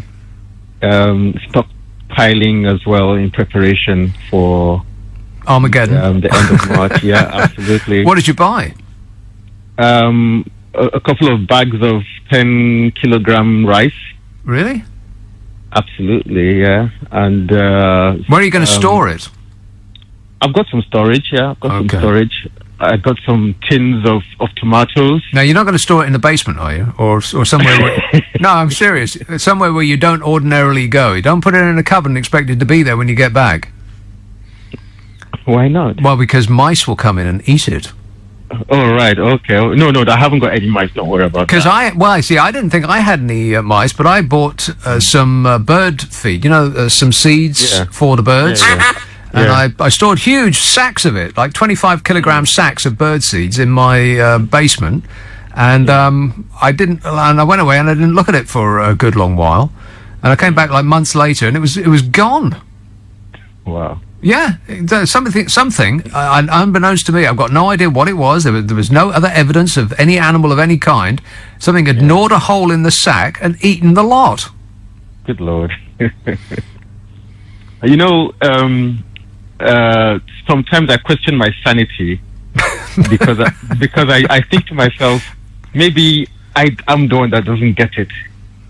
I think to myself, maybe these Brexiters see something that I don't see. Yeah. But then I run everything. I run the numbers. It's faith.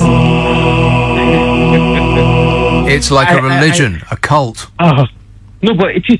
I call them democracy zealots because they say we had a vote and that's the end of it. Yeah. So disengage brain.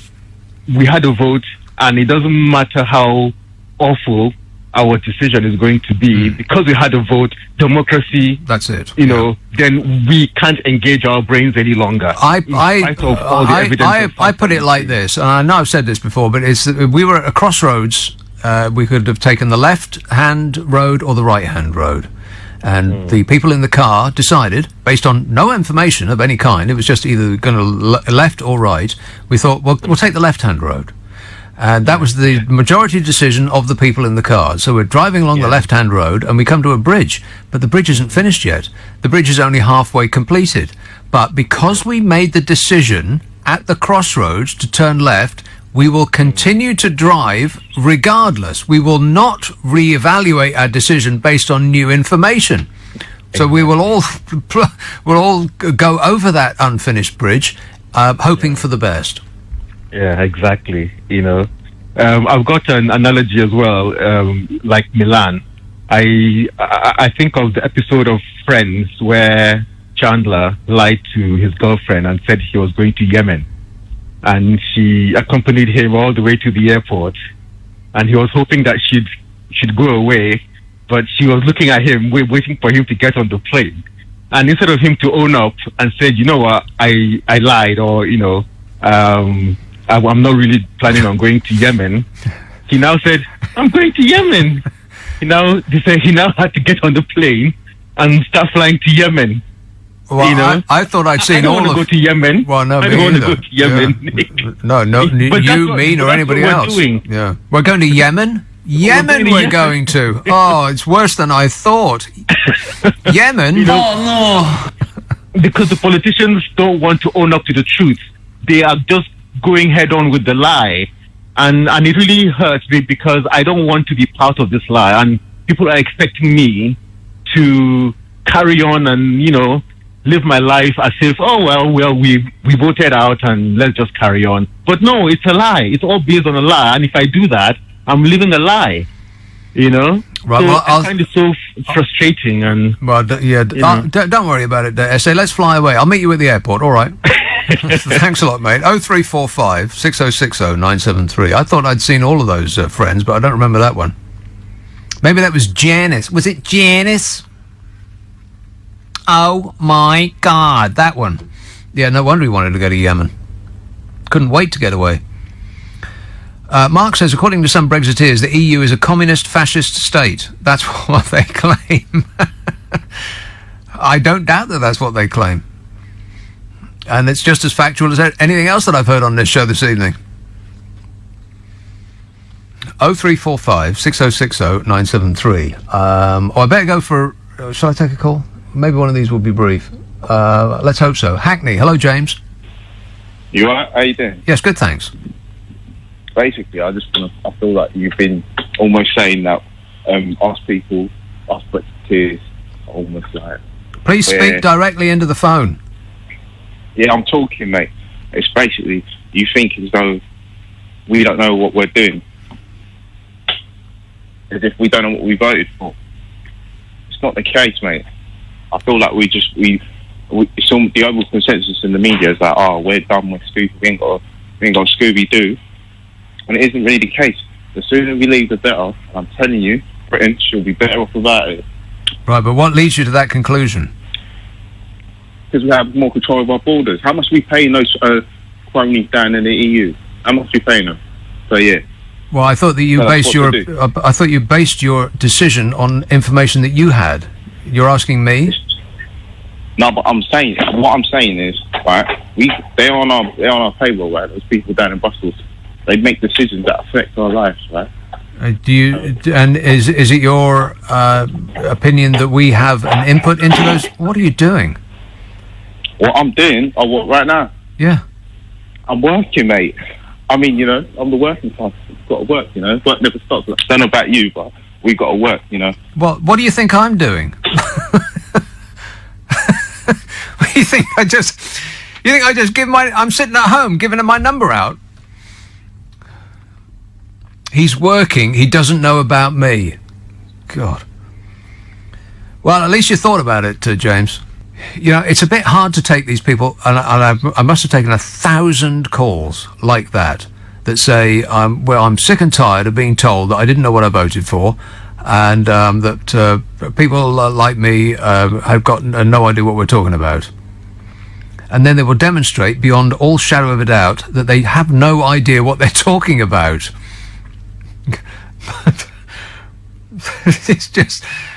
It's time and time and time again. God. Mark says, according to I read that. But Basil says, you're brave, picking on lonely pensioners on LBC. What? What? Trying to brainwash Leave voters they're wrong. Why not arrange a meeting with Farage or JRM and sit in a room for 5 hours and debate Brexit? Or are you just another gutless know-it-all? Wow, Basil, check yourself in.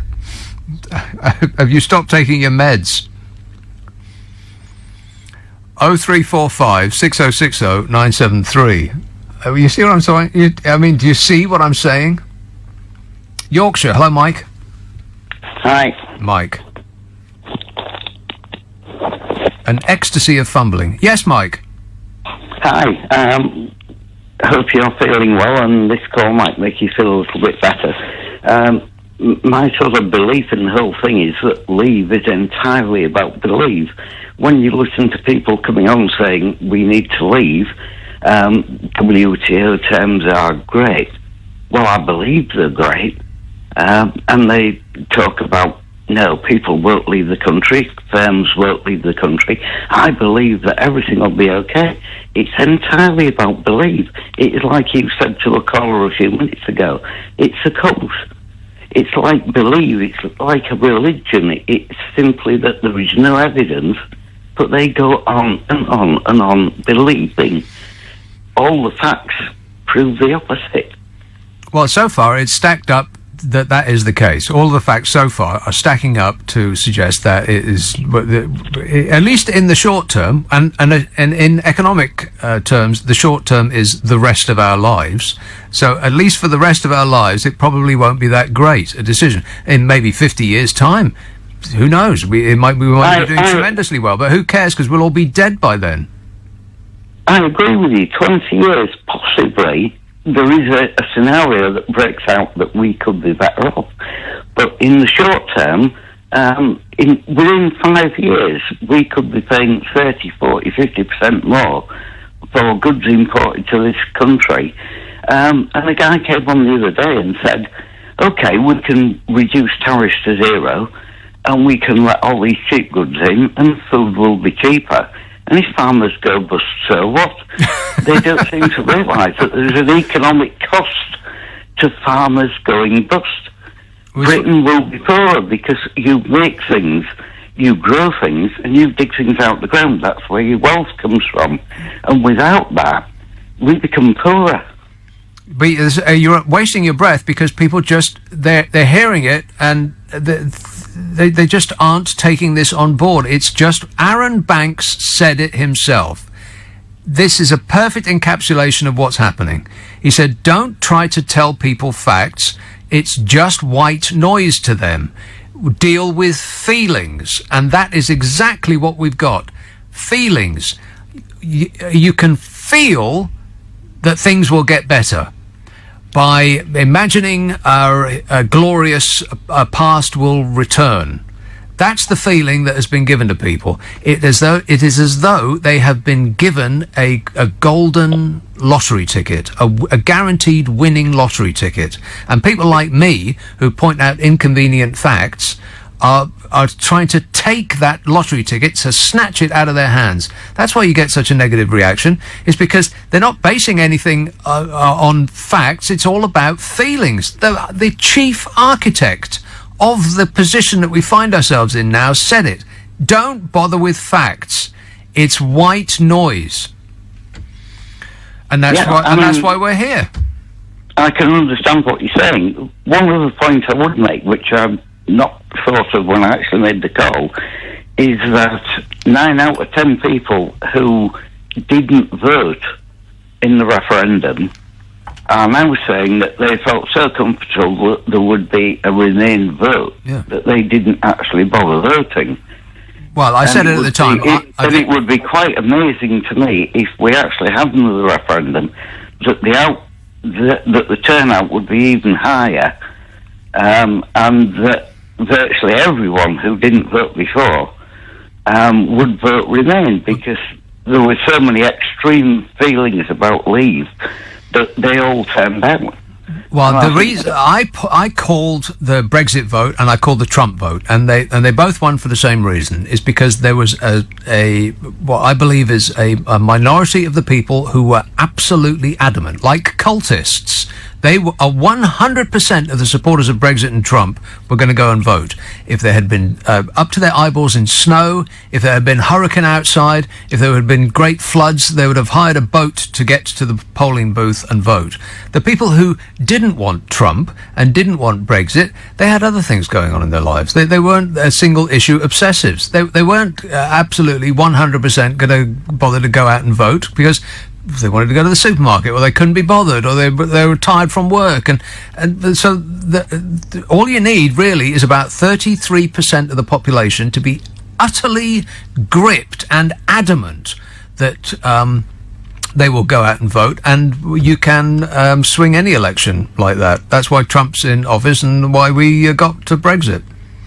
Yeah, one of the other interesting things is that a lot of people who I would regard as sensible people, some who voted one way, some who voted the other, have actually said to me the thing they regret the most is being asked to vote on something that they didn't understand. And they said they felt really bitter about actually having to go out and vote when they didn't have the information on what they voted on, and they were voting on feelings and intuitions. And they actually are very bitter that they were asked to vote in the first place. Yeah, we should not have been asked this question. It's too complicated. Even the people that are running the country, it's too complicated for them to understand. They couldn't have envisaged the position that we find ourselves in now. Obviously they couldn't. David Cameron couldn't have envisaged the position, otherwise he'd never have asked us a question in the first place. It was too difficult a question for us to answer. Yeah, I mean, there was a programme on about David Cameron trying to get a better deal tonight on the telly. Oh, God. And when it actually occurred, I felt that he hadn't actually achieved very much. But when the programme analysed what he had achieved and what the difference that it would have made, I was quite astounded that the impression I got at the time was so wrong. Well, that's because the impression you got at the time was based on right-wing media who were determined to leave for their own ends. I mean, absolutely, yeah. That became apparent when you were watching the programme. Right. Well, yet again, facts are correct, and the rest is just belief. Leave is just believe. It's nothing else. What programme was this? It was a programme about David Cameron trying to renegotiate the deal just before the referendum. So what channel was that on? I don't know, it was a terrestrial one. It was one of the normal channels. Oh, a normal channel. Oh, well, you should have said and I watched it tonight, and it seemed to be extremely factual. And it said that he had actually achieved a lot. There was a lot. Tusk was on being interviewed a lot. And he said, really, he got away with murder. Really, he persuaded Eastern Europeans to allow a 7-year block on social security payments to immigrants. And he said that he actually achieved a huge amount. Well, it's exactly the same. Precisely the same as Theresa May's deal. I mean, the word that you get from the right wingers is that she didn't get anything at all, and the EU have been evil to us, and they have conspired to do us down. But actually, the opposite is true. They bent over backwards in order to try and accommodate us. It's just that our elected representatives kept asking for more without actually specifying what more is.